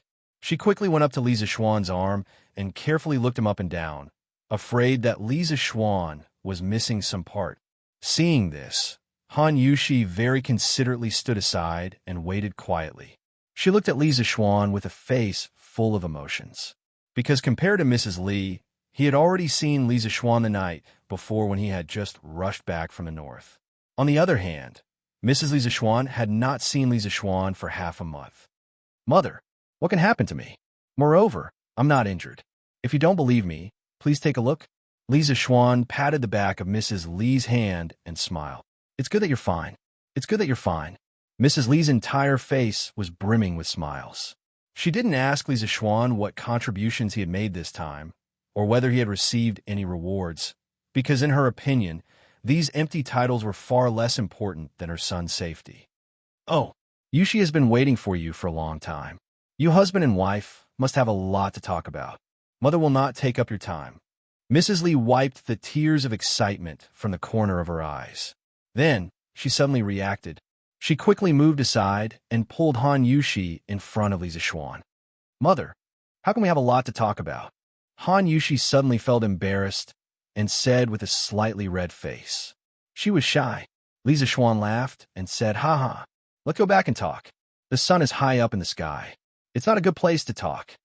Mrs. Li felt that it was reasonable and could not help but agree. Okay, then let's go back to the courtyard. It just so happens that your father is also worried sick. That stubborn old man is clearly worried to death in his heart, but he pretends that he's fine on the surface. But he doesn't know that your mother, I, have already seen through him. At the end of her words, Mrs. Li could not help but smile proudly. Li Zixuan smiled knowingly. He led Han Yushi and Mrs. Li forward and asked, Mother, when did you and father come to Cloud Mountain? Mrs. Li smiled and replied, We came yesterday, but when we came, you just happened to go to the morning court. Oh, right. You child, your sect's little martial uncle came back with you this time. Why didn't you write to your father and mother in advance, so that we could prepare? Yesterday, your father and mother were unprepared and neglected your little martial uncle. Prepare? Li Zixuan asked curiously. Mother, what do you want to prepare in advance? Also, how did you and father neglect little martial uncle? Mrs. Li glared at her son and said, What do you want to prepare? If we knew that your sect's little martial uncle would come back with you, your father and mother would have prepared your little martial uncle's favorite dishes in a suitable room for meditation. Yesterday, not only did Taoist priest Xianxia not eat in the courtyard, he also did not rest in the courtyard. Your father went out to look for him for a long time, but could not find him. In the end, we heard from Mr. Wenji that Taoist priest Xianxia was meditating on the academy's rooftop last night. There's such a thing? Li Zixuan opened his mouth, and his face was full of surprise. In his impression, although little martial uncle was a bit of a clean freak and a little arrogant, he was definitely not such an unreasonable person. Han Yushi interrupted. Mother, husband, don't think too much. I feel that it's not that Taoist Xianxia doesn't dislike mother's cooking, nor does he dislike the environment of Yinshan Resort. He just doesn't like interacting with strangers. Yes, yes, yes. You're right, wife. Li Zixuan's eyes lit up. He hurriedly turned to Mrs. Li and explained, Mother, don't think too much. When little martial uncle was in the sect, he spent most of his time in seclusion to cultivate. Usually, he was not willing to pay attention to many disciples in the sect, let alone people outside the sect. That's little martial uncle's personality. However, after you spend more time with little martial uncle, you'll find that he's actually a person who is cold on the outside, but warm on the inside. Mrs. Li said doubtfully, Is that really the case? Of course. Li Zixuan replied firmly. Chapter 16:20. Marquis Yong, and is resourceful and courageous, punishing evil and eliminating traitors, capturing the venerable of Tianlong's sect, unraveling the Tianlong sect's conspiracy, and leading the left and right Wu Wei to eliminate the rebel army. His contribution is great, and he is conferred the title of Yunhui General, bestowed with the land of Qingzhou and the position of governor of Qingzhou. He is given 3,000 households, and he is in charge of all military and government affairs in the 7 counties of Qingzhou. Imperial Decree. In front of the Yunshan courtyard, an old eunuch held the imperial decree and announced loudly with a sharp voice. Li Jingma, Madame Li, Yi Guozhong, old Madame Yi, and Han Yushi were all pleasantly surprised when they heard the imperial edict. Previously, they had only heard Li Zixuan roughly describe the rewards that Li Er had given. Although they were excited at that time, it was far less than the excitement they felt when they heard the imperial eunuch read the imperial edict with their own ears. Feudal official, Li Zixuan had really become a feudal official, and from today onwards, the Li family finally had a trace of a wealthy family's heritage. This official, Li Zixuan, receives the imperial decree. Thank you for your kindness. Li Zixuan bowed and received the imperial decree from the old eunuch. This time, the person who came from the palace was not Zhao Song, but an old eunuch that Li Zixuan had never seen before. Li Zixuan did not put on airs, but politely said, Eunuch, please come in and have some tea. The old eunuch smiled and said, Marquis is too courteous. But let's finish reading the imperial decree first. Li Zixuan was slightly taken aback, but quickly regained his senses. He knew that the old eunuch should have other imperial decrees to reward his parents and daughter-in-law, so he nodded and smiled. That's good. Thank you, eunuch. After saying that, he withdrew his body and returned to his original position. As expected, the old eunuch took out an imperial edict from the hands of the junior eunuch behind him and began to read. Marquis Yong'an's mother, Yi, is virtuous and prudent by nature, diligent and gentle by nature, harmonious and pure by nature, gentle and kind by nature, adheres to the rules within, and educates her son well. He is conferred the title of a second-rank honorary lady. The Marquis of Yong'an's wife, Han Shi, was gentle, graceful and elegant, dignified and virtuous. She will be conferred the title of third-grade noble lady. The Marquis of Yong'an's father, Li Jingma, taught his son well, and he was conferred the title of Count Chongqing, with 100 households to live in, by the emperor. I, Yi Yuzhu, accept the decree and thank you for your kindness. This concubine, Han Yushi, accepts the decree and thank for your kindness. I, Li Jingma, accept the decree and thank you for your kindness. As soon as the old eunuch finished speaking, Li Jingma, Madame Li, and Han Yushi were so excited that their hearts almost jumped out of their chests. The 3 of them hurriedly stepped forward and bowed to receive the decree. Xiaohe, quickly bring the money over. Li Zixuan hurriedly ordered. Yes, young master. The young master responded and hurriedly turned around to enter the room. Not long after, he came back with a plate of golden leaves. The old eunuch knew that this was the master's gift to add to the festive mood. It would not be good if he did not accept it. He smiled and accepted it. Marquis is too polite. Huh, eunuch, you must have had a long journey. Why don't you come in and have a cup of tea? Li Zishuan said with a smile. The old eunuch shook his head and said, Marquis, you are too polite. I still have to return to the palace to report on the completion of the mission. I won't disturb Marquis any longer. This time, Supervisor Zhao should have come personally to deliver the decree. However, the rebel army has just been wiped out. He still has important matters to attend to in Chang and city. He really can't leave. Supervisor Zhao asked me to congratulate Marquis. I hope Marquis won't take offense. So that's how it is. Li Zishuan suddenly understood. He hurriedly said, business is more important. How would I dare to take offense? I'll have to trouble you to thank Supervisor Zhao on my behalf. Of course. Chapter 1621. Zhu Cairo. In the office building of the new workshop, Faubert could not help but frown when he heard Li Zishuan's name. He said, Young master, please wait for a moment. I will check the register to see which workshop Zhu Cairo is in. As Li Zishuan had thought, there were thousands of blacksmiths in the workshop. It would take a lot of time to find one person. Fortunately, all the blacksmiths in the workshop were registered with Faubert. Now, he only needed to send a few people to check if Zhu Cairo was in the register. Okay, thank you for your trouble, Faubert. Li Zishuan nodded. Then, Faubert turned and left. After about 10 minutes, Faubert finally came back. He was holding a roll of register. As soon as he entered the door, he said, Marquis, I found him. Zhu Cairo is a blacksmith in the steel mill. He joined the workshop in March this year. He is very diligent. He has been rated A for 4 consecutive months. In order to ensure production efficiency, Li Zishuan had instructed the Curious Pavilion to implement performance evaluation management. Each craftsman's grade would be based on the results of their labor every month. An A grade was naturally the best, and the craftsman could receive more than 2 strings of money as a reward. Steel mill. Li Zishuan's eyes flashed. He then stood up and said, Let's go to the steel mill. Young master, wait for me. I will go with you.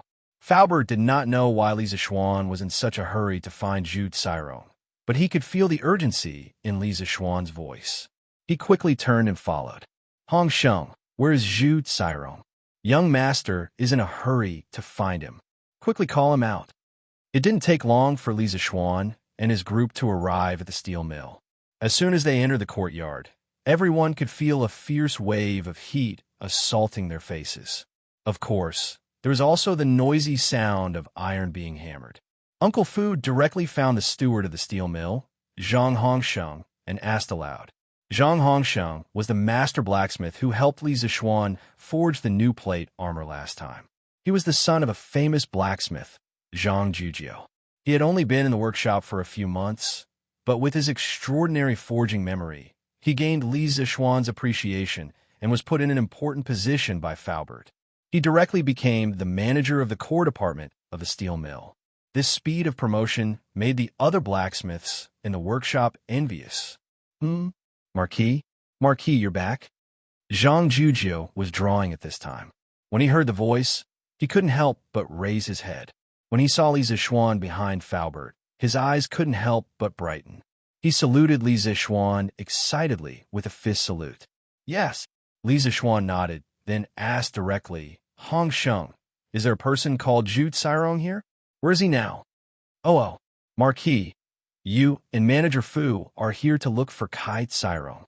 Zhang Hongsheng scratched his head, then remembered that Faubert had asked him the same question just now.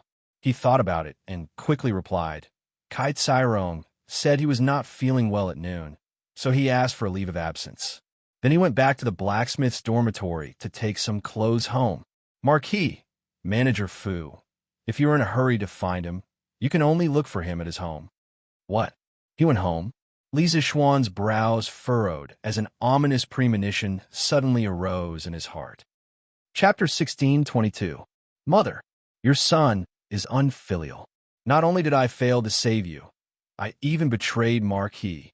A few months ago, you told me that Marquis was a good person and that it was my good fortune to be able to work for Marquis.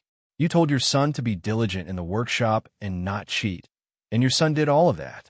Manager Fu and Brother Zhang both praised your son. Mother, you told me to be loyal to Marquis for the rest of my life and not do anything to betray Marquis. Your son wants that too, but your son can't ignore your life and death. Your son is useless.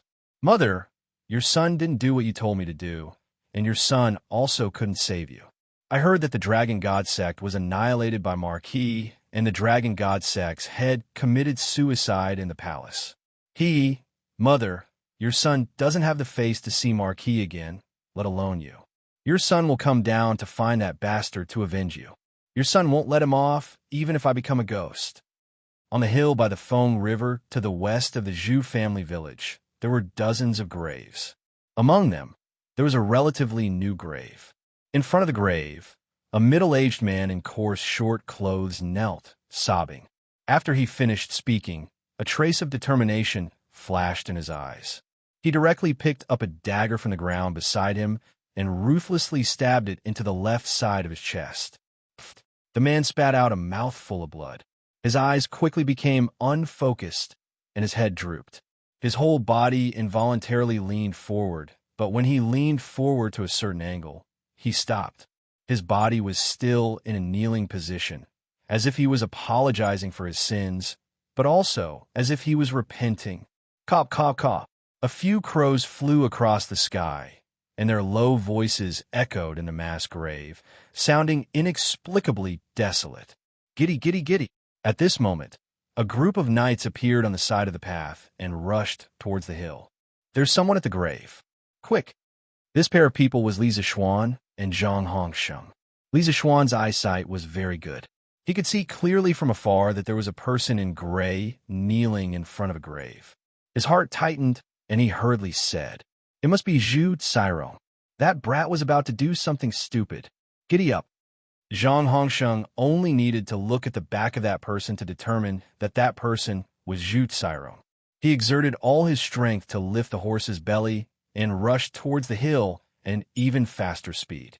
As they approached the hill, Li Zixuan's expression changed. He could smell the faint scent of blood in the air. This meant they were too late.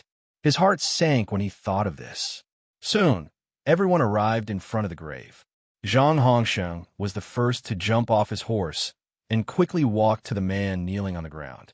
He shouted, "Cairong, Cairong, how did you—" Before he could finish his sentence, Zhang Hongsheng suddenly froze on the spot because he saw the dagger in Zhu Cairong's chest. He's already dead. We're still one step too late. Li Zixuan also jumped off his horse at this time. He put his finger under Zhu Cairong's nostrils and paused for a moment before opening his mouth. "Cairong, why are you so stupid?" Zhang Hongsheng's face was filled with grief. He couldn't help but say bitterly. Although he guessed that Zhu Cairong had committed a crime, he didn't know what it was exactly, because Li Zixuan didn't tell him that the Dragon Sect had forced Zhu Cairong to smuggle the fireworks and gunpowder. Li Zixuan faintly sighed. He looked at Zhu Cairong, who had committed suicide, but was still kneeling in front of the grave. His heart suddenly felt a little stifled. This was the lowest class of people in this era. They were also the most simple and honest people. They didn't need others to punish them when they did something wrong. They would use the harshest means to punish themselves. These people had a scale in their hearts. They knew clearly what was good for them or what they had done wrong to others. Move his body back to the village and give him a proper burial. Not knowing how long had passed, Li Zixuan recovered from his contemplation. He solemnly bowed towards Zhu Cairong and then ordered, "Yes, Marquis." The three Marquis guards bowed and accepted the order. They then went forward to move Zhu Cairong's body. Although Zhang Hongsheng's heart was filled with grief, he didn't stop the Marquis guards from moving the body. He wiped his eyes and wiped the tears from the corner of his eyes. He then straightened his body and looked towards Li Zixuan and asked, "Marquis, what did Cairong do that he couldn't help but commit suicide?"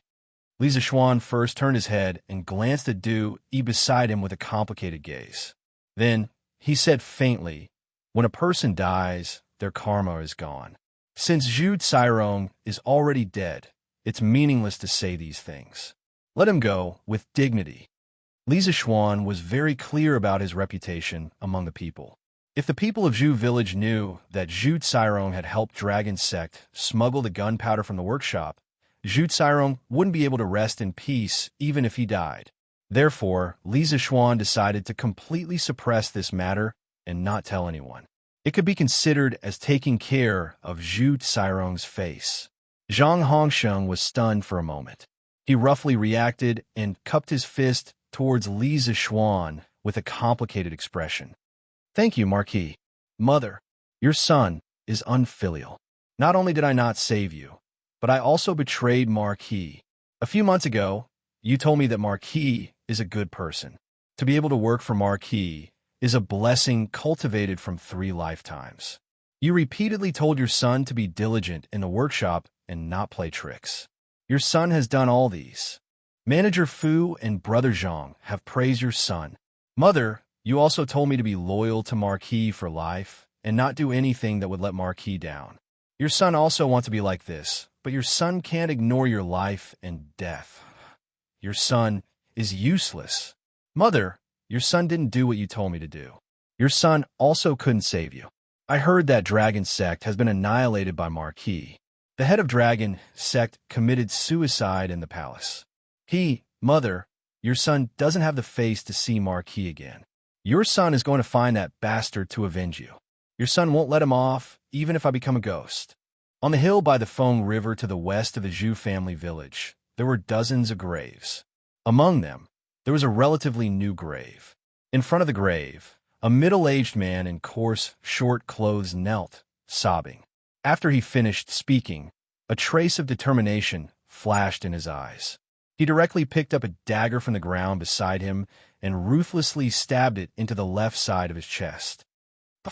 The man spat out a mouthful of blood.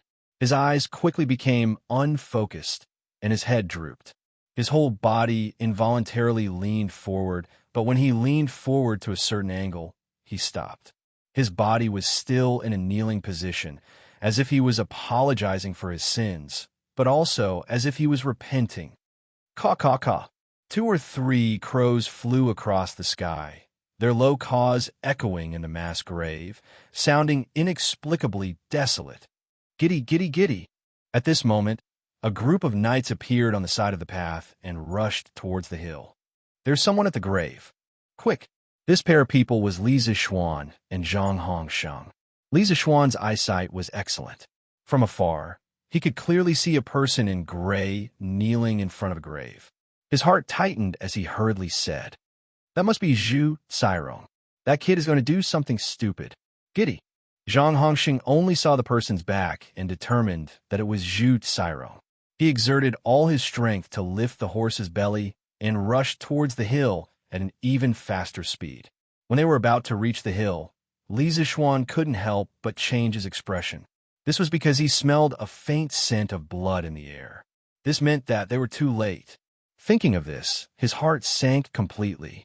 Soon, everyone arrived in front of the grave. Zhang Hongsheng was the first to jump off his horse and quickly walked to the man kneeling on the ground. He shouted, Cairong, why are you? Before he could finish speaking, Zhang Hongsheng suddenly froze on the spot. This was because he saw the dagger in Zhu Cairong's chest. He's already dead. We're still 1 step too late. Li Zishuan also jumped off his horse at this time.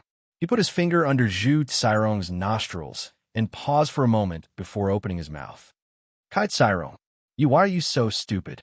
Zhang Hongsheng's face was filled with grief. He couldn't help but say bitterly. Although he guessed that Zhu Cairong had committed a crime, he didn't know what crime he had committed. This was because Li Zishuan didn't tell him that the Dragon Sect had forced Zhu Cairong to smuggle the fireworks and gunpowder. Li Zishuan faintly sighed. Looking at Zhu Cairong, who had committed suicide but was still kneeling in front of the grave, his heart suddenly felt a little stifled. This was the lowest level of the common people in this era. They were also the most simple people. They didn't need others to punish them when they did something wrong. They would use the harshest means to punish themselves. These people had a scale in their hearts. If it was good for them, or if they had wronged others, they would know it clearly in their hearts. Move his body back to the village and give him a proper burial. Not knowing how long had passed, Li Zishuan recovered from his contemplation. He solemnly bowed towards Zhu Cairong and then ordered, "Yes, Marquis." The three Marquis guards bowed and accepted the order. They then went forward to move Zhu Cairong's body. Although Zhang Hongxing's heart was filled with grief, he didn't stop the Marquis guards from moving the body. He wiped his eyes and wiped the tears from the corner of his eyes. He then straightened his body and looked towards Li Zishuan and asked, "Marquis, what crime did Kai Cairong commit that he couldn't help but commit suicide?" Li Zishuan first turned his head and glanced at Du Yi beside him with a complicated gaze. Then he said faintly, "When a person dies, their karma is gone.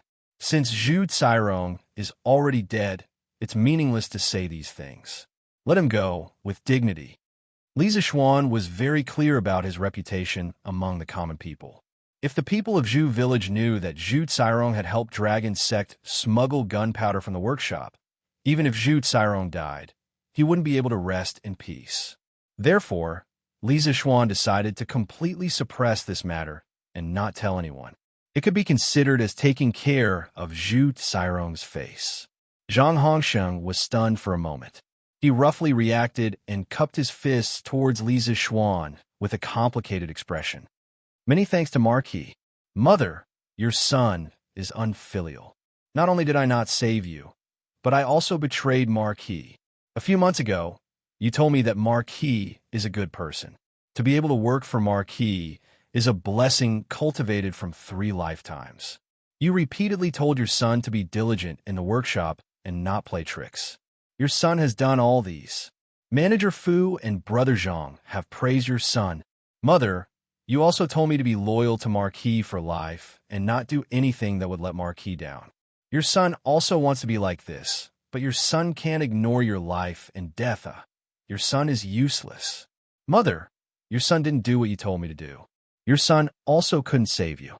I heard that Dragon Sect has been annihilated by Marquis. The head of Dragon Sect committed suicide in the palace. Kikik, Mother, your son doesn't have the face to see Marquis again. Your son is coming down to find that bastard to avenge you. Your son won't let him off, even if he becomes a ghost." On the hill by the Feng River to the west of Zhu village, there were dozens of graves. Among them, there was a relatively new grave. A middle-aged man in coarse, short clothes knelt in front of the grave and sobbed. After he finished speaking, a trace of determination flashed in his eyes. He directly picked up a dagger from the ground beside him and ruthlessly stabbed it into the left side of his chest. Puffed. The man spat out a mouthful of blood. His eyes quickly became unfocused, and his head drooped. His whole body involuntarily leaned forward, but when he leaned forward to a certain angle, he stopped. His body was still in a kneeling position, as if he was apologizing for his sins, but also as if he was repenting. Caw, caw, caw. 2 or 3 crows flew across the sky, their low caws echoing in the mass grave, sounding inexplicably desolate. Giddy, giddy, giddy. At this moment, a group of knights appeared on the side of the path and rushed towards the hill. "There's someone at the grave. Quick!" This pair of people was Li Zishuan and Zhang Hongxing. Li Zishuan's eyesight was extremely good. From afar, he could clearly see a person in gray kneeling in front of a grave. His heart tightened as he hurriedly said, "That must be Zhu Cairong. That kid is going to do something stupid. Giddy." Zhang Hongxing only saw the back of that person and determined that that person was Zhu Cairong. He exerted all his strength to lift the horse's belly and rushed towards the hill at an even faster speed.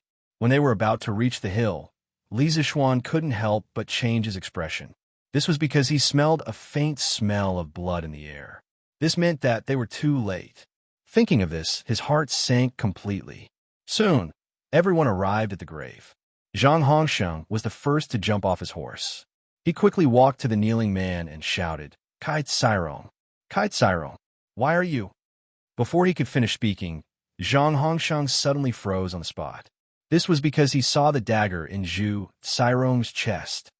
"He's not breathing anymore. We're still one step too late." Li Zixuan had also jumped off his horse.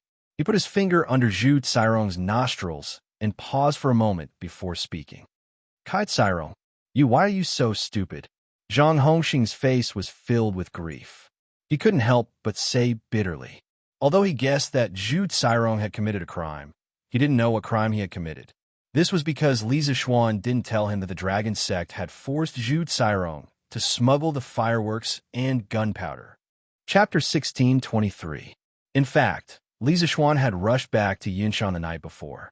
After saving Li Gang with the 13 ghastly needles, he had secretly made a trip to Yanhuang College.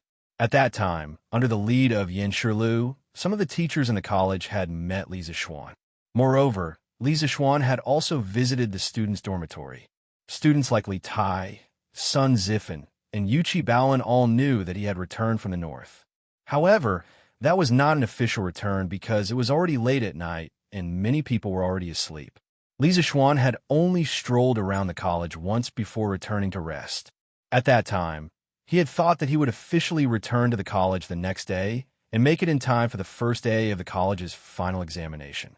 He did not expect Li Er to urgently summon him to attend the imperial court meeting the next day. As a result, he left Chang and for 2 whole days and 1 night. At this time, the college's final examination had already ended. For Li Zixuan, too many things had happened in these 2 days.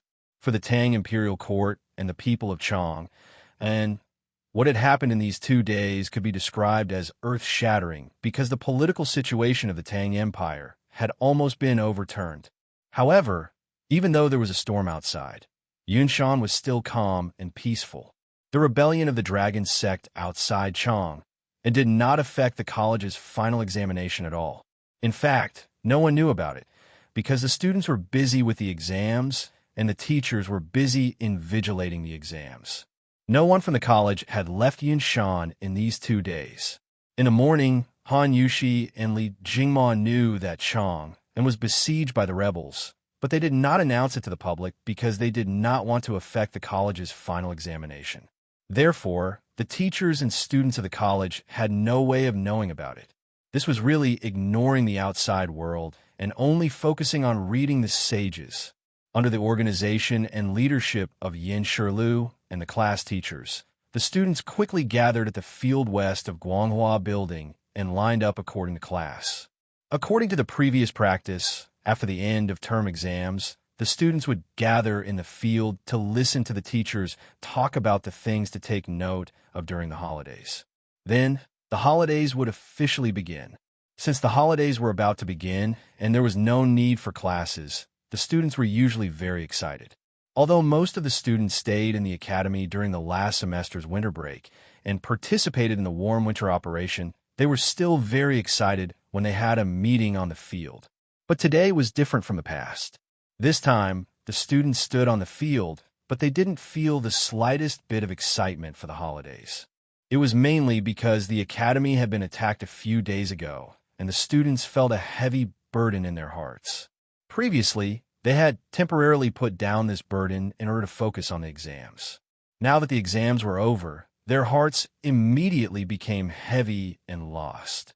Of course, the most important thing was that most of the students didn't know that Li Zixuan had returned from the north. If they knew this news, they wouldn't be so disappointed now. However, there were still some students who knew about Li Zixuan's return. Qingke, why haven't we seen Yamacho for the past 2 days? It's reasonable to say that Yamacho would definitely come to the academy for something as important as the end of term exams. In the team of Class 1, Sun Zifan poked Li Tai's back with his finger and asked in a low voice while the teams of the other classes were not completely organized yet. They had all seen Li Zixuan the night before. How would I know? But I think Yamacho must have something urgent these 2 days, right? Otherwise, he would have come to the academy. Li Tai rolled his eyes and said in a bad mood, "Something urgent? Is there anything more urgent than the end of term exams?" Sun Zifan pinched his chin and muttered to himself in bewilderment. Chapter 1624. On the sports field of Yanhuang College, Li Zixuan nodded his head in satisfaction as he listened to the waves of deafening cheers from the students. He secretly thought that this group of dispirited children had finally regained their vigor and fighting spirit. This was the effect he wanted. Good. As your Yamacho, I look forward to the day when you become heroes. But before that, I hope you can remember those who sacrificed themselves for you. It was them who used their lives in exchange for the opportunity to study peacefully. You must cherish it. Li Zishuan spoke again after the shouts from below the stage gradually died down. We will follow your teachings, Yamacho. The students solemnly cupped their hands and said in unison. Li Zishuan nodded his head and continued. The Hero Hall will be built soon. The memorial tablets of the 12 Academy guards who sacrificed themselves will be enshrined in the Hero Hall. They will receive the incense of the Academy's teachers and students for eternity. Their families will be taken care of by the Academy. We will not let them suffer any hardship or grievance. At the same time, during your summer vacation, the Academy will also start the construction of the Protective Mountain Array. Mr. M.O. will be in charge of it. The purpose of the Protective Mountain Array is to protect Yunshan and Yanwang College. It will prevent outsiders from intruding into Yunshan. Today's final exams are over, and your summer vacation has officially begun. Except for those who have tasks in the Trump Car Project, the rest of the students can go home to visit their families. However, it's already late today. For safety reasons, everyone can leave the Academy tomorrow. Next semester, not only will you welcome new juniors, and juniors, you will also learn more profound knowledge. So during the summer vacation, you must review your homework frequently. Understand? Li Zishuan actually wanted to set up the Hero Hall as soon as he came back from the north. However, he was dragged to Chang and by Li Er the day after he came back. There was no time. There was also the Protective Mountain Array. This was also part of Li Zishuan's plan. He mainly wanted to use the Mo family's mechanical arts and combine it with some modern engineering techniques to turn Cloud Mountain into an impenetrable fortress. This would make the Academy safer. Yes, Yamacho. After listening to Li Zishuan's earnest teachings, the students naturally agreed loudly. Good. Then today's assembly will end here.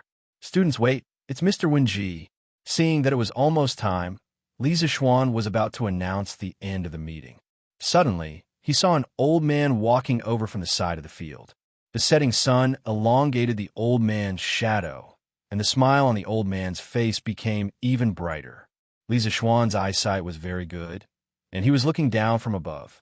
Naturally, he recognized the old man's identity at a glance. It was Li Gang, who was pulled back from the gates of hell by him and Xianxia. Li Zishuan couldn't help but be stunned. Boom! Upon hearing Li Gang's name, there was a commotion among the teachers and students. Everyone couldn't help but turn around. The class standing in the middle of the field also couldn't help but make a path for Li Gang. Two students nearby quickly went forward to support Li Gang. I forgot to tell you a piece of good news just now. Mr. Wenji has recovered from his illness and is no longer on the brink of death. Next, let's invite Mr. Wenji to say a few words for you. Li Zishuan smiled knowingly and said to the crowd. Then, with a light tap of his feet, he jumped down from the rostrum that was more than 3 meters high and arrived in front of Li Gang. Chapter 1625. Come. Today is a joyous day. Jingma, come, have a drink with this old man. Obedience is no substitute for deference. Father-in-law, please. Come. I didn't expect you to become a count and Yuju to become a second-rank noble. The world is truly unpredictable. All right. Old man, don't drink so much. This old man is very happy today. Xian'er is becoming more and more promising. Yuju and Jingma. One is a mother because of her son, and the other is a father because of his son. This old man is very happy. Lantian County, Marquis Yong and Manor. At this moment, the mansion was brightly lit. Li Jingma, Yi Guozhong, and the others were holding a banquet, celebrating the Li family's collective promotion with everyone in the mansion. That's right, it was a collective promotion. Not only was Li Zishuan promoted, but Li Er had also promoted Yi Yuju and Han Yushi to Madam Dowager and given old man Li the status of a count. This was a case of one person achieving the Tao and all his chickens and dogs ascending to the heavens. Of course, this was mainly Li Er's way of compensating Li Zishuan in disguise. Based on Li Zishuan's contributions this time, it wasn't a problem for him to be promoted by another nobility rank. However, Li Er suppressed Li Zishuan's current nobility rank in order to ensure that Li Chengxian still had room to reward Li Zishuan. Since he couldn't promote Li Zishuan's nobility rank, Old Li could only share a portion of the reward with Li Zishuan's family. This way, the opposition in the court would be much smaller. After all, a 15-year-old duke was too scary. "Husband, what's wrong?" While the Li family was celebrating, our protagonist took the opportunity to pull his wife away from the table after drinking a few cups of wine. After they walked to a quiet corner, Han Yushi couldn't help but ask curiously. Li Zishuan looked around. After confirming that there was no one else around, he whispered into Han Yushi's ear, "Yushi, your husband has something to do and needs to go out of the city. Father and mother will help me cover it up. Just say that I drank too much and went back to my room to rest." Husband, it's so late. What are you doing outside the city?" Han Yushi asked in confusion. Wife, there's something urgent at the academy tonight, so I have to go. Teacher Wenji and the others are still waiting for your husband." Li Zishuan scratched his head and said vaguely. This was a man's dilemma. Sometimes, it was inevitable that there would be conflicts between his career and his family. At this time, he had to make a choice. He liked the warmth and liveliness at home, but there were also many people in the academy who needed him. After all, he was the spiritual leader of the academy. The academy? Han Yushi was surprised, but she also felt Li Zishuan's anxiety, so she did not continue to ask. Instead, she frowned and said, "But husband, the city gate is closed now. How are you going to get out of the city?" "Hey, you little fool." Li Zishuan couldn't help but be amused when he heard this. After that, he flicked Han Yushi's forehead with his finger and said with a smile, "Your husband is the lord of Lantian County. Isn't it easy to leave the city? All right, let's not talk anymore. I have to go. I'll be back early tomorrow morning." Li Zishuan moved his head closer and tapped the latter's forehead lightly. Then, in a flash, he rode away from the back door. Han Yushi covered her forehead, and her little face couldn't help but blush. She looked at Li Zishuan's back as he left and felt inexplicably disappointed. She understood Li Zishuan's feelings for the academy, so she didn't have any intention of blaming Li Zishuan for his actions. She just couldn't help but feel a little disappointed. Suddenly, she saw the willow trees and regretted teaching her husband to seek the title of Marquis. This was about Han Yushi's current state of mind. Under the sparse moonlight, Li Zishuan quickly arrived at Yanwang College.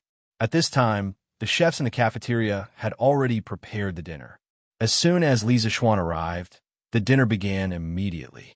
The location of the dinner was chosen to be in the cafeteria. Currently, Yanwang College only had one grade of students. Including the teachers, there were only about 700 people. The academy's cafeteria was completely designed according to the standards of modern university cafeterias.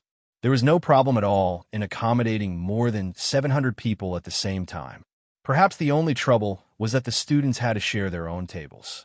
Since it was a dinner, they definitely couldn't have one meal per person like they usually did in the cafeteria. The dishes had to be served table by table. Setting up a dinner in the cafeteria would definitely be mocked for being stingy in modern times. However, Li Zishuan wasn't stingy at all for this dinner. First of all, many of the chefs in the academy came from the drunken Immortal restaurant. There was no need to talk about their culinary skills.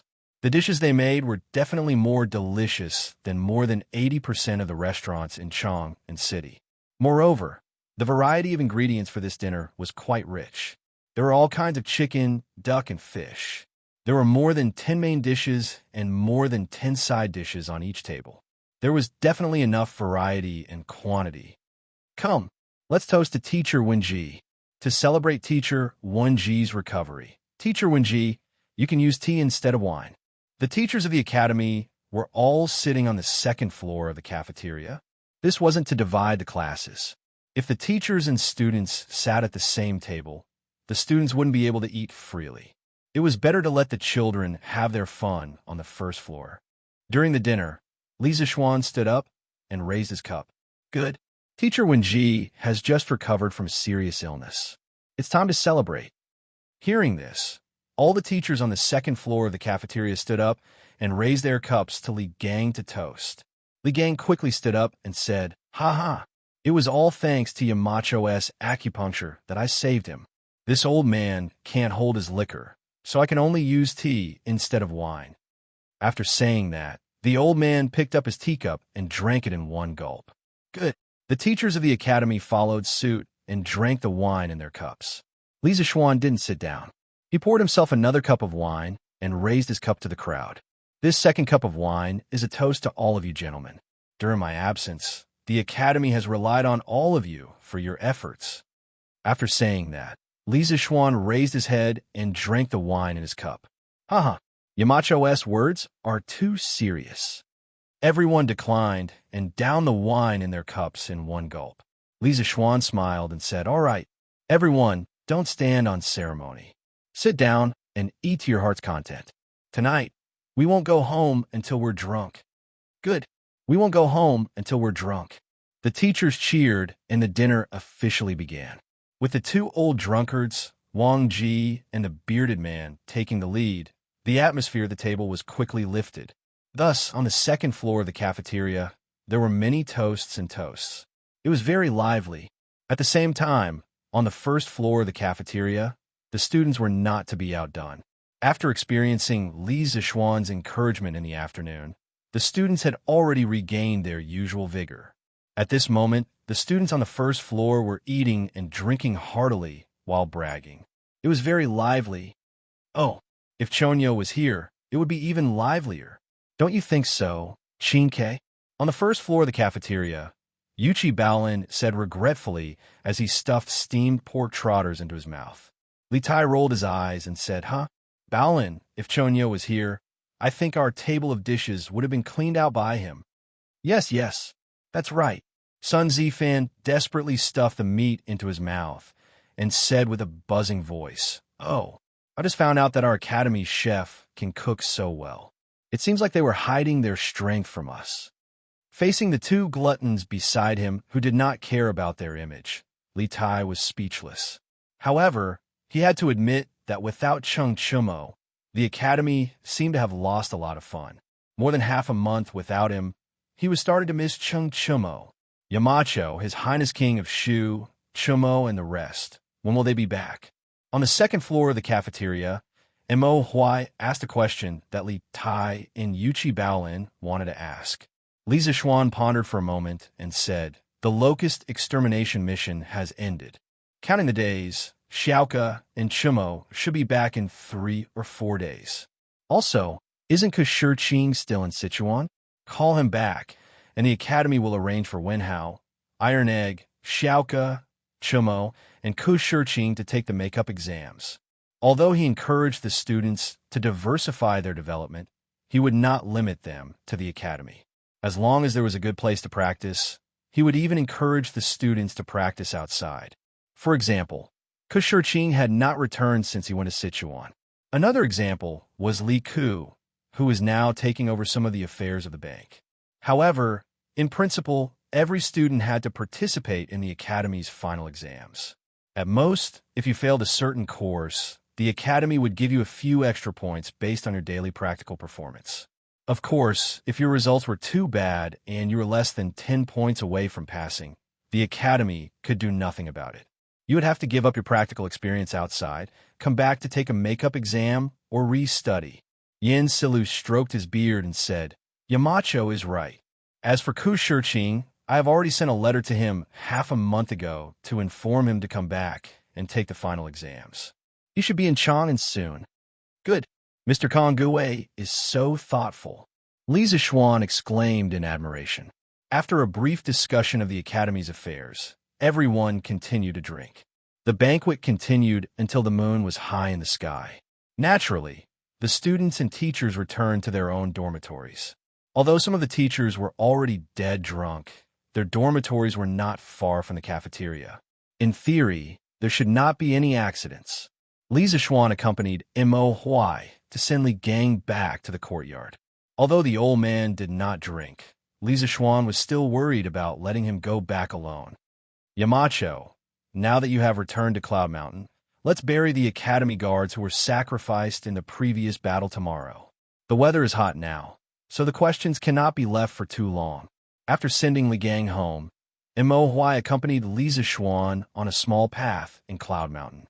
Halfway there, Mo Huai suddenly spoke. Li Zixuan's heart ached when he heard this. He, who was still a little drunk, instantly sobered up. It had been 4 days since the deaths of the 12 academy guards. All the teachers in the academy were waiting for Li Zixuan to come back and bury the guards.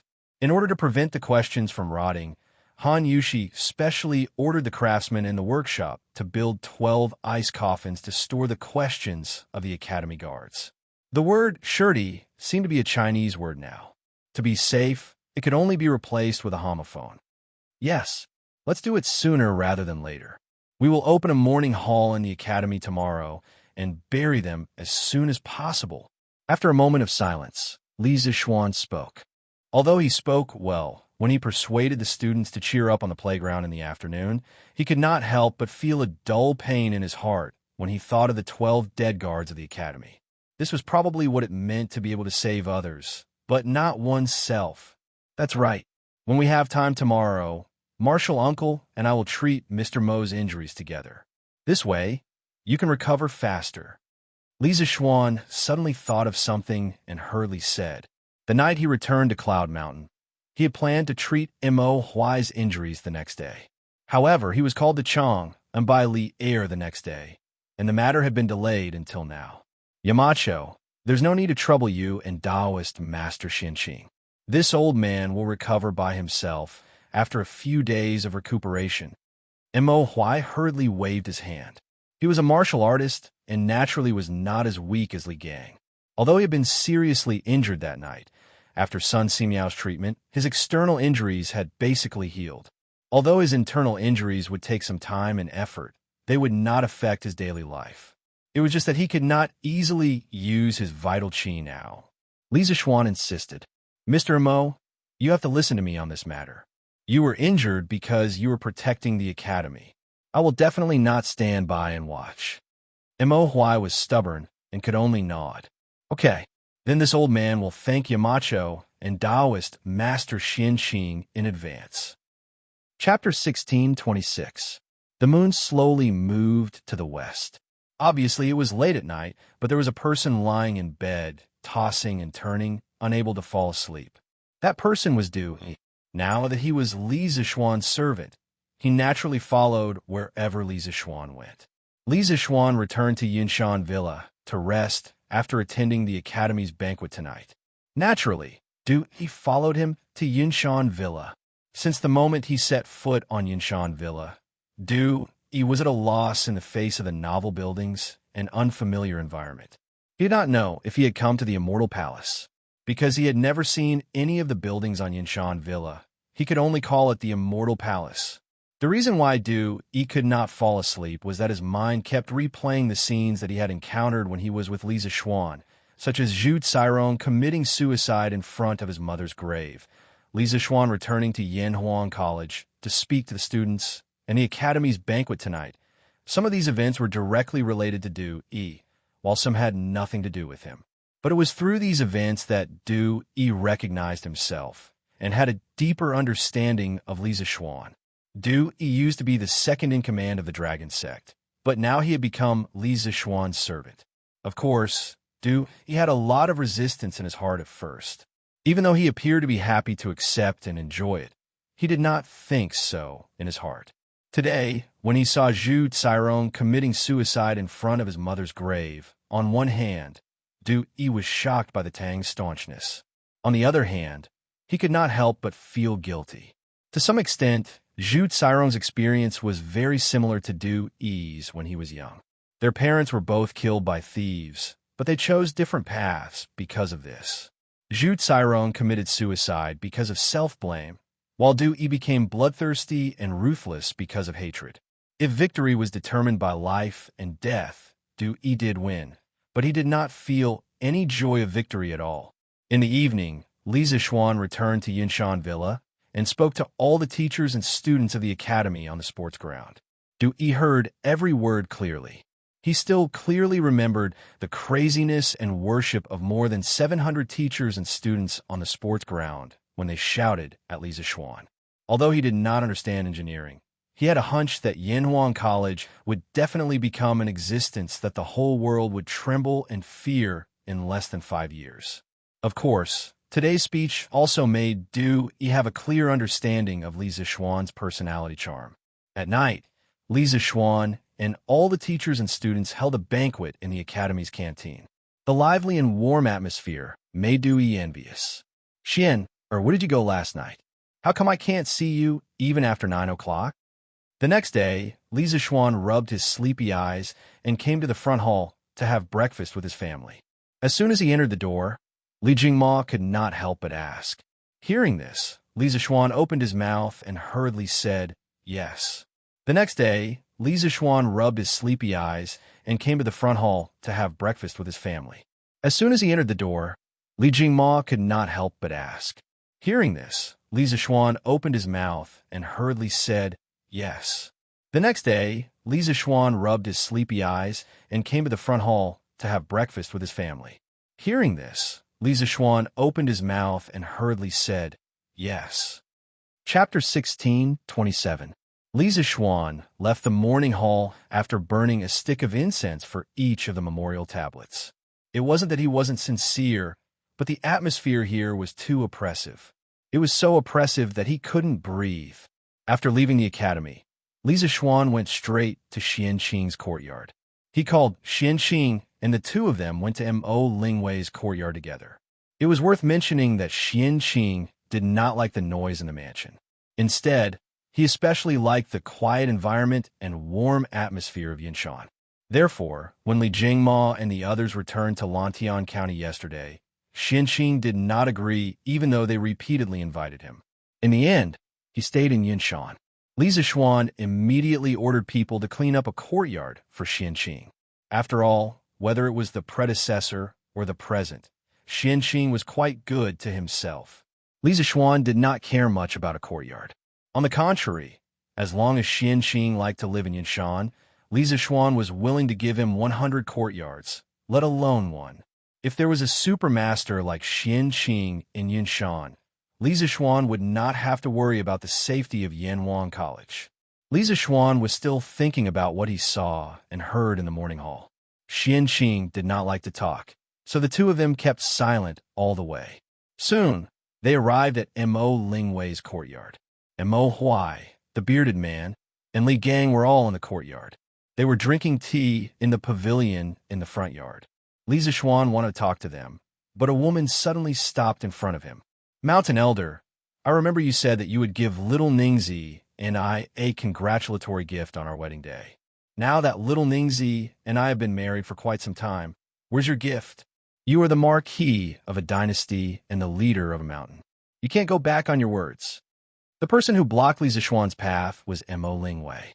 Speaking of which, on Cloud Mountain, the only person who dared to be so impudent towards her was probably this rude and unreasonable little princess of the Mo family. After hearing Mo Lingwei's words, Li Zixuan instantly reacted. Before he went north to eliminate the locusts, Mo Lingwei and Yin Xiaoning's wedding date had already been set. At that time, he did promise that he would give them a special gift on their wedding day. However, no one would have thought that they would coincide with this once-in-a-century locust plague. A few days after Li Zixuan went to the northern counties to exterminate the locusts, Mo Lingwei and Yin Xiaoning were officially married. Li Zixuan had perfectly missed the wedding of the two, and it was even more impossible for him to present the long-prepared gift on the day of the two's wedding. I'm really sorry. I was busy exterminating the locusts in the north and actually forgot about your wedding date. I really shouldn't have. This Mo, sister-in-law, don't worry. I've already asked someone to prepare your gift. It will be sent to you and Xiaoning in a while. Li Zixuan cupped his hands apologetically and said. Needless to say, he was friends with Yin Xiaoning. The two of them treated each other as brothers. He really shouldn't have missed his brother's wedding. Of course, the most important thing was that he forgot to tell Han Yushi about this before he went north. Otherwise, he could have asked Han Yushi to deliver the gift on his behalf. Big sister-in-law? Mo Lingwei exclaimed, and suddenly widened her eyes. She looked as if someone had stepped on her tail. She was a little angry and said, Yamacho, how can you call me that? I'm not that old. Li Zishuan felt strange and said, Xiaoning is my brother. Now that you are married to him, if I don't call you sister-in-law, what should I call you? Chapter 1628. In the Battle of Yinshan, both Mo Huai and Li Gang's life force had been injured. Furthermore, Mo Huai's injury was dozens of times more serious than Li Gang's. However, Mo Huai was a martial down master after all, and his life force was 100 times stronger than Li Gang's. Thus, after Xianxia and Li Zishuan worked together to heal him for 2 hours, his internal injuries were basically healed. After healing Mo Huai, Li Zishuan, Xianxia, Li Gang, and the bearded man left the Mo family's courtyard. Before they left, Mo Lingwei naturally hinted to Li Zishuan about the wedding gift. Li Zishuan naturally agreed and said that he would send the wedding gift to Hades in 2 days. After leaving the Mo family's courtyard, the 4 of them split into 3 groups. The bearded man directly returned to the academy. He wanted to bid farewell to the teachers of the academy before he went out to sea, especially his best friend Wang Ji. Xianxia directly returned to the exclusive courtyard that Li Zishuan had assigned to him. Just now, he had used up a lot of vital qi to heal Mo Huai and needed to meditate to recover. Li Zishuan and Li Gang went back to the courtyard together. The main reason was that Li Gang's body had not fully recovered, and Li Zishuan was worried that he would go back alone. Why is Yamacho frowning? Is there something on your mind? On the way back to the courtyard, Li Gang, who had been observing carefully, suddenly asked, Nothing.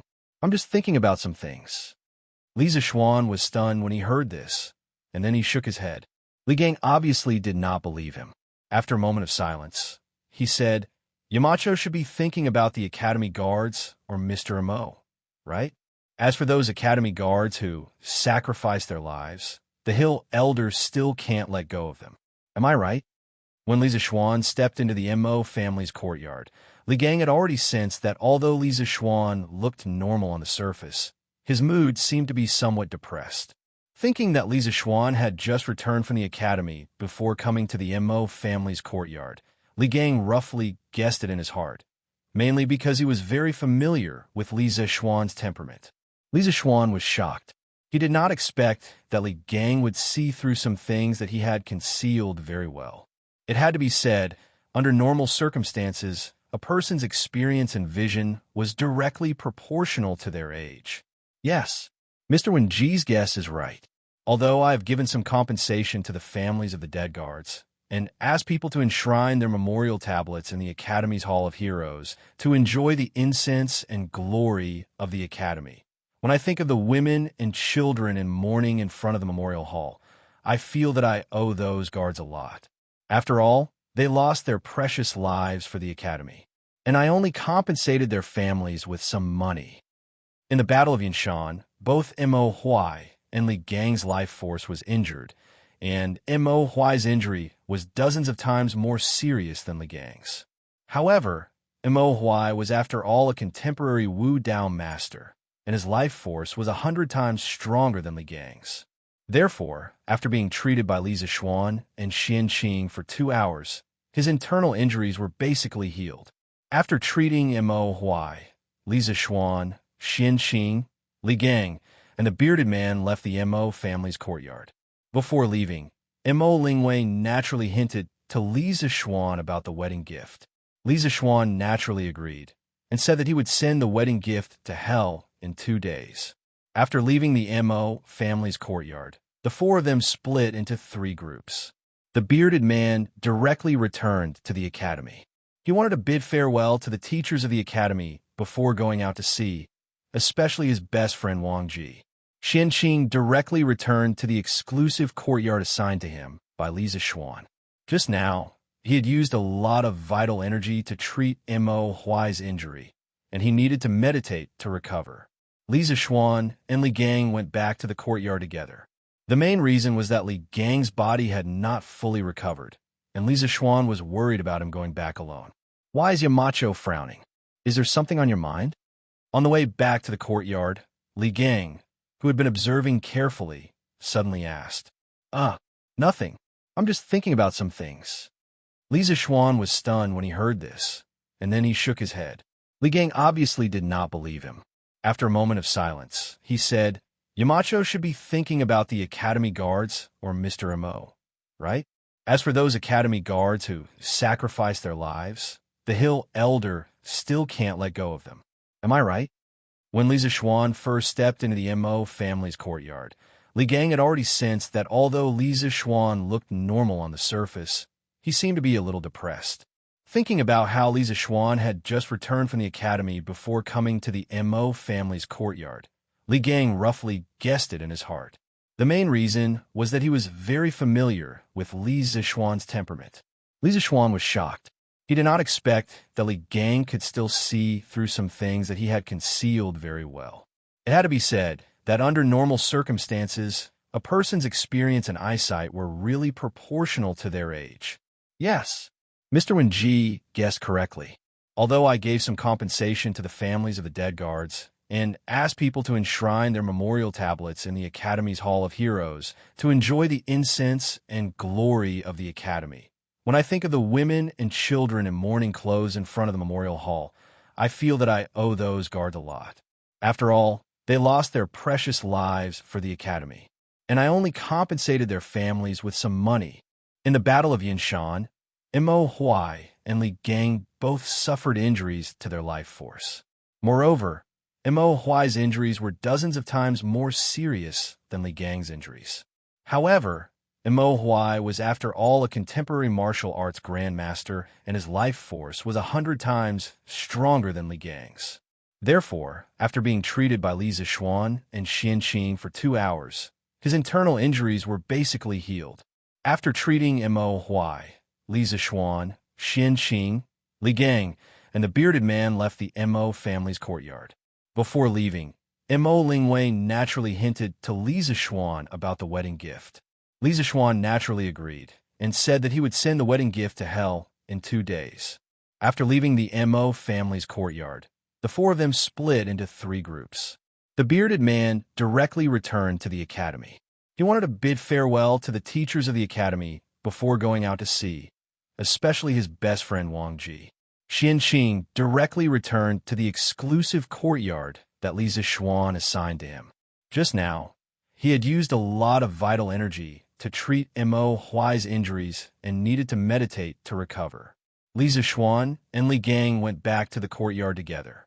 The main reason was that Li Gang's body had not fully recovered, and Li Zixuan was worried that he would go back alone. Why is Yamacho frowning? Is there something on your mind? On the way back to the courtyard, Li Gang, who had been observing carefully, suddenly asked, Nothing. I'm just thinking about some things. Li Zixuan was startled when he heard this and then shook his head. Li Gang obviously did not believe him. After a moment of silence, he said, Yamacho should be thinking about the Academy guards or Mr. Mo, right? As for those Academy guards who sacrificed their lives, the Hill Elder still can't let go of them. Am I right? When Li Zixuan first stepped into the Mo family's courtyard, Li Gang had already sensed that although Li Zixuan looked normal on the surface, his mood seemed to be somewhat depressed. Thinking that Li Zixuan had just returned from the academy before coming to the Mo family's courtyard, Li Gang roughly guessed it in his heart. The main reason was that he was very familiar with Li Zixuan's temperament. Li Zixuan was shocked. He did not expect that Li Gang could still see through some things that he had concealed very well. It had to be said that under normal circumstances, a person's experience and eyesight were really proportional to their age. Yes, Mr. Wenji's guess is right. Although I have given some compensation to the families of the dead guards and have arranged for their memorial tablets to be enshrined in the Academy's Hall of Heroes to enjoy the incense and glory of the Academy, when I think of those women and children wearing mourning clothes in front of the Memorial Hall, I feel that I owe those guards a lot. After all, They lost their precious lives for the academy, and I only compensated their families with some money. In the Battle of Yinshan, Mo Huai and Li Gang both suffered injuries to their life force. Moreover, Mo Huai's injuries were dozens of times more serious than Li Gang's injuries.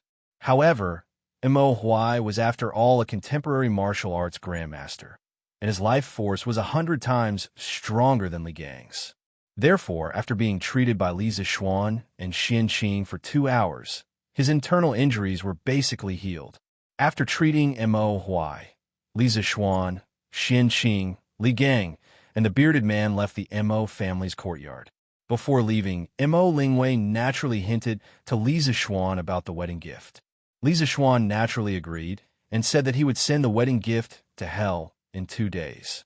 After leaving the Mo family's courtyard, the four of them split into 3 groups. The bearded man directly returned to the academy. He wanted to bid farewell to the teachers of the academy before going out to sea, especially his best friend Wang Ji. Xianxia directly returned to the exclusive courtyard assigned to him by Li Zixuan. Just now, he had used a lot of vital energy to treat Mo Huai's injuries. He needed to meditate to recover. Li Zixuan and Li Gang went back to the courtyard together.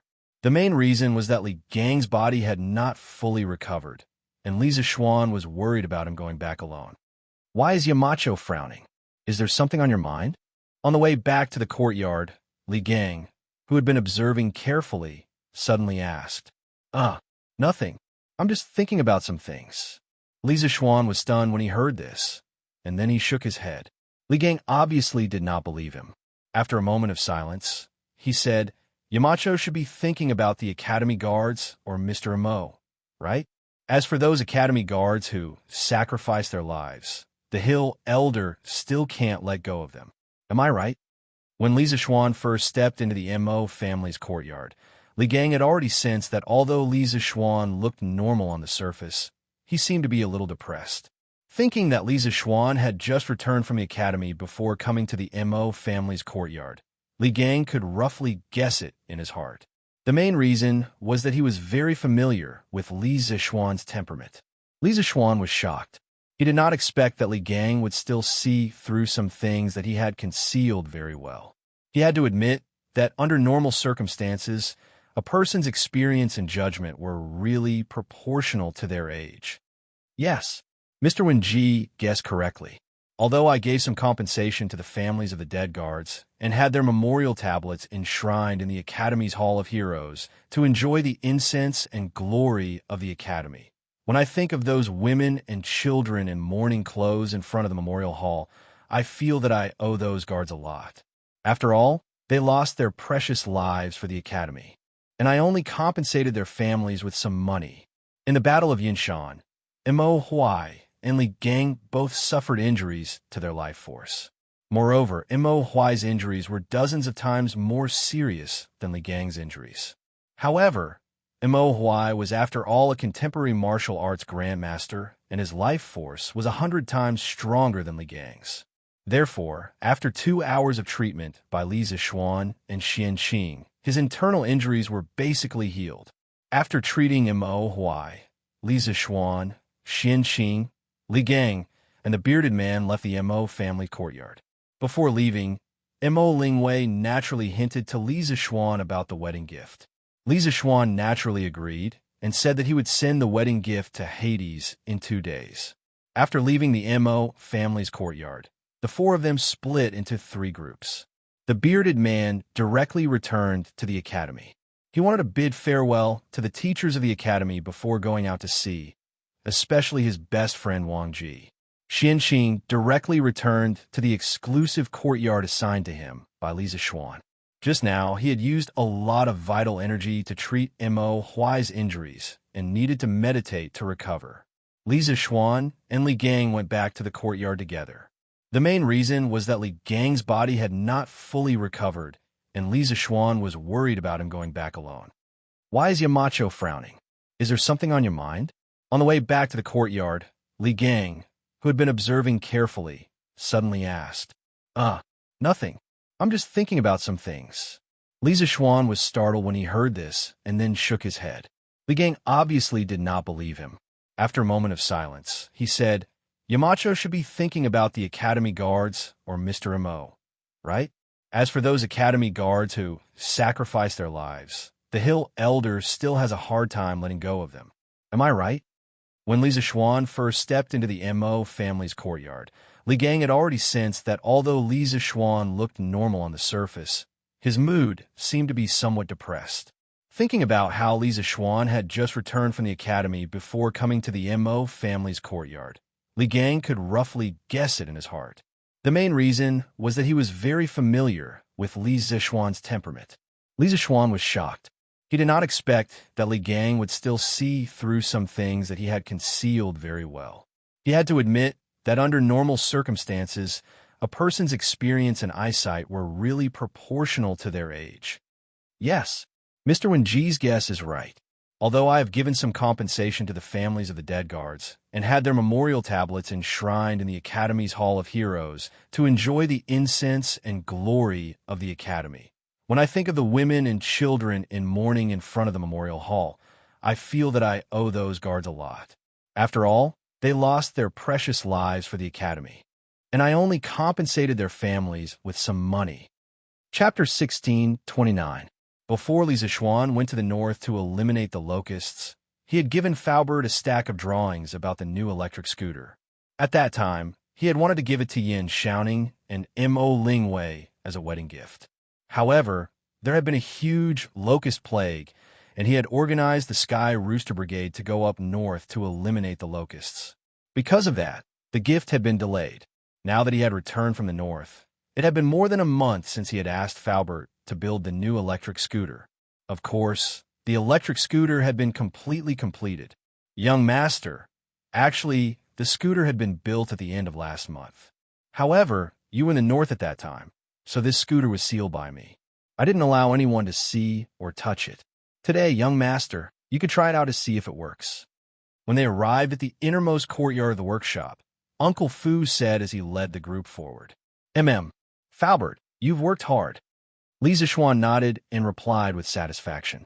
Hee, I just moved my mouth. It's not hard at all. This scooter was mainly built by Hong Sheng. Faubert waved his hand and laughed. He was old now.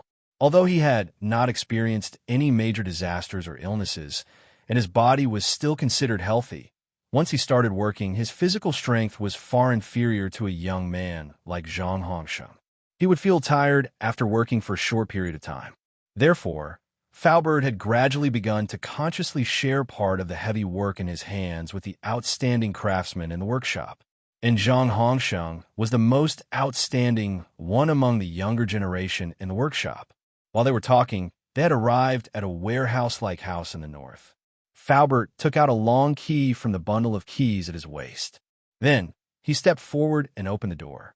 Suddenly, a four-wheeled scooter with a metallic luster appeared steadily in front of everyone. This is my scooter? Oh, this scooter is so imposing. When they saw the scooter parked in the warehouse, Li Zixuan and Li Tai exclaimed at the same time. To Li Zixuan, this car was ugly, very ugly. The surface of the car was neither polished nor painted. The interior of the car did not have soft and comfortable cloth or leather seats, nor did it have a cool navigation screen. It was simply too low class. However, in the eyes of Li Tai and Du Yi, this car was simply blinding. First of all, the angular body structure and the streamlined shape of the whole body not only made people's eyes light up, but also made people feel a kind of pleasure of the wind and lightning. Secondly, the front, back, left, and right glass windows could ensure that the driver's line of sight would not be obstructed while driving. It could also create a completely enclosed space for the driver and the people sitting in the car. It was simply a small room where one could move around at any time. Lastly, the carriage was four-wheeled. Compared to bicycles and two-wheeled carriages pulled by horses, this carriage was undoubtedly more stable. It was simply the best means of transportation. After hearing each other's different exclamations, Li Zixuan and Li Tai's faces were filled with embarrassment.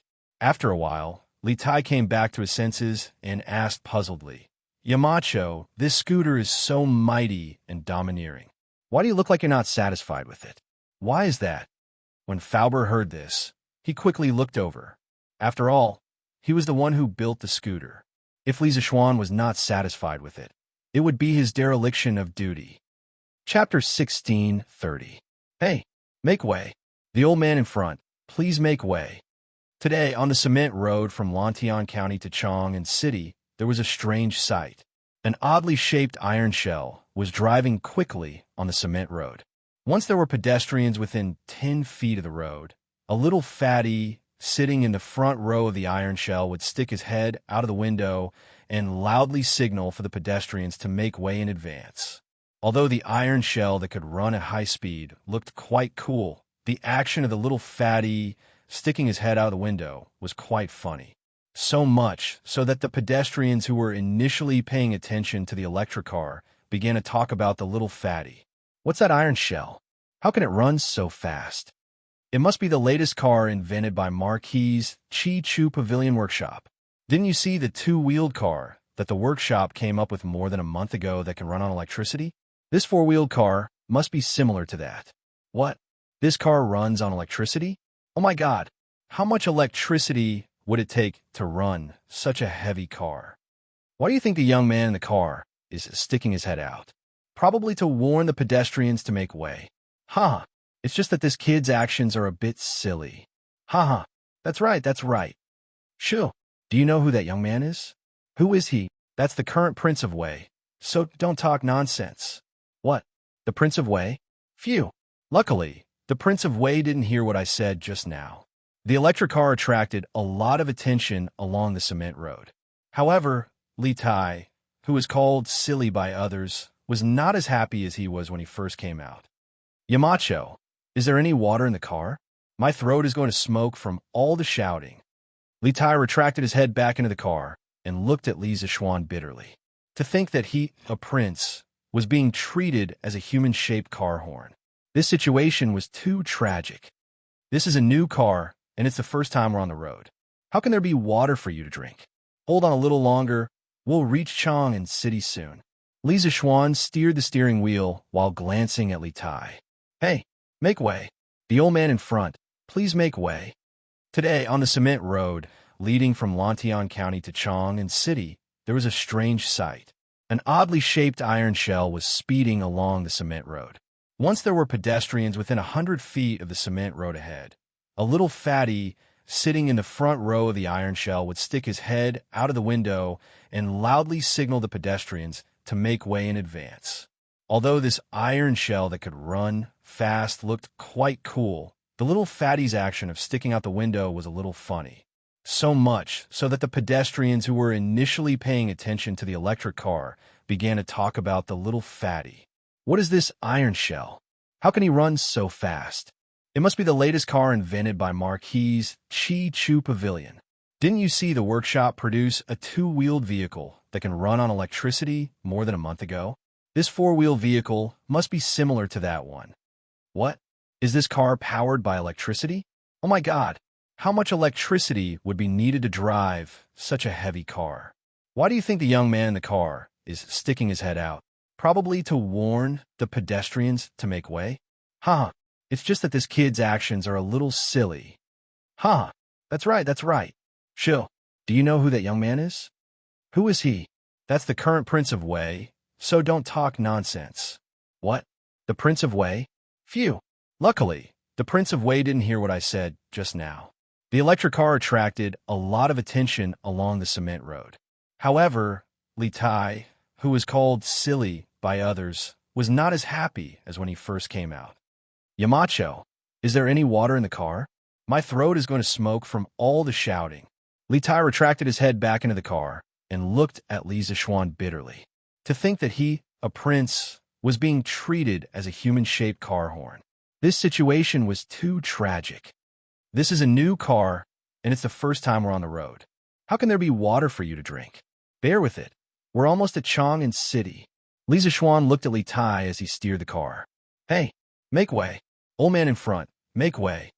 Today, on the cement road from Lantian County to Chang'an City, there was a strange sight. An oddly shaped iron shell was speeding along the cement road. Once there were pedestrians within 100 feet of the road, a little fatty sitting in the front row of the iron shell, would stick his head out of the window and shout loudly for the pedestrians to make way in advance. Although the iron shell that could run at high speed looked very cool, the action of the little fatty sticking his head out of the window was a little funny. So much so that the pedestrians who were initially paying attention to the electric car started to talk about the little fatty. What's that iron shell? How can it run so fast? It must be the latest car invented by Marquis's Chi-Chu Pavilion Workshop. Didn't you see the workshop produce a two-wheeled vehicle that can run on electricity more than a month ago? This four-wheeled car must be similar to that. What? This car runs on electricity? Oh my God! How much electricity would it take to run such a heavy car? Why do you think the young man in the car stuck his head out? Probably to warn the pedestrians to make way.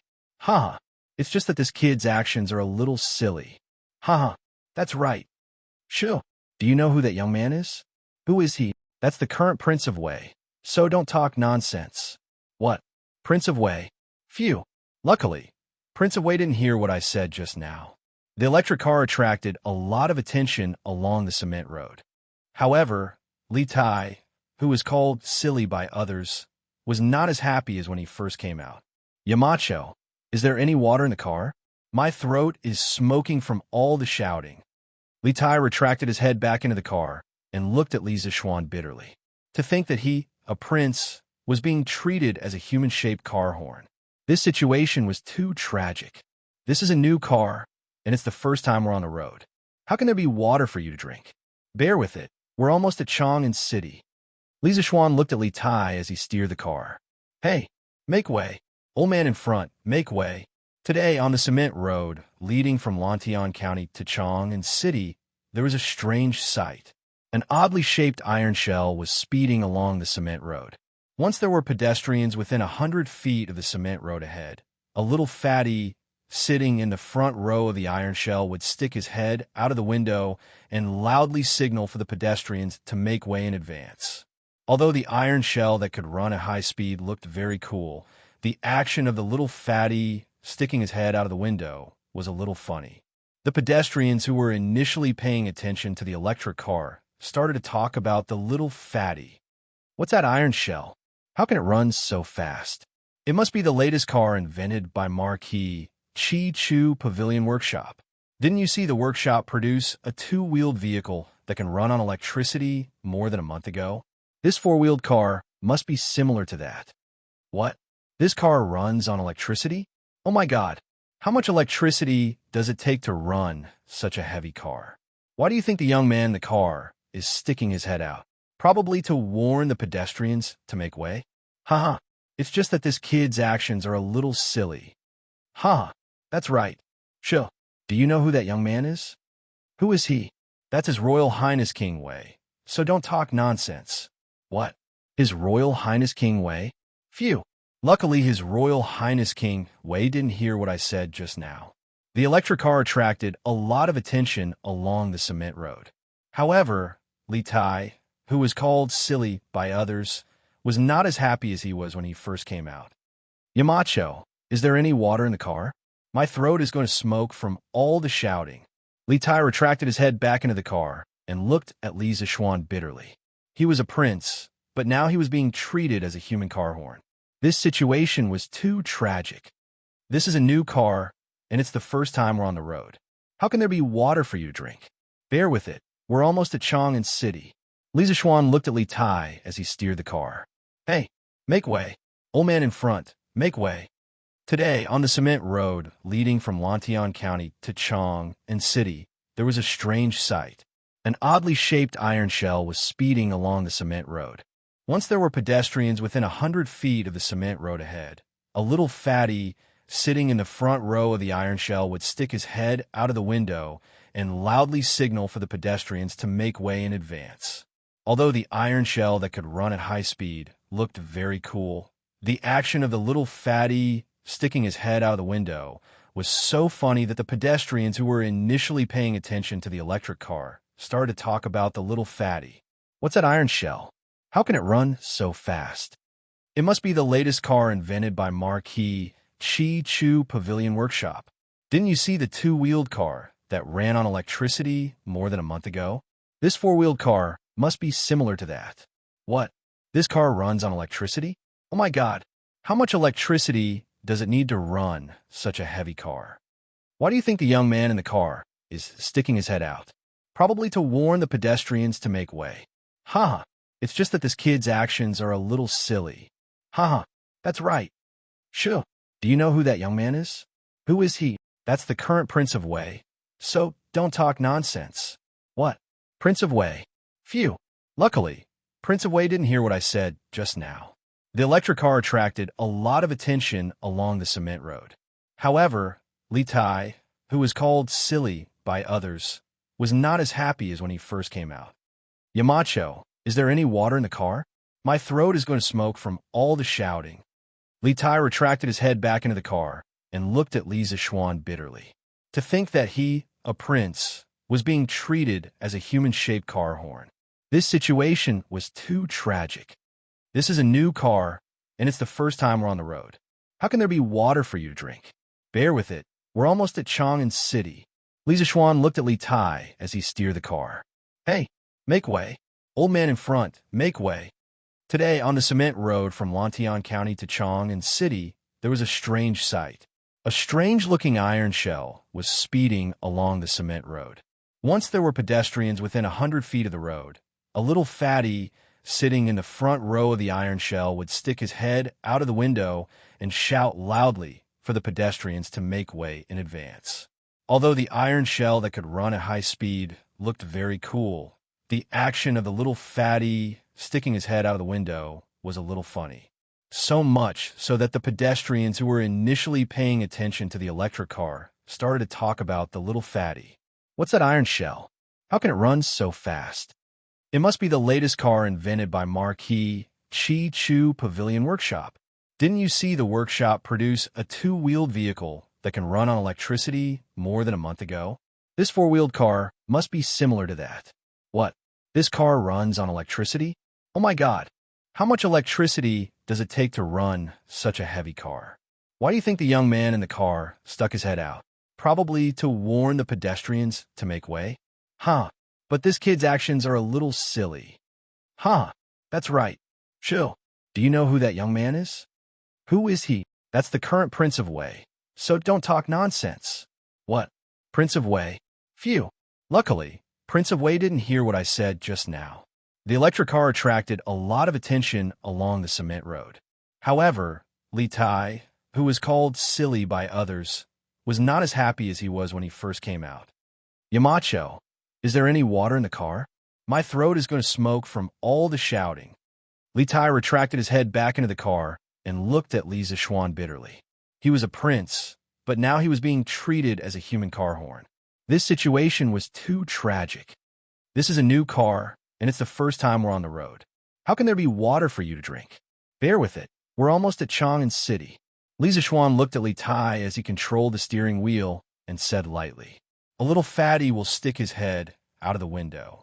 Chapter 16:31. Blurg. That little fatty held onto the stone lion at the entrance of the Yama residence and vomited. Yanlai's face immediately turned green when he saw this. After all, the stone lion was a symbol of the family of an official. How could someone vomit such filthy things? Yanlai was about to scold the little fatty, but when he got closer and saw the person's face, he swallowed the words he was about to say. It's Prince Wei. Your Highness, what's wrong? Minister Yin, this Prince Blurg. Li Tai straightened his body. Just as he was about to greet Yanlai, his stomach suddenly turned upside down. He couldn't help but bend down and vomit violently. However, at this time, there was nothing left in his stomach to vomit. Yanlai couldn't help but take 2 steps back and cover his nose. At this time, Yin Libin shouted at the Yin Mansion's gatekeeper, "What are you waiting for? Hurry up and get the imperial physician from the palace." "There's no need. Xianxia is carsick. I'll help him in and rest for a while. It's not a big deal." Li Zixuan, who was standing at the side, couldn't help but speak up. He really didn't expect Li Tai to be carsick. It seemed that the little fatty's body wasn't very good. Generally speaking, people with motion sickness could be roughly divided into 2 types. One was anemia. People with anemia would feel dizzy after sitting for a long time. Coupled with the bumps of the car on the road and the strong shaking of the head, the condition of motion sickness would become more and more serious, and then vomiting would occur. In addition, people with weak bodies were prone to carsick. During the process of sitting in a car, the brain couldn't fully adapt to the situation in the car. It was very easy for them to get carsick and vomit. When Li Tai was unfortunately infected with cholera, Li Zixuan personally went to the Prince Wei's residence to take Li Tai's pulse. Through his pulse, he knew that the little fatty was full of vitality and wasn't anemic. Therefore, the fact that Li Tai was carsick at this time could only mean that his body was too weak. At this time, Li Zixuan looked at Li Tai seriously. It had to be said that ever since the military training succeeded in losing weight, Li Tai's weight was slowly regaining. Even if he didn't have 100% of his peak strength, he was at least 70% to 80%. Carsick? What is carsick? This was a very common word and phenomenon in modern times. But to Yin Lide and Yin Libin, it was extremely novel, because in their knowledge, they didn't have the concept of carsick. After all, how could one get carsick in a carriage or an ox carriage? Moreover, the people of this era wouldn't travel too far even if they took a horse carriage or an ox cart, not to mention fainting. Therefore, the Yin brothers couldn't understand why Li Zixuan was talking about motion sickness. Nothing. It was just that after sitting in the Azure Sparrow carriage for too long, he couldn't help but feel dizzy and want to vomit. I'll give him some treatment, and he'll be fine, Li Zixuan explained helplessly. Then, he saw Li Tai vomiting pitifully. He went up and patted Li Tai's shoulder and said, "Xianxia, give me your hand." As he spoke, he took out a piece of tissue paper from his sleeve and handed it over. Yes, that's right. It was the kind of tissue paper that was produced by the workshop for the rich. Oh, Li Tai took the tissue paper and wiped his mouth. Then he straightened his body and obediently extended his right hand. In his opinion, Li Zixuan definitely wouldn't harm him. Li Zixuan pulled Li Tai's chubby hand over. Then he used the thumb and index finger of his other hand to press on Li Tai's Higu acupoint, which was the middle point of the second metacarpal bone on the back of his hand. It was equivalent to the middle point of the first metacarpal bone and the base of the second metacarpal bone. It was also commonly known as the web between the thumb and the index finger. After that, as he twisted his fingers, a trace of gentle Taoist true qi flowed into Li Tai's body through the Higu acupoint on the back of his hand. Li Tai's dizzy head instantly became clear, and he felt comfortable in his stomach. He could not help but widen his eyes and say excitedly, "Master, you're a Taoist." "Wow, Yamacho, I think I'm fine. My head is no longer dizzy, and my stomach doesn't hurt anymore." "Yamacho, what kind of magic did you use? It's so magical." Yin Lide and Yin Libin couldn't help but look at each other. They also wanted to ask Li Tai the same question. This was because they only saw Li Zixuan pressing on Li Tai's web between the thumb and index finger with his finger. In the end, Li Tai directly recovered. If they didn't know Li Tai and Li Zixuan's character well, they couldn't help but suspect that Li Tai was hired by Li Zixuan to show off his medical skills.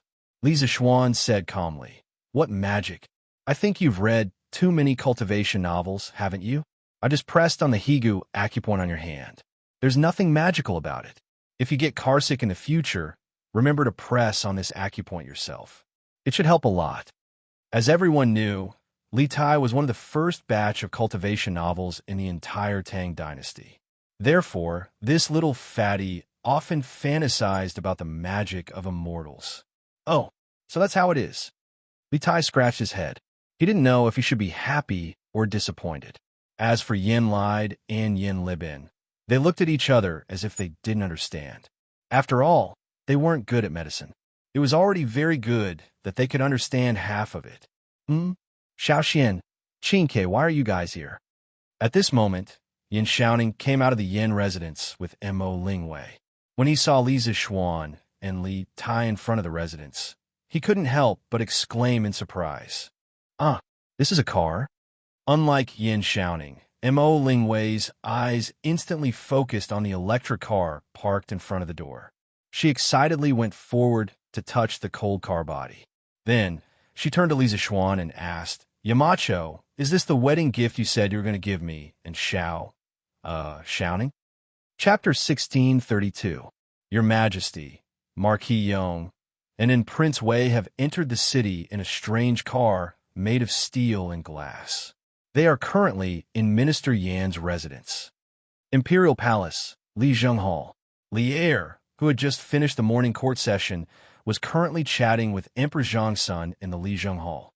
Although the two of them were husband and wife and lived in the palace, they did not have much time to talk to each other every day because they were busy with state affairs.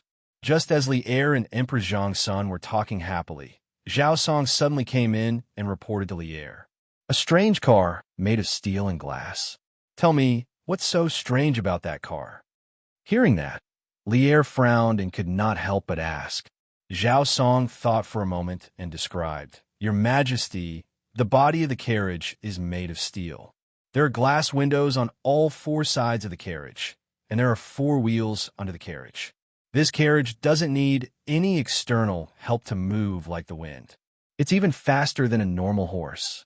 Hearing that, Zhang Sun covered her mouth in surprise and said, It can run like the wind without any external help? It can even run faster than ordinary horses. Is there such a magical car in this world? Your Majesty, do you want to go to Hades to take a look? Li Er frowned and did not say anything. His face was expressionless. After a moment of silence, he said, All right, then I'll go to Hades to take a look. Zhao Song, prepare the horse. Yes, sir. Zhao Song received the order and left. After a while, Li Er rode a big black horse and led Zhao Song out of the palace gate. They headed towards the residential area where the Yin family was located in the west of the imperial city. But Li Er was not the only one who knew about this news. Chang'an City was not small, but it was not big either, especially for those officials and dignitaries with real power and influence. They would be the first to know if anything new happened in Chang'an City. Today, Li Zixuan drove an electric car into the city and caused such a commotion. It was difficult for those officials and dignitaries in Chang'an City to not know about it. Therefore, those officials who thought that they had a good relationship with Li Zixuan and Yin Lide all heard the news and hurriedly rushed to Yin Manor, wanting to see with their own eyes the carriage that was rumored to be magical by the common people. Cheng Yaojin, Niu Jinda, Yuqi Jingda, Xiaoyu, Fang Xianling, and other officials and generals were all there. Old Master, Duke Lu, Duke of Yi, and Lang Yi are outside the residence. In Hades, Yin Lide had already instructed the kitchen to prepare a banquet. At this moment, he and his younger brother Yin were chatting with Li Zixuan in the main hall. After all, Li had given the Yin family such a big gift. As the head of the family, he had to be courteous as a family head of the family had to be. Just as Yin Lide was about to discuss the structure and principle of the electric car outside with Li Zixuan, a manservant quickly walked in and bowed to Yin Lide. Why are they here? Yin Lide was puzzled. After a while, he got up and said to Li Zixuan, Xiaoxian, wait here for a moment. I'll go and welcome them. No matter what, these people were the Duke of the Imperial Court. Their status and position were not inferior to Yin Lide's. There was no reason for them to wait outside. Yin Lide had to go out and welcome them personally. Li Zixuan smiled and said, Uncle Yin, I'll go out with you. Yin Lide went out to greet them as the host, while he, Li Zixuan, went out as a junior. These people were all old acquaintances, so if he didn't go out to greet them, it would be too disrespectful. Chapter 1633. Greetings, Your Majesty. Yin Lide, Fang Xianling, and Xiaoyu, who had hurried over upon seeing Li Er, solemnly saluted Li Er with cupped fists. Li Er was still lecturing Li Zixuan a moment ago. Now that Yin Lide and Fang Xianling were here, he couldn't continue lecturing because he had to save some face for Li Zixuan in front of others. He said lightly, Rise. I'm just going out for inspection today. There's no need to make a fuss. Yes, Your Majesty. Everyone cupped their hands and accepted the order. Li Er looked at Yin Lide and said, Yin Lide, Xiaoning got married a few days ago. I was busy with work and forgot about it.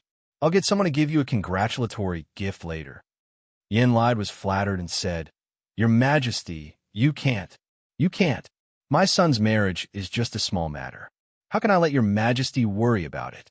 Your majesty is too much. Ha! Why can't I? Official, Yin has done his best for the great Tang and the country. So what if I prepare a mere congratulatory gift for your beloved son? Zhao Song, remember this matter and arrange it immediately after returning to the palace. At the end of his speech, Lier turned his head and instructed Zhao Song in a deep voice. Yes, your majesty, Zhao Song hurriedly replied. Yin Lide felt warm in his heart and said emotionally, I thank your majesty on behalf of my son. Li Zishuan, on the other hand, thought to himself that Li Er was really able to buy people's hearts with just a raise of his hand. No wonder when the Heavenly Dragon sect attacked the city, even though it was under the name of King Li Jiansheng, the majority of the officials in the imperial court were still on Li Er's side. Perhaps this was the charisma of an outstanding leader? This is the car that Marquis Yong and gave to Yin, shouting. Li Er looked at the new steel car in front of him and asked expressionlessly. Yin Lide cupped his hands and said, Yes. Li Er walked slowly to the front of the car and sized it up. Finally, he said, Your Majesty. Greetings, Your Majesty. Yin Lide, Fong Xianling, and Xiao Yu, who had hurried over upon seeing Li Er, solemnly saluted Li Er with cupped fists. Just a moment ago, Li Zishuan was still lecturing Li Zishuan. Now that Yin Lide and Fong Xianling were here, he couldn't continue lecturing because he had to save some face for Li Zishuan in front of others. He said lightly, Get up. Today I am only going out on an inspection tour in plain clothes. There is no need to make it public. Yes, Your Majesty. Everyone cupped their hands and accepted the order. Li Er looked at Yin Lide and said, Beloved official Yin, Xiaoning got married a few days ago. Zhen was busy with official business and forgot about this matter. Zhen will have someone give you a congratulatory gift later. Yin Lide was overwhelmed by the favor and said, Your Majesty, you can't do that. No way. My son's marriage is but a small matter. How could I possibly be worthy of Your Majesty's concern? Your Majesty, this old man doesn't deserve it. Ha! Why can't I do that? Beloved official, Yin has done his best for the Tang Empire and the country. What's a mere congratulatory gift for your beloved son? Zhao Song, remember this matter and arrange it immediately after returning to the palace. At the end, Li Er turned to Zhao Song and ordered in a deep voice. Yes, Your Majesty. Zhao Song hurriedly responded. Yin Lide's heart warmed, and he said emotionally, This old man thanks Your Majesty on behalf of my son. Li Zishuan, on the other hand, thought to himself that Li Er could really buy people's hearts with just a few gestures. No wonder when the dragon sect attacked the city, most of the officials in the imperial court were still on Li Er's side, even though it was under the name of Li Jiansheng. Perhaps this was the unique charisma of an outstanding leader? This is the car that Marquis Yong and gave to Yin, shouting. Li Er glanced at the steel car in front of him and asked expressionlessly. Yin Lide cupped his hands and said, Yes. Li Er walked slowly to the front of the car and sized it up. In the end, he said, Your subjects greet Your Majesty. On the street in the west of a Yin residence, Yin Lide, Fong Xianling, and Xiao Yu hurriedly rushed over when they saw Li Er. They solemnly cupped their hands and bowed to Li Er. Li Er was still lecturing Li Zishuan a moment ago. Now that Yin Lide and Fong Xianling had arrived, he couldn't continue lecturing because he had to leave some face for Li Zishuan in front of others. He said indifferently, Rise. I'm just going out for an inspection today. There's no need to make a fuss. Your subjects obey. Everyone cupped their hands and accepted the order. Li Er looked at Yin Lide and said, Beloved official Yin, Xiaoning got married a few days ago. I was busy with official business and forgot about it. I'll get someone to give you a congratulatory gift later. Yin Lide was flattered and said, Your Majesty, you can't. You can't. My son's marriage is just a small matter. How can I let Your Majesty worry about it? Your Majesty is too much. Ha! Why can't I?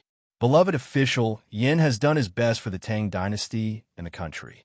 What's the big deal if I prepare a congratulatory gift for your beloved son? Zhao Song, remember this matter and arrange it immediately after returning to the palace. At the end, Lier turned his head and ordered Zhao Song in a deep voice. Yes, Your Majesty, Zhao Song hurriedly replied. Yin Lide's heart warmed, and he said with a touched face, This old subject thanks Your Majesty on behalf of my son. Li Zishuan, on the other hand, thought to himself that Lier could really buy people's hearts with just a wave of his hand. No wonder when the dragon sect attacked the city previously, although it was under the name of King Shi, Li Jiansheng, most of the officials in the imperial court were still on Lier's side.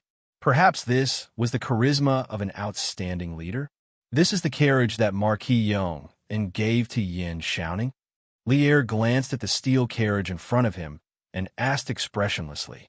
Yin Lide cupped his hands and said, Yes. Lier slowly walked to the front of the carriage and sized it up. In the end, he opened his mouth and said, This subject greets Your Majesty.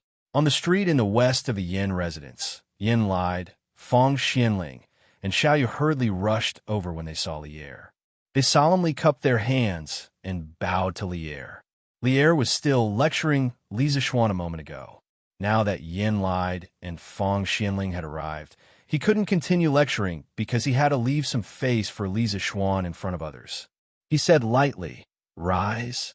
I'm just going out for an inspection today. There's no need to make a fuss. This subject obeys Your Majesty. Everyone cupped their hands and accepted the order. Lier looked at Yin Lide and said, Yin Lide, Xiaoning got married a few days ago. I was busy with official business and forgot about it. I'll have someone give you a congratulatory gift later. Yin Lide was flattered and said, Your Majesty, you can't. You can't. My son's marriage is just a small matter. How can I let Your Majesty worry about it? Your Majesty is too much. Huh, why can't I? Official Yin has done his best for the Great Tang and the country. So what if I prepare a mere congratulatory gift for your beloved son? Zhao Song, remember this matter and arrange it immediately when we return to the palace. At the end of his speech, Lier turned his head and instructed Zhao Song in a deep voice. Yes, Your Majesty, Zhao Song hurriedly replied. Yin Lide felt warm in his heart and said emotionally, This subject thanks Your Majesty for your gift on behalf of my son. Li Zishuan, on the other hand, thought to himself that Lier was really able to buy people's hearts with just a wave of his hand. No wonder when the heavenly dragon sect attacked the city, even though it was under the name of King Li Jiansheng, the majority of the officials in the imperial court were still on Lier's side. Perhaps this was the charisma of an outstanding leader? This is the carriage that Marquis Yong and gave to Yin, shouting. Lier looked at the new steel carriage in front of him and asked expressionlessly. Yin Lide cupped his hands and said, Yes. Lier walked slowly to the front of the carriage and sized it up. In the end, he said, This subject pays his respects to Your Majesty. On the street in the west of the Yin residence, Yin Lide, Fong Xianling, and Xiaoyu, who saw Lier, cupped their hands and bowed solemnly to him. Lier was still lecturing Li Zishuan a moment ago. Now that Yin Lide and Fong Xianling were here, he couldn't continue lecturing because he had to leave some face for Li Zishuan in front of others. He said lightly, Rise. I'm just going out for an inspection today. There's no need to make a fuss. This subject obeys Your Majesty. Everyone cupped their hands and accepted the order. Lier looked at Yin Lide and said, Yin Lide, Xiaoning got married a few days ago. I was busy with official business and forgot about it. I'll get someone to give you a congratulatory gift later. Yin Lide was flattered and said, Your Majesty, you can't. You can't. My son's marriage is just a small matter. How can Your Majesty worry about it? Your Majesty is too much. Huh, why can't I? Yin Lide has done his best for the Tang Empire and the country. What's the big deal if I prepare a congratulatory gift for your son? Zhao Song, remember this matter and arrange it immediately after returning to the palace. At the end, Lier turned to Zhao Song and ordered in a deep voice. Yes, Your Majesty, Zhao Song hurriedly replied. Yin Lide felt warmth in his heart and said emotionally, This subject thanks Your Majesty on behalf of my son. Li Zishuan, on the other hand, thought to himself that Li Er could really buy people's hearts with just a few gestures. No wonder when the dragon sect attacked the city, most of the officials in the imperial court were still on Li Er's side, even though it was under the name of Li Xianxia. Perhaps this was the charisma of an outstanding leader. This is the car that Marquis Yong and gave to Yin Xiaoning. Li Er looked at the new steel car in front of him and asked expressionlessly. Yin Lai cupped his hands and said, "Yes." Li Er walked slowly to the front of the car and sized it up. In the end, he said, "Your subjects greet your majesty." On the street in the west of the Yin residence, Yin lied, Fong Xianling, and Xiaoyu hurriedly rushed over and bowed to Li Er solemnly. Li Er was still lecturing Li Zixuan a moment ago. Now that Yin lied and Fong Xianling had arrived, he couldn't continue lecturing because he had to leave some face for Li Zixuan in front of others.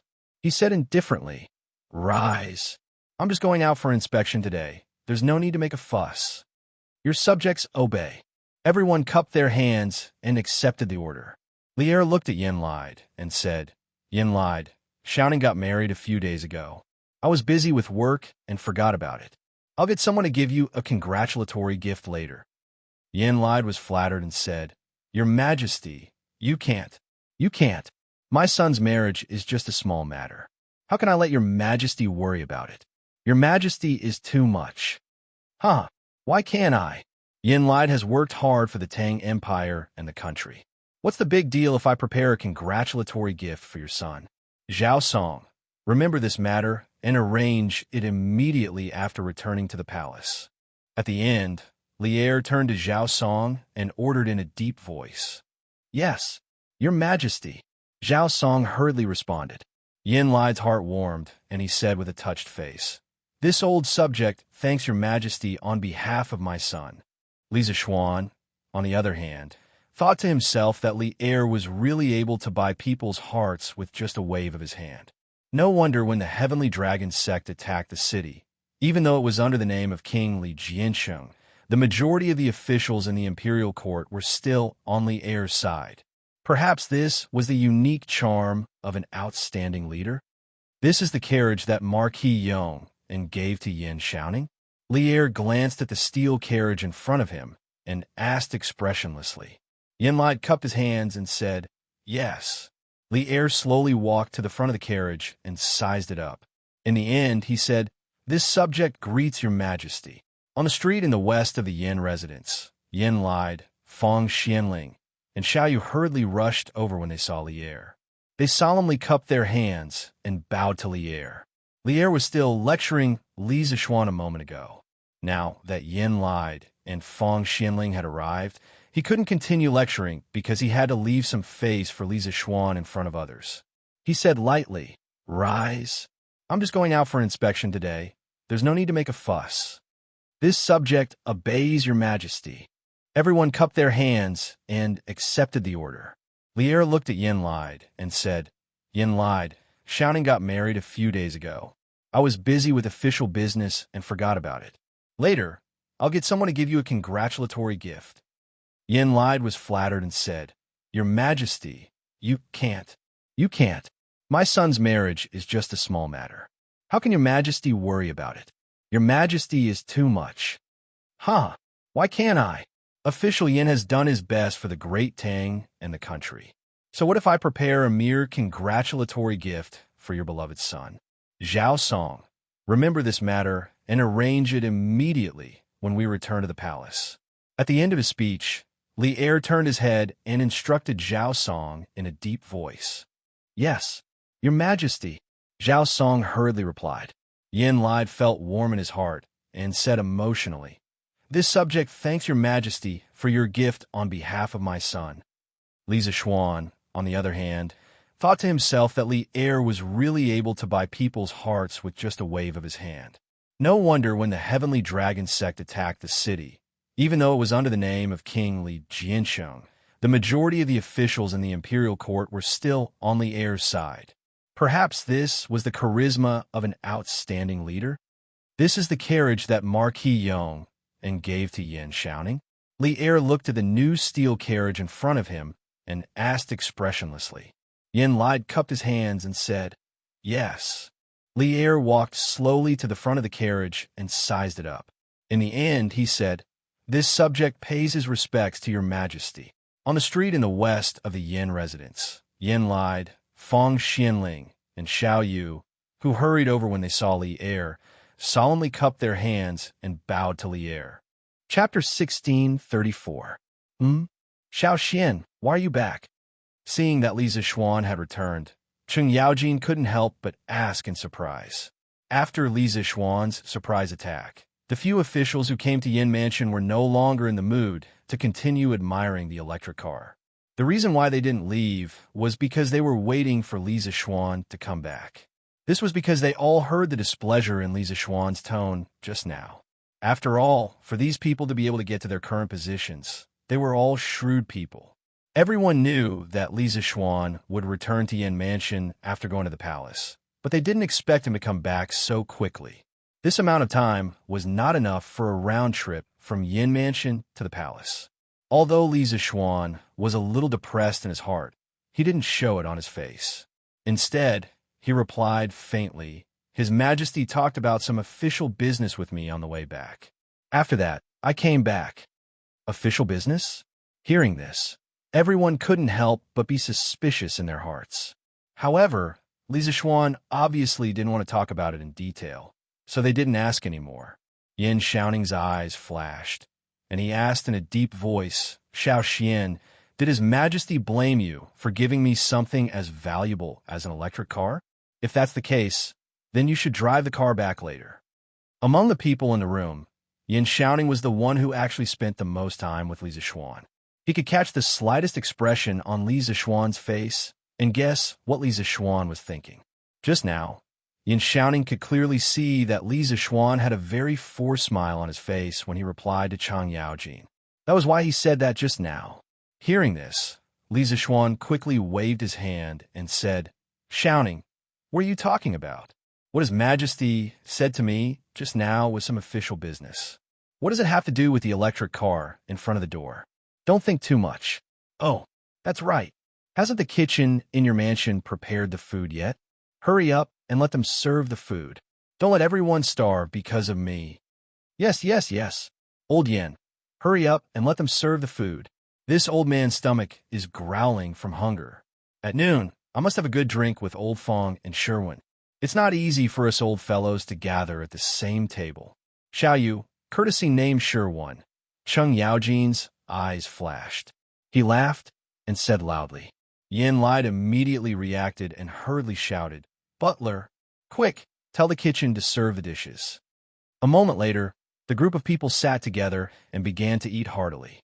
For Li Zixuan, although he had just been reprimanded by Li Er and promised to do his utmost to help the imperial court prepare for the invasion of the Turks, he still had to eat his fill, right? There's nothing wrong with that. During the banquet, the thick-skinned Cheng Yaojin frequently toasted Fong Xianling, Xiao Yu, Yin Lied, and Yin Libin. In his words, they as military generals had too few opportunities to drink with civil officials. However, in Li Zixuan's view, Old Cheng's actions were completely to pick on the soft persimmons. If Old Cheng rashly attacked the tough ones like Yuqi Jingda and Niu Jinda, it was very likely that he would encounter a two-sided attack. However, there was no such risk when it came to Fong Xianling, who was trash at the table. Cheng Yaojin could fight the four of them alone. Therefore, after the banquet, Fong Xianling, Xiao Yu, Yin Lied, and Yin Libin were all drunk, while Cheng Yaojin and the others wiped their mouths and immediately